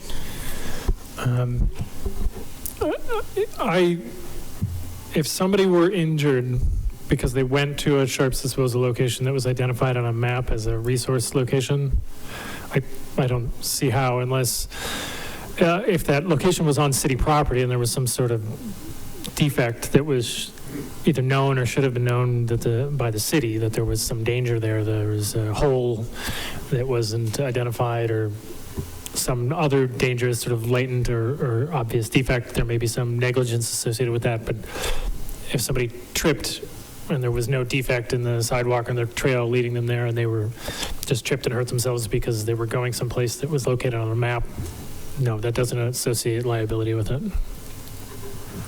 All right, thank you. And then my last question is for Chief Collier. Regarding Mr. Carlino's written warning required, I guess If this amendment were to fail, would it be possible for a written warning to be issued up to the officer's discretion, even if it's not written specifically in the ordinance? Yes, they can issue a written or verbal warning or go straight to a citation at their discretion. And we generally encourage all of our people to resolve issues at the lowest level, and I would assume that I would view a written or verbal warning as a lower level enforcement than a citation. All right, thank you. I'm all finished. All right, thank you very much, Councillor Vasecka. And Councillor Savage. Thank you. I just have two questions. So if I think that we've heard that we're not seeing a lot of camping in parks right now. So I'm curious, where are people camping? If we have a number of people outdoors, just where are they? It's a staff question. Who would like to take that question? Is Ms. Pehan? Mr. Bickle? That's a good and difficult question to answer. For years and years, people have sheltered outdoors in various locations around the city. In fact, earlier this year, I was talking with my aunt who remembered people sheltering along the river, in the 50s. So even within our current buffer zones, you'll still be able to find some people sheltering, and it's based on our ability to enforce because we have limited capacity to do that, and also just depending on the nature of the situation. So I think we can't wave a magic wand and say, all right, there's going to be no camping anywhere, because just our capacity to be able to deal with those situations varies based on how much we have to deal with in all of our areas. So difficult question to answer, and probably not that satisfactory of an answer, but that's how we're dealing with it. So when we're talking in this ordinance, we're saying, or the sort of amended language is that people are no longer allowed to camp in parks, but they're allowed to camp on city property. What does that mean? Where is that? Is that a parking lot? Is that parking spaces? Is it sidewalks? Is it doorways downtown? Where do we anticipate people camping on city property?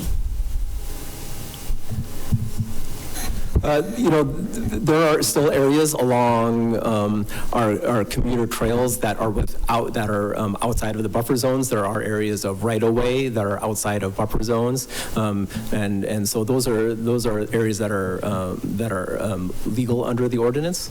And other city properties could be available, and parking lots that are within buffer, that are outside of a buffer zone that aren't being used at those particular times.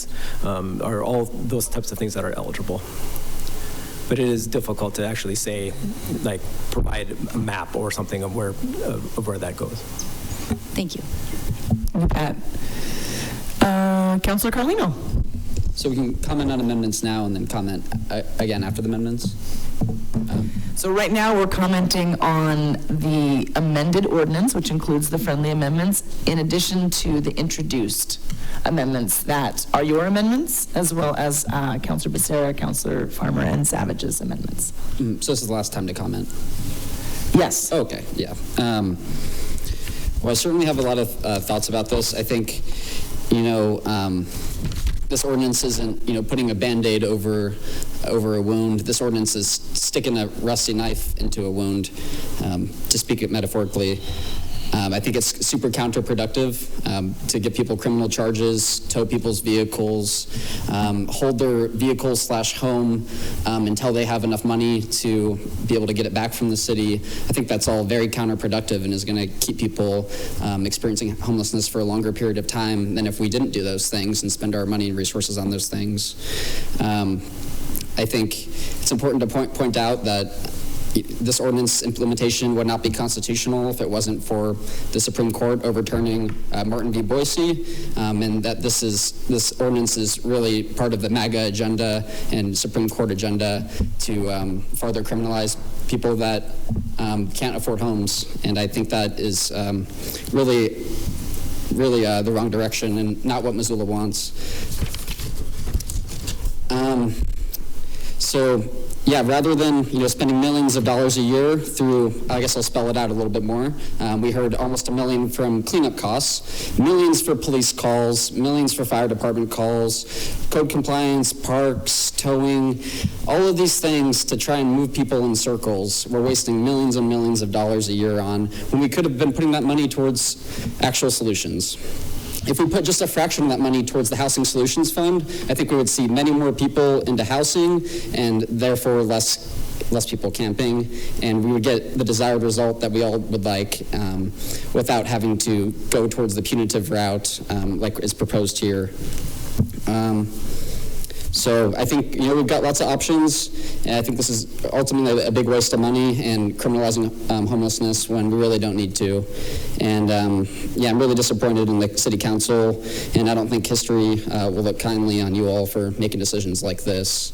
It's very unsustainable, and it's harmful, it's hurtful, and I think the only way the council is able to justify it is because because policies like this and rhetoric has really dehumanized and people. But these are our neighbors too. They're equal to us, and they deserve a lot better than getting misdemeanor charges, holding their vehicles away from them, and taking their tents, throwing them away.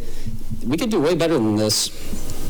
And I ask that we do better than this and not vote for this ordinance. I think, if 6 sponsors, there's really only one way for this not to pass today, and that would be for the mayor to exercise the power to veto it, or, everybody coming together in council, against it, or, somebody changing their vote from being a sponsor. So I would hope that would happen, but I think in the future, we'll see that this doesn't work. Criminalizing homelessness just makes things way worse, and you can't use the criminal legal system to get people into housing. It's really obvious, and with our limited resources, I think we should try and put more of it towards real solutions and not waste so much money making people's lives incredibly hard who are already struggling so much in our community. So yeah, it's just really, really sad to see that you all are taking this route and have decided to do this. But misdemeanor criminal charges is criminalizing homelessness, and I ask that you don't do that, and ask that you don't take people's vehicles and tow them, and that we change this ordinance. We've got some amendments that could make it a lot better, like the ones providing resources, or perhaps going back to where the Martin v. Boise protections, where we're not going to enforce this unless we have shelter beds available. I think that makes a lot of sense, because if there's not shelter beds available to provide people, then we're just moving them in circles. So let's just try and do better here, and at least pass some of the amendments that have been proposed to this before moving forward. Thank you, Councilor Carlino. And Councilor Melson. Thanks, Madam Mayor. Just a comment specific to Councilor Becerra, Farmer, and Savage's first amendment. A colleague mentioned it earlier, but a lot of folks dedicated many hours, 25 hours we heard, to a good faith facilitated working group process. And to me, the language that those councilors are bringing in their amendment to replace section 1260-30B is the embodiment of that work. It both recognizes the collaborative effort necessary to combat homelessness, but it reorients the responsibility back onto the city. I do think it's important to adopt that amendment for accountability and to set expectations both for our residents who are housed and for our unhoused residents with a resource guide. Maybe we're getting high-centered on the term guide, because when I think of it, I think about ski guides going into the backcountry. But to me, it's a simple product that aggregates and collates like all the resources that are currently available and delivers them in a really convenient manner. We heard from staff earlier about all the ways we and our service providers, the nonprofit community, are working on this issue. To me, the guide is just a simple act of gathering all that information and designing it into a simple brochure that partners can distribute. So considering all of that, I will be in support of that amendment. Thank you. Thank you, Councilor Melson. And yeah, one moment. Yeah. Hold on one second. Well, yeah, Councilor Sherrill. I want to make sure that we're all understanding what are we only commenting on the amendment? I thought you said we were commenting on the amendments and the main ordinance change. Is that correct? The two motions this is our comment period for both things. And then we're done commenting. I think there's a little bit of... There was a little confusion because in the protocol, we were allowing for additional comments on unintroduced amendments. So why don't we treat this as our final comment period, assuming that all amendments have been made? And, you know, but if there's additional amendments that make it to the floor, then we'll have to go through the procedural process again. Does that sound okay? What's that? I do not want us to be here any longer than we have to be, but we don't have a final product to actually comment on until the amendments are voted on, yes or no. Yes, thank you for that. Yeah, so it's kind of, I think this is comments on the amendments, questions on the, and then we vote on those, and then we have a final ordinance amended. Thank you. Sorry, I said that earlier and then just got my own self confused. No problem. It has been a long evening and a long day. Yeah. So thank you. I appreciate that. So again, two motions are on the floor. It is the ordinance that has been amended by friendly amendments, and it is the published amendments that we are commenting on. We need to vote on those public amendments one by one after we've heard from all council members. Okay, Mr. Melson, I see your hand is up, and then I'm going to move to Councilor Jordan. Okay, great. Councilor Jordan. Apologies, because it is getting late. I think what I have is a final comment. Will I have time to make my final comment after we do some voting? Or should I do it now? Yes, you will have an opportunity to make additional comment after the vote on amendments, after we have a final document. Oh my gosh, go ahead, please. Thank you. I just want to, so right now we are commenting on the amendments, and then we will vote one by one on the amendments, and then we'll have an opportunity to comment on the main motion, is what you're saying, and then we will vote on the main motion. Correct. So right now, comments on the amendments. I think there was still something I heard that made that unclear. Well, there are two motions on the floor. One of those are the amended ordinance and then the unpublished. So just to be clear, there are two motions on the floor. Okay. Sorry, somebody just lowered my hand again, so I lost my spot in the queue. With that clarification, thank you. I will wait to make my comment. I appreciate it. Okay, thank you very much. So, Councilor Anderson, do you have a... Yeah. I have a comment on an amendment, so I think it's in order. Simply, gosh, guys, I'm quickly going to just say that I'm not going to be voting in support of Becerra, Farmer, and Savage's changes to 12.60.303, because I think that the reason why we took out that language, why I was supportive of that as a sponsor of the ordinance, was because it felt too prescriptive. I understand that we are doing a lot of these things, and we tried to change some wills to mays and such not. But I mean, some of these things that we are not the responsible party for, and yet we're responsible for kind of updating people on those particular resources. And I would be in support of this because I do agree that we should coordinate and collaborate with willing service providers, and we should, the need for lockers is a thing now. It may not be a thing in the future. I don't like how prescriptive it is in this ordinance on these individual items. I think that we should have a guide.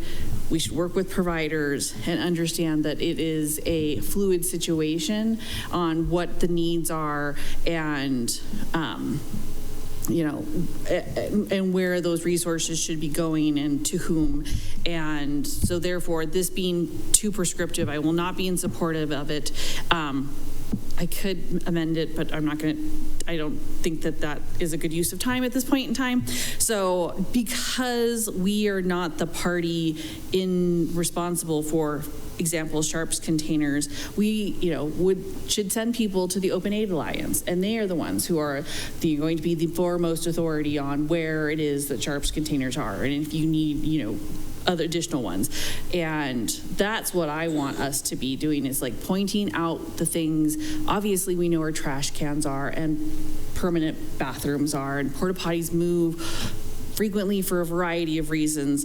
All of that seems, that is within our purview, but I just don't want staff, which is already at such limited capacity, constantly having to chase down this information and update it. I won't be in support. Thanks. Okay. Thank you. Thanks for your comments. Councillor Becerra. Thank you. I just want to comment on our amendment, not to change my colleague's mind, but that made me think that perhaps there's still some confusion, and I hope that when my colleagues vote on this, they know it, they vote on it, fully understanding the meaning behind this, and that is that we are asking for coordination, collaboration with service providers to create a document that outlines where people can go to find services that are provided by the city, and where they can go to receive the services provided by service providers in the community. We're not asking that the city provide all those services or infrastructure. It's not. It's a way of ensuring that housed and unhoused members of our community know where to go when they need something. Because even if the amendment to prohibit camping in parks passes, we are still going to have people out on the streets who will need the assistance. And I think it's important, we owe it to everyone to know where they can find the services that they need. I'm not saying that the amendment is to make the city responsible for the provision of those services. I also think we heard from staff and the mayor that in some shape or form we are working on that already. So it's codifying the work that we already know we can do and we're willing to do. So I hope that helps clarify any misunderstanding for my colleagues and the public. Thank you, Councillor Becerra. And Councillor Farmer. Thank you. I just want to add one last plug for our amendment. I think the role of the city is to provide information. And if you go to our website right now and you look up where can my dog be off leash, the city provides information that is not the city's information. It is providing additional information for other people to know where they can go. And that is what I'm envisioning for this amendment. It is simply the city's responsibility to bring that information into one place and provide it for the public. I'm not asking the city to provide that information or to actually have that resource, but to just make it so we all are on the same page of where those resources are available. So that's my final plug before we vote on it. Thank you, Councillor Farmer. All right, any other council comments? All right. Not seeing any, then we're going to go ahead and vote on each proposed amendment. So that process will start with Ms. Trimble, and I would say Mr. Sudbury, as we need to, as a partnership, work together to make sure we're clear on what we are voting for. So again, the published amendments are what was included on the City Council agenda. And so we're going to start with the first one.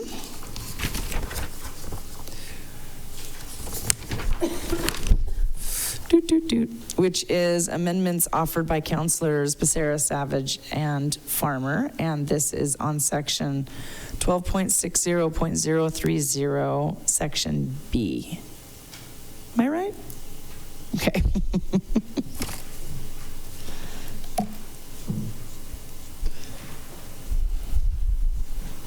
And Madam Mayor, just want to be clear, we're voting on the provision that's on the agenda. It's attachment 8. As you said, 12.60.030, section B, except as modified by the friendly amendment to change the city will work with willing service providers to a may. That's in the third line of paragraph B. That is my understanding. Is that everybody else's understanding? Okay, great. Looking around to the sponsor. Okay, look at the counselors. Okay, thank you. Yes.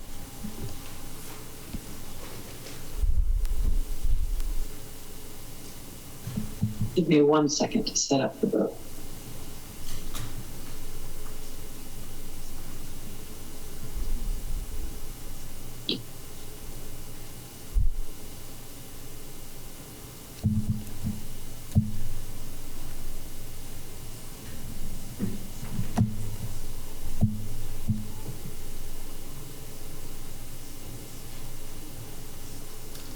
Okay, first vote of the evening. Voting on the Becerra Farmer Savage Amendment 12.60.3030, replacing the existing section B with their own verbiage, beginning with Anderson. No. Becerra. Yes. Campbell. No. Carlino. Yes.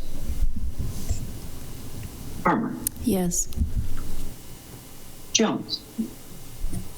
Yes. Jordan. Yes. Melson. Yes. Nugent. Yes. Savage. Yes.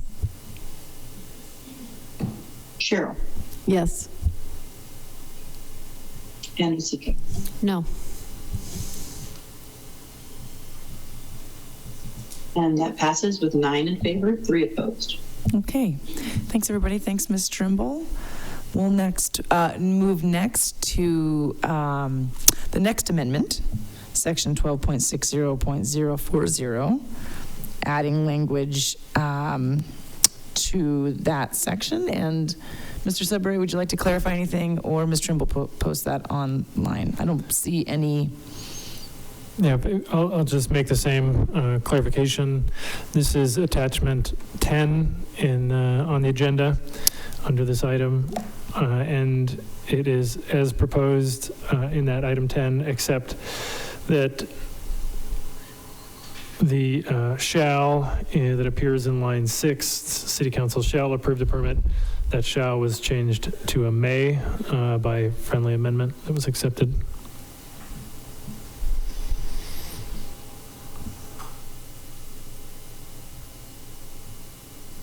Okay, looking around, everybody agrees, and that change that was made. Great. Okay. All right, beginning with Becerra. Yes. Campbell. Yes. Carlino. Yes. Farmer. Yes. Jones. Yes. Jordan. Yes. Melson. Yes. Nugent. Yes. Savage. Yes. Sherrill. Yes. Vasecka. Yes. And Anderson. Yes. And that's unanimous. Okay, wonderful. All right, thank you. That gets us through those two published amendments, and now we'll move on to Councillor Carlino's amendments, starting with number 1 there. And I can withdraw 6 and 7 now that those other two passed as well. Okay. All right. So for the record, note that Councillor Carlino's amendments 6 and 7 are withdrawn. And we'll go ahead and start with his first one.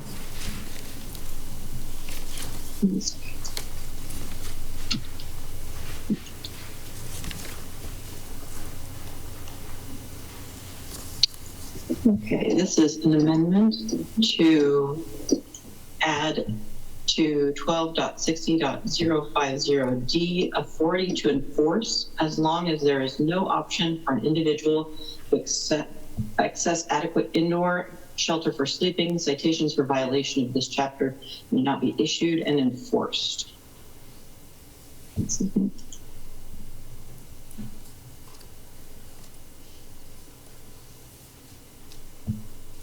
Beginning with Campbell. No. Carlino. Yes. Farmer. No. Jones. No. Jordan. Yes. Melson. No. Nugent. No. Savage. No. Sherrill. No. Vasecka. No. Anderson. No. And Becerra. No. It's 10 opposed and 2 in favor. That fails. Okay. Next motion is number 2, also to 12.60.050D, authority to enforce as long as there is no option for an individual to access adequate indoor shelter for sleeping. Abatements shall not be enforced.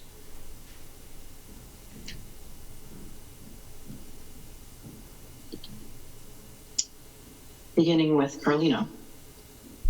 Yes. Farmer. No. Jones. No. Jordan. Yes. Melson. No. Nugent. No. Savage. No. Sherrill. No. Vasecka. No. Anderson. No. Becerra. No. Campbell. No. That's 10 opposed, 2 in favor, so that motion fails.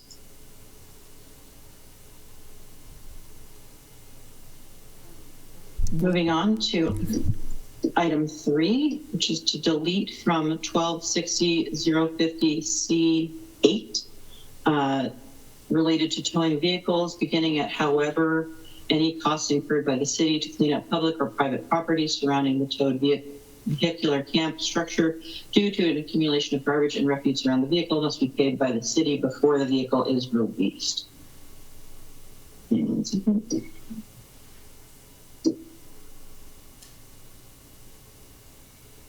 Beginning with Farmer. No. Jones. No. Jordan. Yes. Melson. No. Nugent. No. Savage. Yes. Sherrill. No. Vasecka. No. Anderson. No. Becerra. No. Campbell. No. Carlino. Yes. It's 9 opposed and 3 in favor, so that motion fails.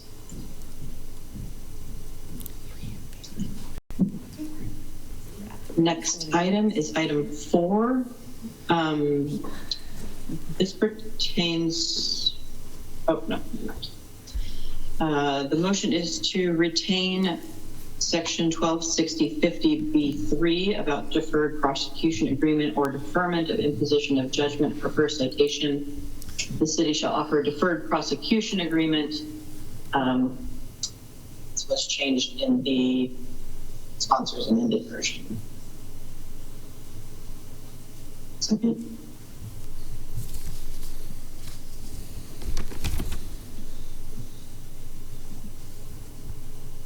Beginning with Jones. No. Thank you. Yes. Melson. No. Can you repeat that? No. Thank you. Nugent. No. Savage. No. Sherrill. No.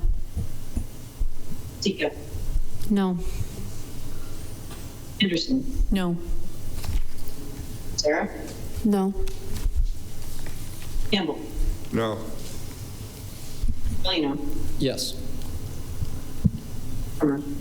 No. 10 opposed, 2 in favor, so that motion fails.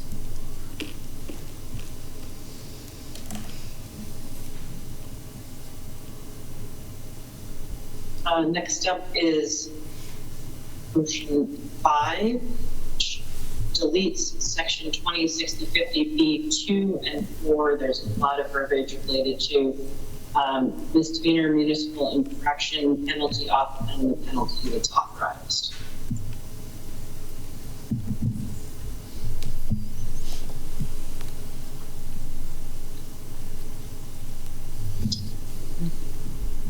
Beginning with Jordan. Yes. Awesome. No. Nugent. No. Savage. No. Sherrill. No. Stacie. No. Anderson. No. Sarah. No. Campbell. No. Yes. Carlino.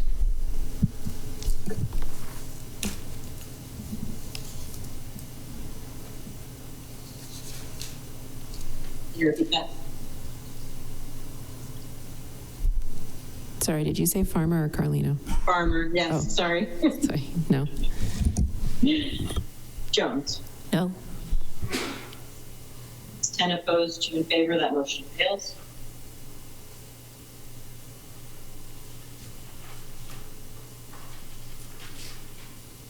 Items 6 and 7 were withdrawn, so we're moving on to pertain 12.60.50A22, inquiring about whether an unsheltered individual has a caseworker or other established relationships.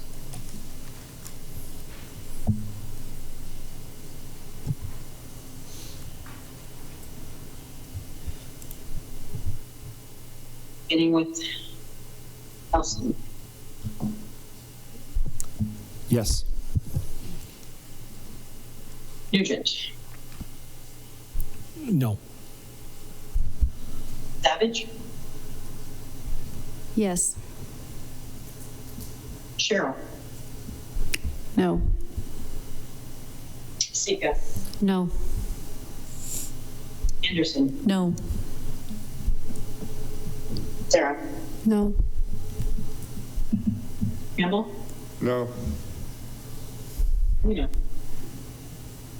Yes. No.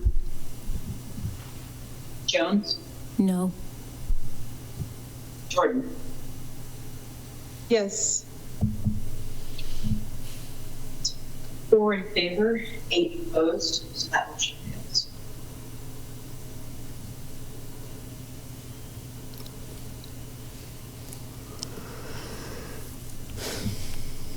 Final amendment in the Carlino suite is number 9, retain 12.60.50B1, written warning required for first violation of any provision of this chapter.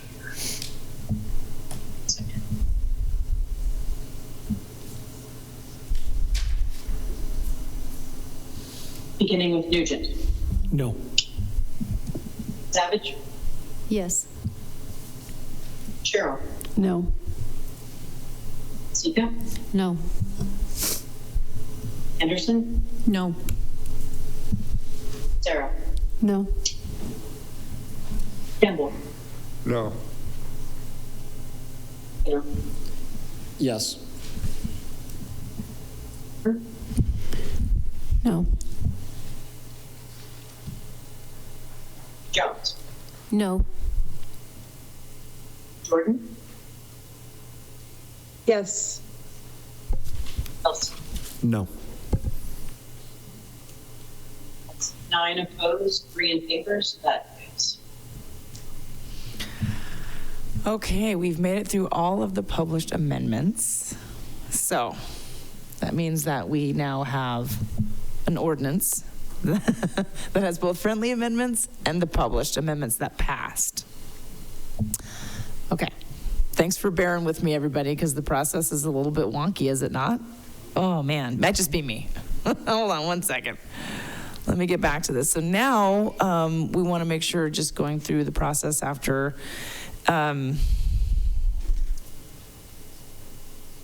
receiving all council votes, that we open up the opportunity for there to be any further amendments beyond what we have heard this evening.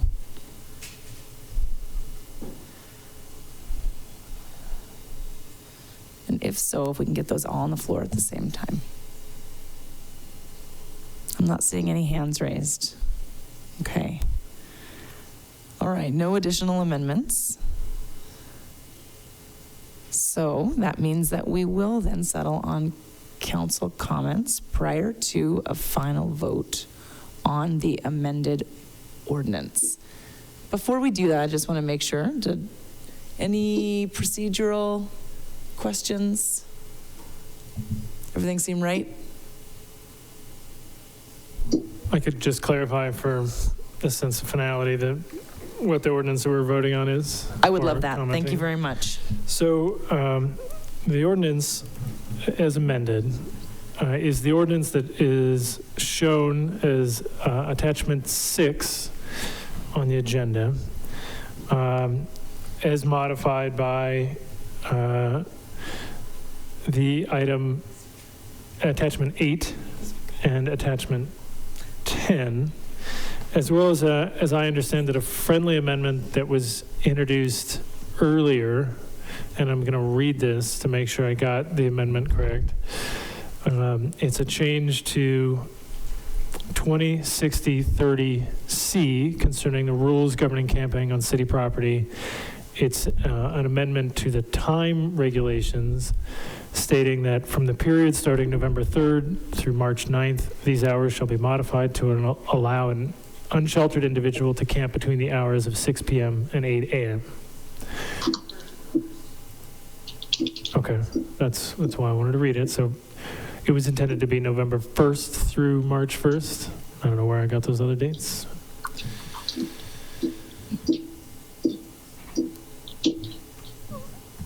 So it's amended with that provision, plus the two provisions offered by the 3 councilors that were slightly amended through a friendly amendment that was voted on earlier.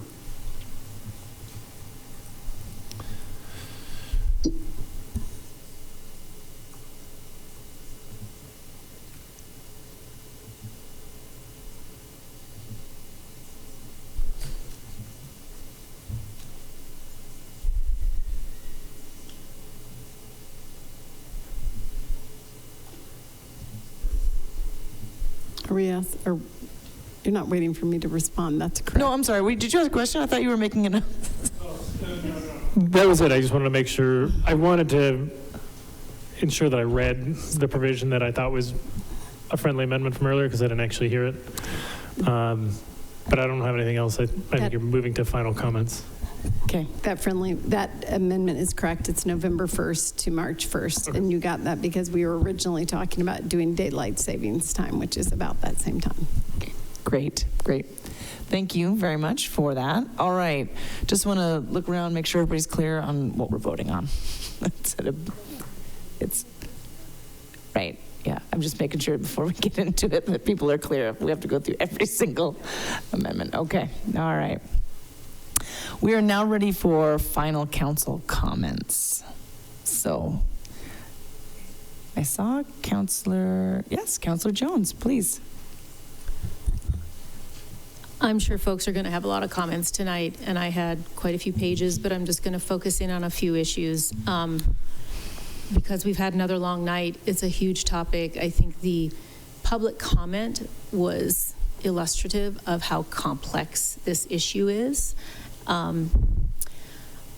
Regarding these specific big changes that we're making tonight, most of the ordinance is intact from June. Changes we're making are no camping in parks, and then really beefing up the accountability tools, both of which, based on the last few months, we need to do for a variety of reasons that I think were fleshed out tonight. We need some accountability tools because we're seeing situations in which we cannot address some of the bad behavior at times. We need to not have camping in parks because it isn't working at all on all sides. I think we've covered that. What I really want to talk about is the fact that what we heard from a lot of different folks tonight is that we need to provide more services. And first, I want to have a bit of a reality check for those who got to sit through our budget meetings this summer. We really don't have resources to be doing much more. In fact, we're heading into an era in which we're going to be having less and less resources. And we have a legislative session coming up. A main theme is that local governments overspend, and more parameters are put on us, so we have less and less resources to work with. So I'm not seeing the way forward on that. I think as a city, we are really creative in trying to do as much as we can with not a lot, and I think we're doing more than other Montana cities. But to me, this issue that is not only across Montana, but across America, it's a federal issue. I'm not counting on any money from there. It's also a state issue. I think folks need to be talking to their legislators. We have a session coming up this spring. There's $1 billion surplus plus. If we had some more resources, I think our providers and nonprofits in Missoula, with collaborating and communicating with the city, could be doing a lot more. And that's, I think, where most folks on all sides of this spectrum would like to see this going, is not having people on the street, providing more resources, more mental health, more addiction services. So I just want to put that out there. We are going to have our homeless strategy that we have been working on to revamp since we finished up the last 10 years. That's going to be coming out in January. And I think that's going to tell us the directions to go in where we can be most impactful. Undoubtedly, it's going to take more resources. And I don't see us having those resources. But if we can figure out where to get it, through philanthropy, through state funding, wherever it is out there, I think we're going to have a really good roadmap. And then we're going to have to see as a community, can we implement that? So I see all this energy going into squabbling over, frankly, what I don't really think are huge issues with this ordinance change. And I think that energy needs to go into how do we implement the next stage of trying to do the best by a very vulnerable population and make it more workable for everyone that lives in this valley. So I put that out there. I appreciate that there's been so much comment and leaning in on this, but I think that's what we need to focus on as a community. So I hope that happens. We'll see what the plan says in January. I plan on voting for this tonight and look forward to hearing other comments. Thank you, Councillor Jones. Councillor Jordan. Thank you. I just want to read a prepared statement. Housing is a human right. If you have a home, you are indeed privileged, and if you don't understand that, you're even more privileged. Across the world, an estimated 1.6 billion people, which is a fifth of humanity, lack access to adequate housing and basic services, according to the UN. It's estimated that this number could rise to 3 billion by 2030. Missoula cannot afford a third shelter. However, Missoula can afford to tell people where they can go. Survival camping in parks is not ideal for a variety of reasons, yet this ordinance is too obscure for anyone to follow and successfully find a place they can legally stay. Earlier this year, representatives and service providers from the unhoused community were invited to offer their expertise about what is needed to address the issue. In June, we heard hours of public comment from service providers, the unhoused, and the housed about how we should not pass the original ordinance without providing a place for the unhoused to go because of the harm it would cause. Tonight, we're hearing again from most of the commenters that we need to have a place for the unhoused to go so they can get the services they need and reduce costs to the city related to enforcement and cleanup. We cannot use our own experience or lens to decide how the unhoused should ask. We know better. Thankfully, most of us will never know what it's like to be homeless. Aren't we lucky? Because being homeless in Missoula is now being criminalized. We do not have to choose between the housed and the unhoused. We have the capacity as representatives in local government to look after everyone. It might not be perfect, but we can do better than this. When in our history did we decide that government should not be the social safety net? The one thing that exists in every county across the country is government, not nonprofits. Government is meant to be of the people, for the people, and by the people. This means that our government was created for the people, serves the people, and is run by the people, essentially signifying a democratic system where power originates from the citizens, not just taxpayers, and is used to benefit us all. This ordinance will cause more harm. We do not have enough shelter beds, and members of our community are going to die because of this ordinance. Thank you. Thank you, Councillor Jordan. Councillor Campbell.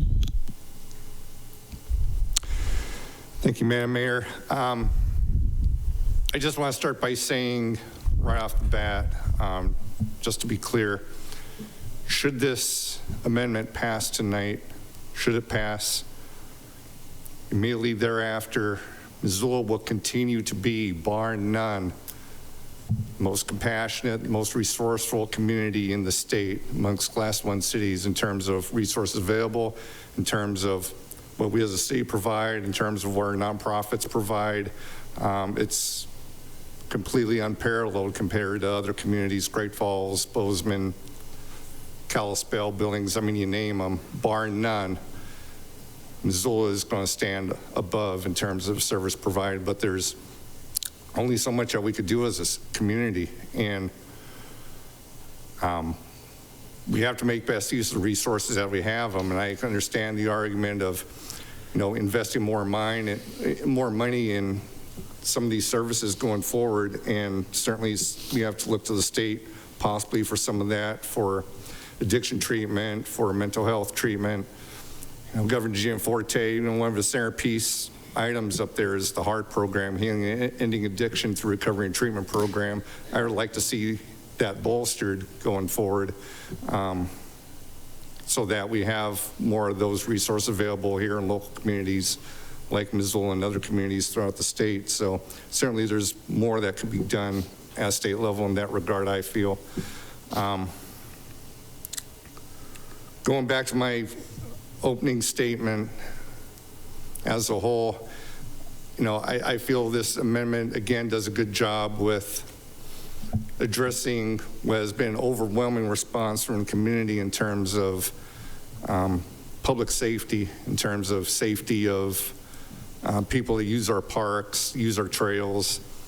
They want their children to feel secure. They want children to feel safe in parks.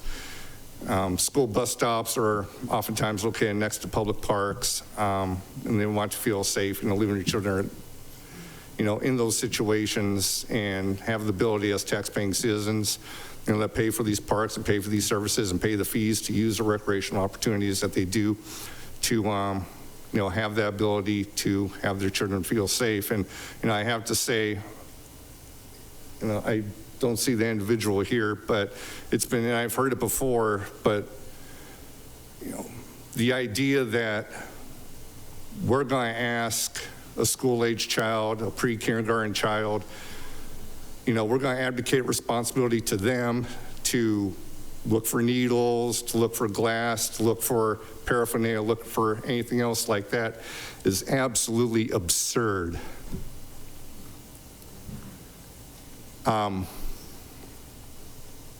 The responsibility falls on the people using those parks. The responsibility falls on us as responsible adults to abide by the law. Again, we're a law-abiding community. We're rule of laws, or we're a country of, rule of law and laws, and following the laws that are out there. And, it's our responsibility as adults to do those things and not advocate responsibility to, pre-K kids to, fulfill that responsibility. That's absolutely ridiculous. With regard to enforcement, again, it's been said here already tonight, but it's only 5 to 10% of the houseless population out there that's causing 90% of the problems. It's been said over and over again. I think most folks in the houseless community go about their business day to day and, do what they need to do to, address their individual situations, as varied as that is.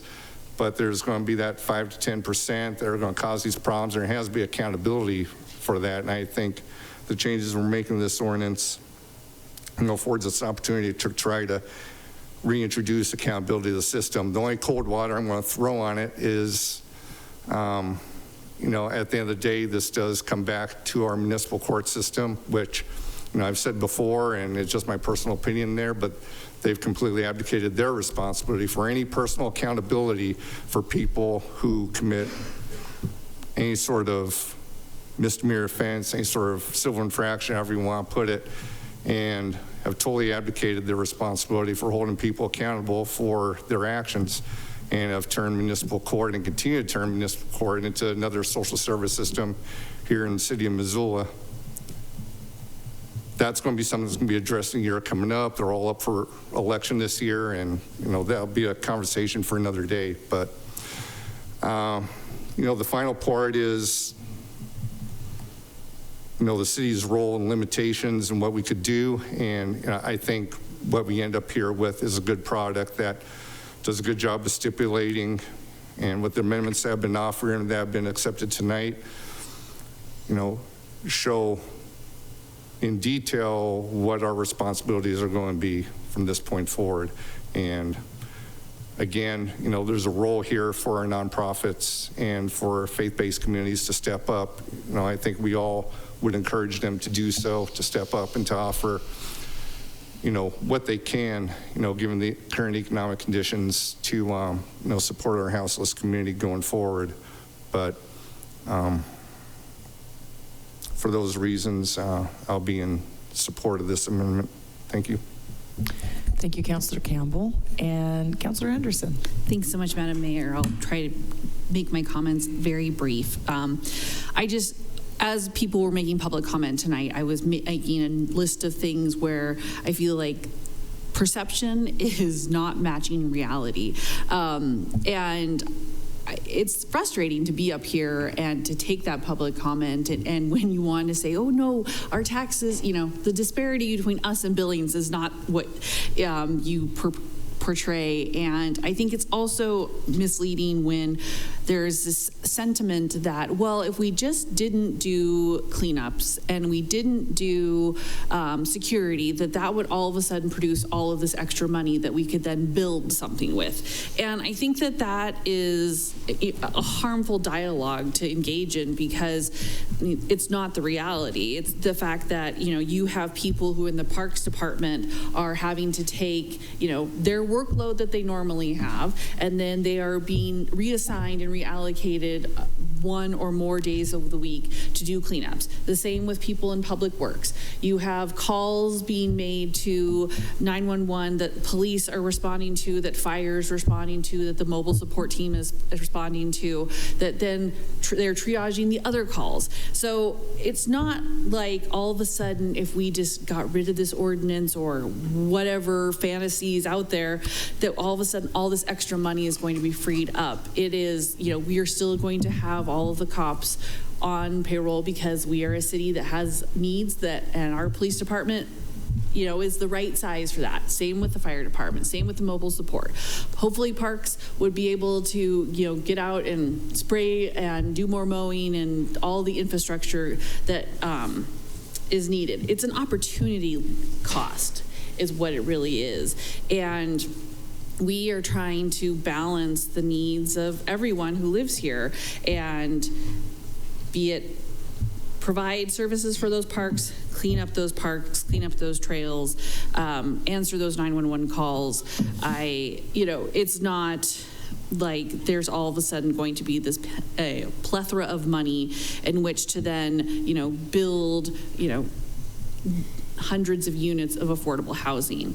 And so I think that is where, from my vantage point, it is frustrating, because we would like to have everyone have a house, a home. I agree with Ms. Jordan. Housing is a human right, but our ability to manifest that at the local level is so limited. And the fact that we are also having to make sure that the people who do live here and can access the resources and access the parks. It is not one or the other, it's a both and.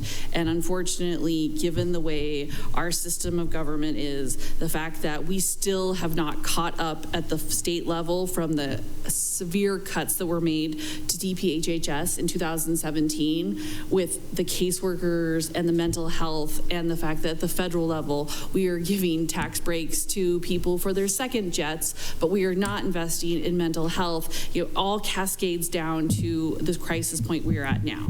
We are not, by this passing of this ordinance, criminalizing homelessness in Missoula.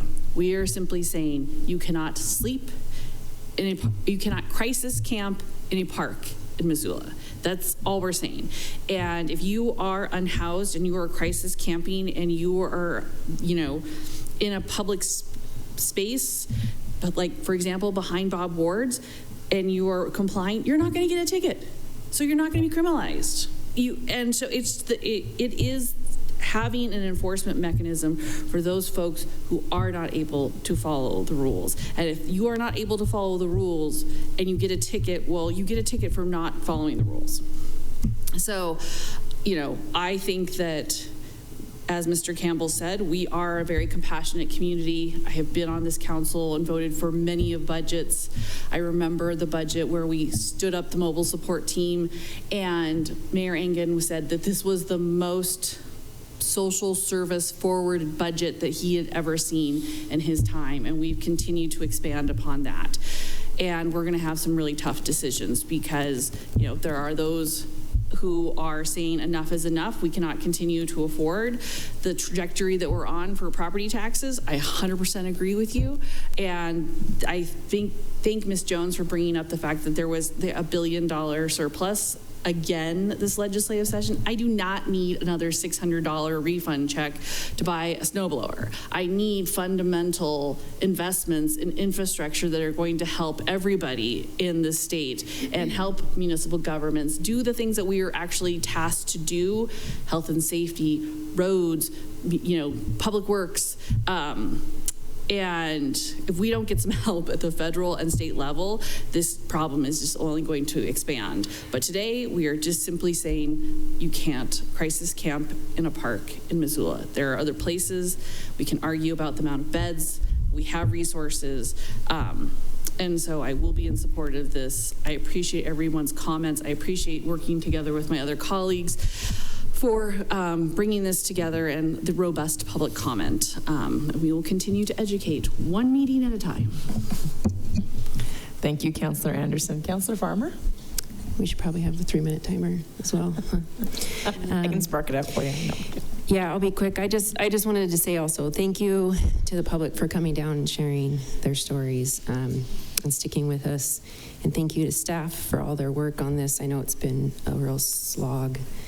And thank you to my colleagues for being willing to work and be cordial and make some amendments. I will be supporting this. I think when we hear from thousands of commenters, it's to not respond would just be a failure of government. And so when we hear from folks saying that we don't want camping in parks, we have to respond. There's a lot of this ordinance that I don't love, that I didn't love back in June, but I still voted for it because I do think that good policy and good legislation is not saying it's not perfect, but being willing to work with some of the flaws that are in it. So I think we've kind of arrived there. I think that almost everyone's a little bit unhappy, and so therefore it might be an okay policy. So I will be in support of it, and I thank everyone for working on it so hardly. Thank you, Councilor Farmer. And Councilor Becerra. Oh, God, I'm sorry. my apologies. That's okay.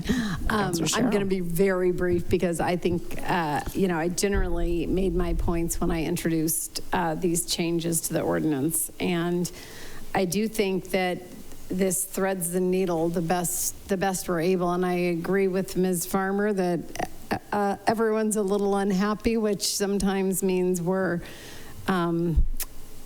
somewhere in the middle.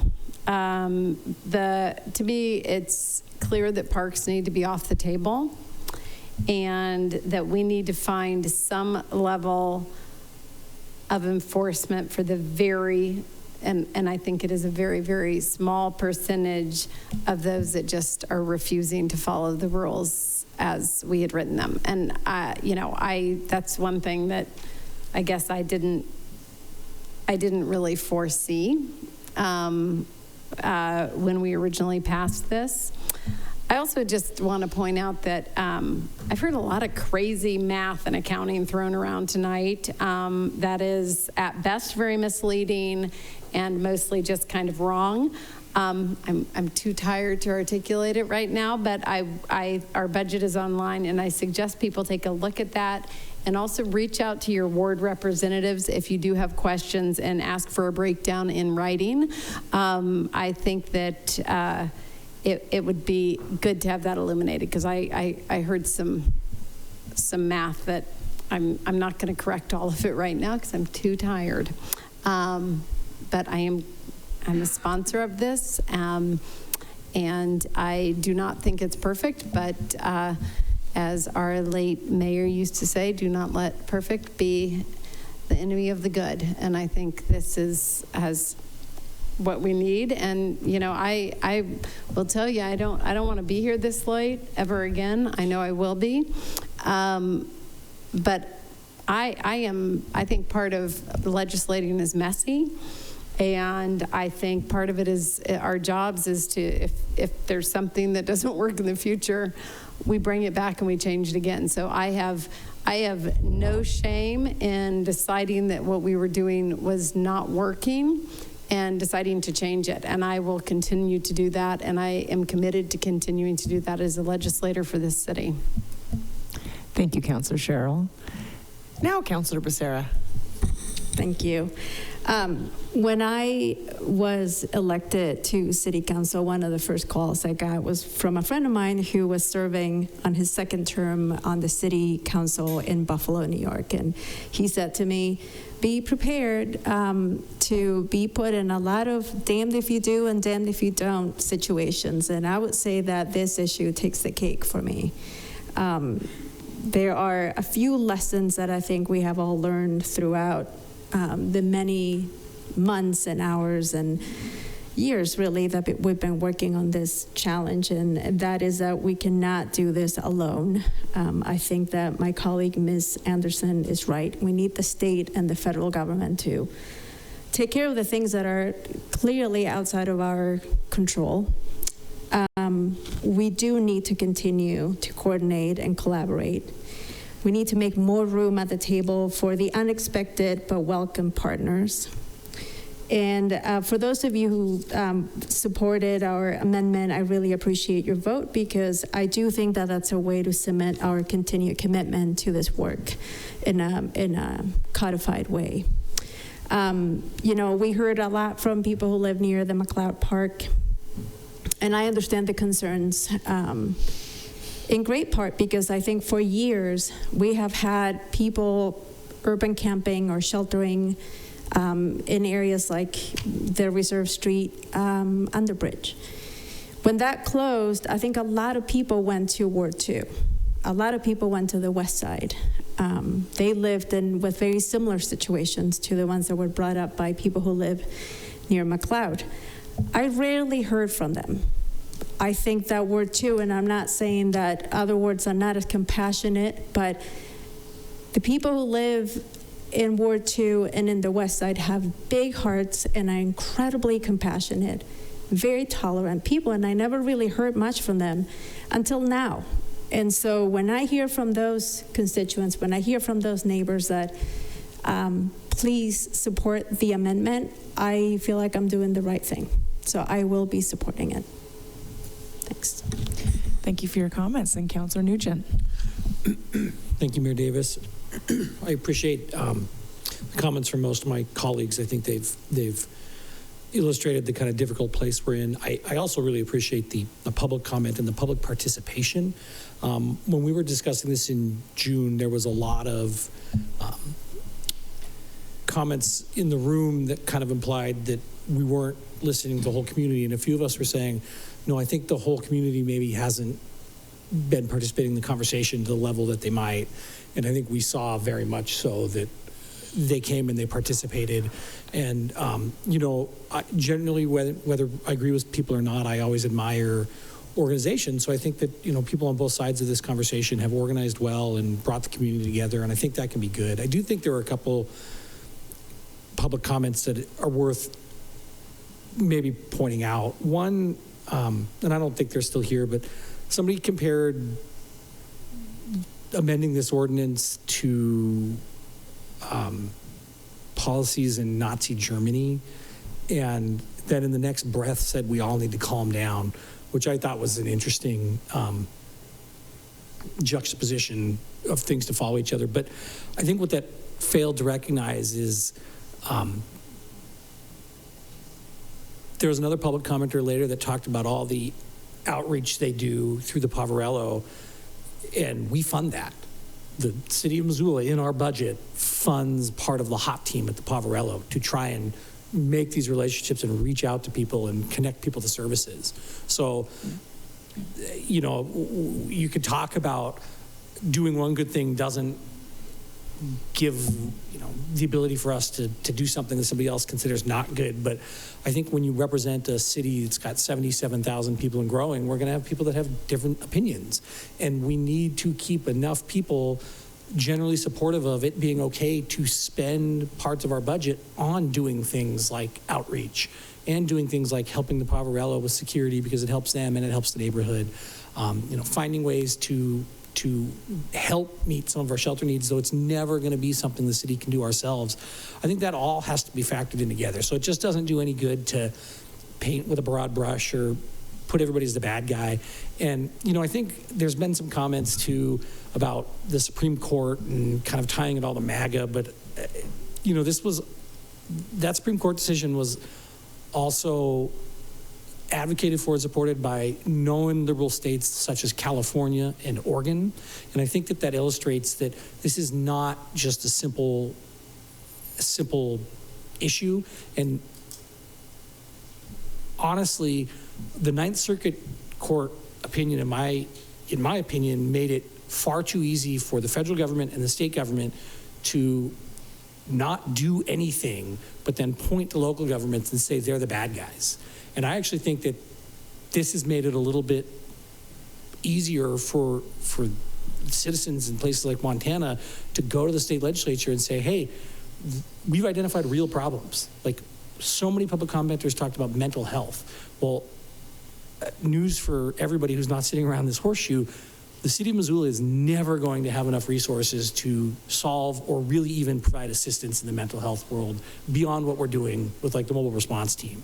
And so I hope that some of these groups that have organized will take that passion and get those people to go to Helena and talk to them about the resources that they are not providing. And, Medicaid expansion is a big place to start because it will only get worse if the state legislature does not renew Medicaid expansion. I think that, if we cannot simply focus only on the people we want to focus on and ignore the residents who don't agree with us, because it basically shames everybody who disagrees, and that's not democracy. Frankly, it's willful ignorance and repeating misleading statements about the budget and the availability of the city to just move money around is not helpful. If we take money from first responders responding to these calls and suggest that we can move it somewhere else, what that means is we're firing first responders. We would be firing cops. We would be firing fire crew members. And I'm not here to do that. And I think it's misleading to not say out loud that that's the whole piece of that puzzle right there. Because those people aren't on shift simply to address unhoused issues. They're on shift to address the community issues that pop up during their shifts. And those other issues like domestic violence or things of that nature don't just go away because the city might make a decision to not respond to unhoused calls. And frankly, those issues aren't just going to go away because we say it's not against the rules in Missoula. I just think that it greatly oversimplifies this. The unhoused population point count is nearly 700 in Missoula, and the number of residents who have been warned was less than 100 at one update, and I think there was a lot of duplicates in that number. And so I think that it's not really fair to say that this is criminalizing homelessness, because it's not. 500 plus, 600 plus in that population have had no run-ins, no issues.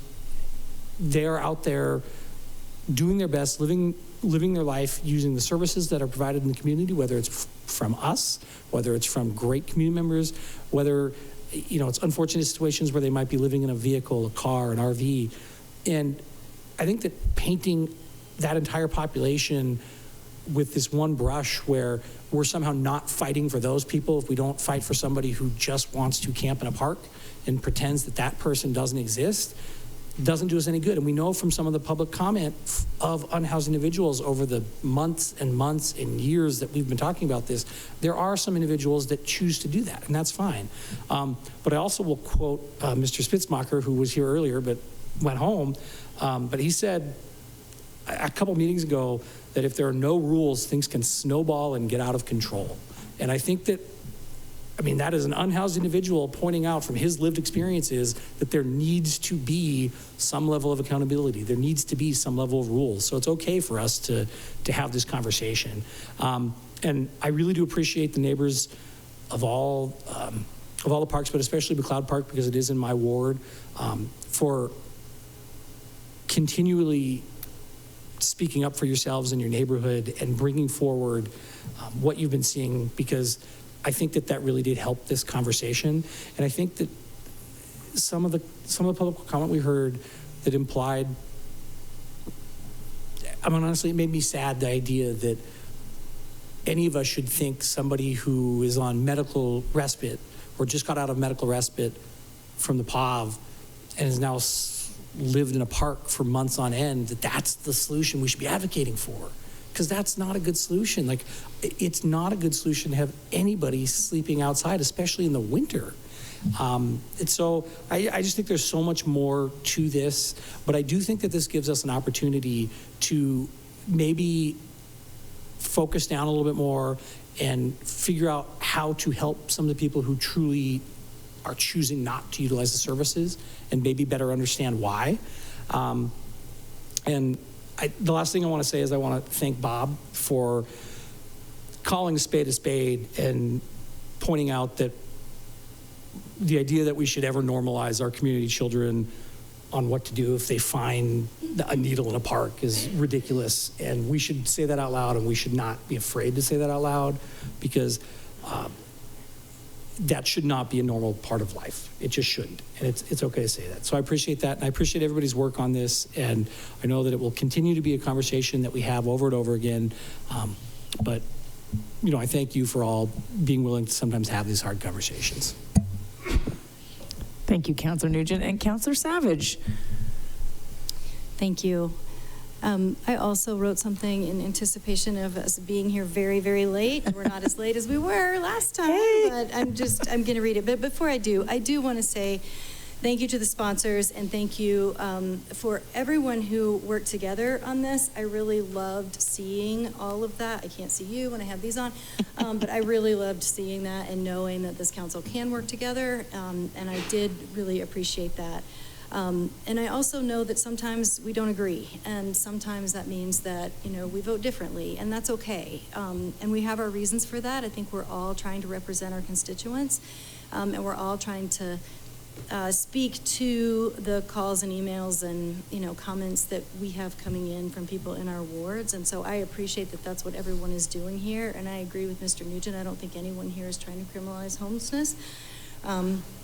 Even if we disagree, you know, on things moving forward. So, okay, here, I'm going to read. All right. When we first considered this ordinance last summer, I was, as I said then, a reluctant yes. The reasons I was reluctant were many, but specifically I thought the 8 a.m. to 8 p.m. policy inhumane and difficult to enforce. Eventually, I voted for this ordinance because I believed that as a city, we could and would provide the things we outlined, including needed bathrooms, sharps containers, lockers, and access to services for the benefit of our housed and unhoused neighbors. I believed we'd provide a map of where people could camp, and I believed we would see these things quickly because we were told that was possible. I saw the possibility of camping in parks, while not ideal, as an equitable short-term solution to a citywide issue. Every neighborhood, in my rationale, would be part of helping Missoula's most vulnerable residents find shelter as we worked as a community to find more long-term fixes and the money to fund those fixes. We were buying ourselves time, I thought. And as long as our houseless community members abided by the buffers we set forth, they could camp in city parks. Admittedly, it wasn't a perfect solution, but it was one I could live with because I believed every neighborhood would be doing some lifting while we worked toward a comprehensive houseless strategy and investigated a designated camping option. I would soon come to know that these beliefs were naive. After neighborhood complaints in parts of town where housed folks don't often see houseless people, the ordinance we passed quickly turned from an equitable one to one that allowed camping only in a few parks close to downtown, the river corridor, and places where folks have been camping for years in neighborhoods that often are already dealing with concentrated poverty. And these neighbors don't complain.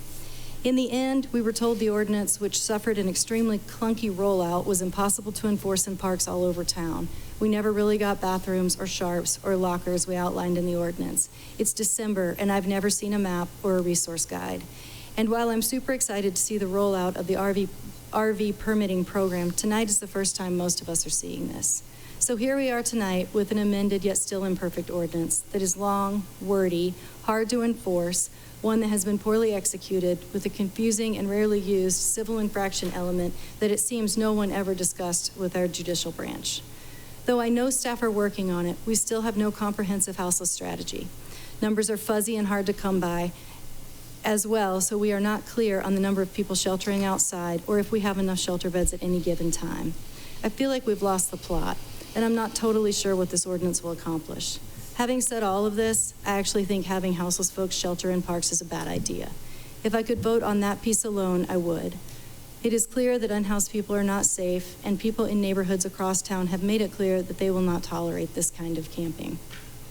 But in the end, I find that I can't vote for this ordinance a second time without a designated place for the unhoused to go because of the impact it will have on neighborhoods that are already struggling. Banning sheltering in parks will not eliminate houseless folks from sheltering outside, nor will it solve the houselessness crisis. It will only push those sheltering outside to places of least resistance, like Franklin to Fort, the River Corridor, and the North Side, West Side neighborhoods. These neighborhoods are traditionally low income and are already dealing with concentrated poverty and the issues that come with it. They do not often throw a fuss over RVs parked on their neighborhood streets or a tent in the greenway along the railroad tracks. A lot of the people in these neighborhoods are frankly doing what they can to survive themselves. I live in one of these neighborhoods, and we tolerate a lot. These neighborhoods, particularly the North Side, West Side, and Franklin to Fort, are already doing their part when it comes to our housing crisis. These neighborhoods are where both shelters are located, and both have seen a significant increase in the number of housing units as they are both zoned for density. In my mind, these neighborhoods are shouldering the burden of a community crisis. And honestly, at the risk of sounding like a petulant child, it isn't fair for these neighborhoods to take on any more than they already have. As one neighbor told me, as Northsiders, we are happy to be part of the city's solution to the housing crisis, including welcoming housed and unhoused neighbors. But we don't want to be the city's only solution. It's time for the whole community to do their part. As I've said many times, Missoula needs an actionable, comprehensive strategy with willing partners to address our houselessness crisis. I know we have something coming early next year, and I do hope that it is less visionary, less aspirational, with a lot of action items.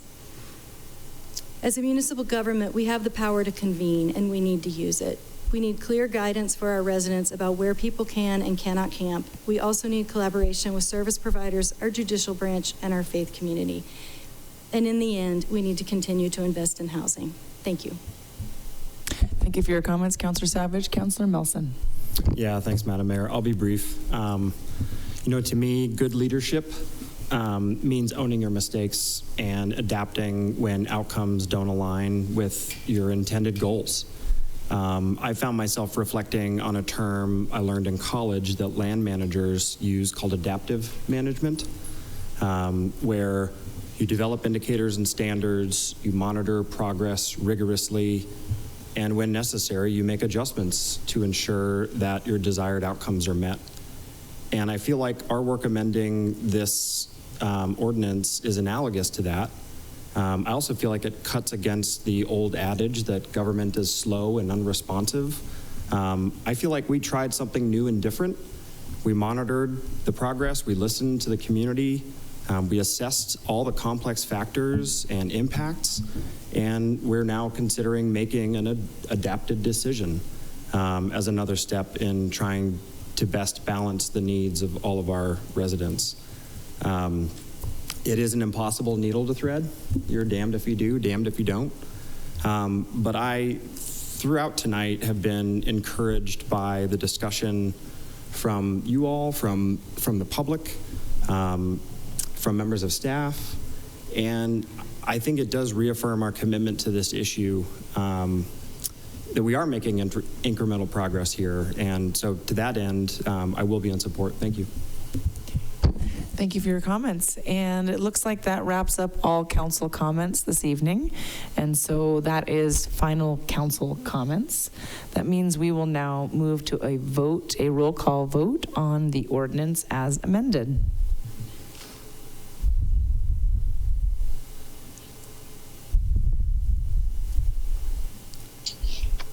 Right, give me 1 second, guys.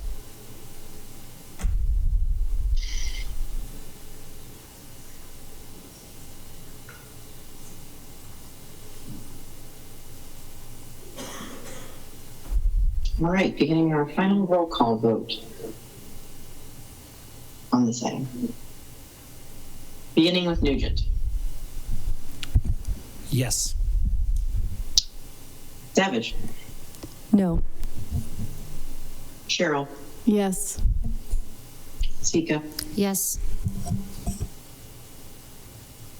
Anderson. Yes. Becerra. Yes. Campbell. Yes. Carlino. No. Farmer. Yes. Jones. Yes. Jordan. No. Melson. Yes. That's 9 in favor, 3 opposed. That motion passes. Okay, we made it through, folks, and it's before midnight. Thank you very much, everybody. We've gotten through the one and only public hearing that we have this evening, and we have no new business. We'll now open it up to finish the remaining part of our agenda, which includes the consent agenda. So, Ms. Trimble, when you're ready, I know that you're wrapping up a very complex set of votes and ordinance amended approval. We will take that consent agenda on the screen and see from you what it is that's on the consent agenda for approval tonight.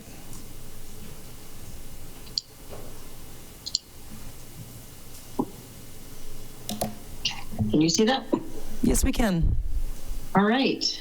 On this evening's consent agenda, we begin with ratifying accounts payable or checks that were dated for November 26, 2024 in the amount of $2,429,978.22, and a second vote to approve accounts payable for checks dated December 3rd, 2024 in the amount of $1,081,058.00. Moving along, we have a motion to approve and authorize the mayor to sign the attached letter requesting MDT's assistance to obtain Governor Gianforte's redesignation of the Transportation Policy Coordinating Committee as the Missoula Metropolitan Planning Organization.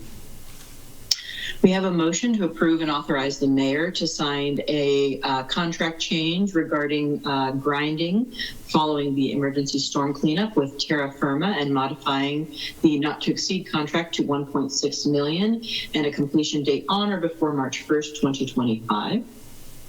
We have a motion to set a public hearing for December 16th, 2024 to consider adopting a resolution approving the expenditure of up to $26,550 of 2006 open space bond funds towards the due diligence and other associated costs related to the acquisition of a conservation easement by Five Valleys Land Trust of approximately 287 acres of property owned by Carl Hayden.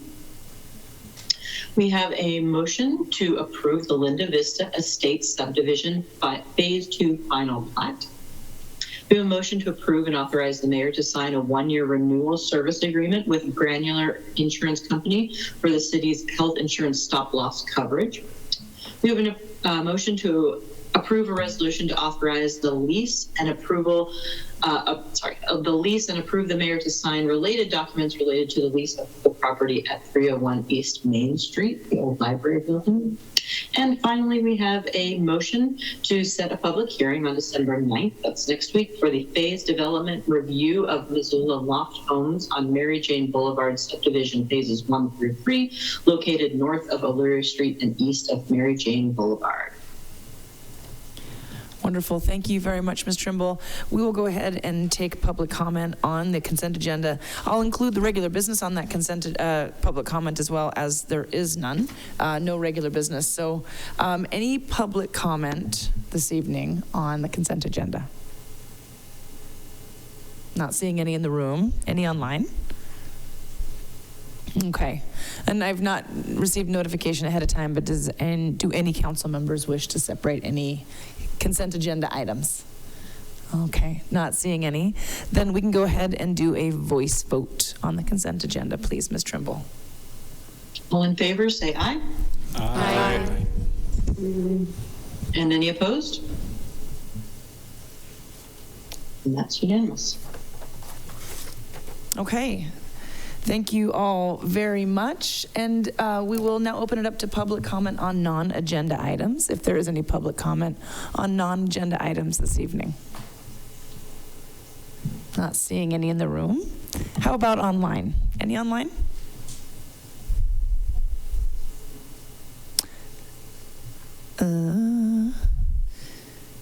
Chris K.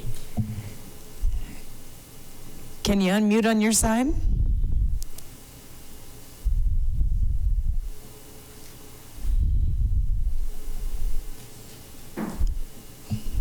Looks like it might give you another second here. For the record, I believe he emailed all of us his public comments when he couldn't unmute the first time, so people could check their emails to read them as well. Okay, great, thank you. So Chris K. did email council comments earlier to see. Okay, great. And Chris, it doesn't look like you can unmute now if this is an item on non-agenda items, a comment on non-agenda items. Okay. Then we're going to go ahead and wrap up our public comment on non-agenda items.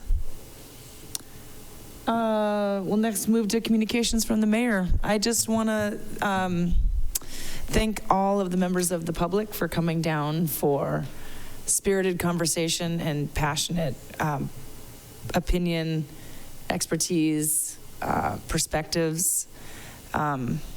This is absolutely one of the toughest issues to govern and manage. I will say all of my peers and all of the communities of folks that I'm connected with across the country and the world say the same thing. And so thank you to all the council members for thoughtful input and comments as we continue to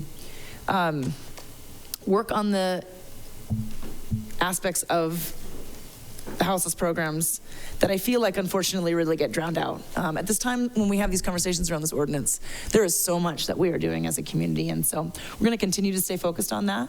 There's a tremendous amount that this city as a municipality has put in investment towards solutions, and we're going to continue to work on that. So that is all of my comments this evening, and we'll just continue to try to do the best we can with what we have, given the situation that we are managing as a community. All right, I'll pass it on to general comments from city council members. Councilor Melson? I'll pass, thanks. Okay. Councilor Vasecka? I'll be quick. During my holiday travels last week, I saw a few signs advertising for holiday loans, and I'm usually a fan of capitalism, and I don't know who needs to hear this tonight, but please do not go into debt for capitalism this holiday season. Thanks. Thank you. Councilor Carlino? Okay. I'll pass as well. Okay, thank you. I'll also pass. Thanks. Thank you. I'll pull up my 10-page comment. Yeah. No, thanks everyone for being here. Awesome. You know, I'm going to take advantage of, I should have wrote my comments out. That was a good idea. I did want to mention for city council members that we will be convening in this room to meet with our state legislators. So we will be hosting a conversation in order to have a meet and greet and have a conversation around the city's legislative priorities.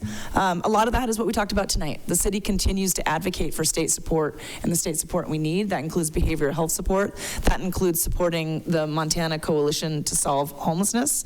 And that includes putting capital to the many solutions that we've identified both through our planning efforts and then that members of the public identified tonight. So looking forward to that conversation. I hope folks can show up, and I hope that we can continue to let our legislators know what partnership we need.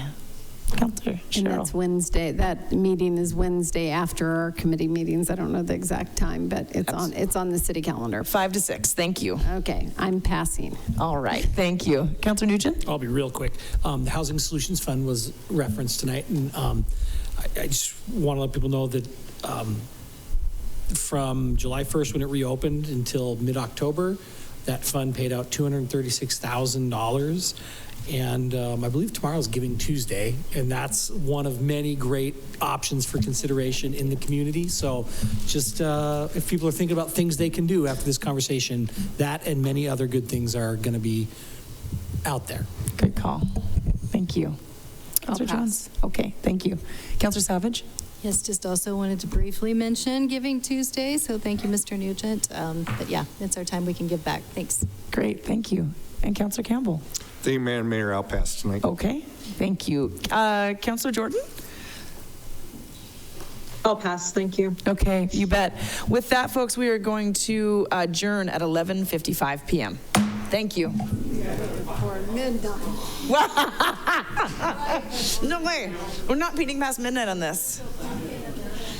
I know, I did say, we're not going to meet past midnight. I'm so excited. Are these the, do you want me to take these letters to give to Joe? Yeah, that would be great. Yeah, oh my God. I swear to God, I did not go off the rails in Bozeman.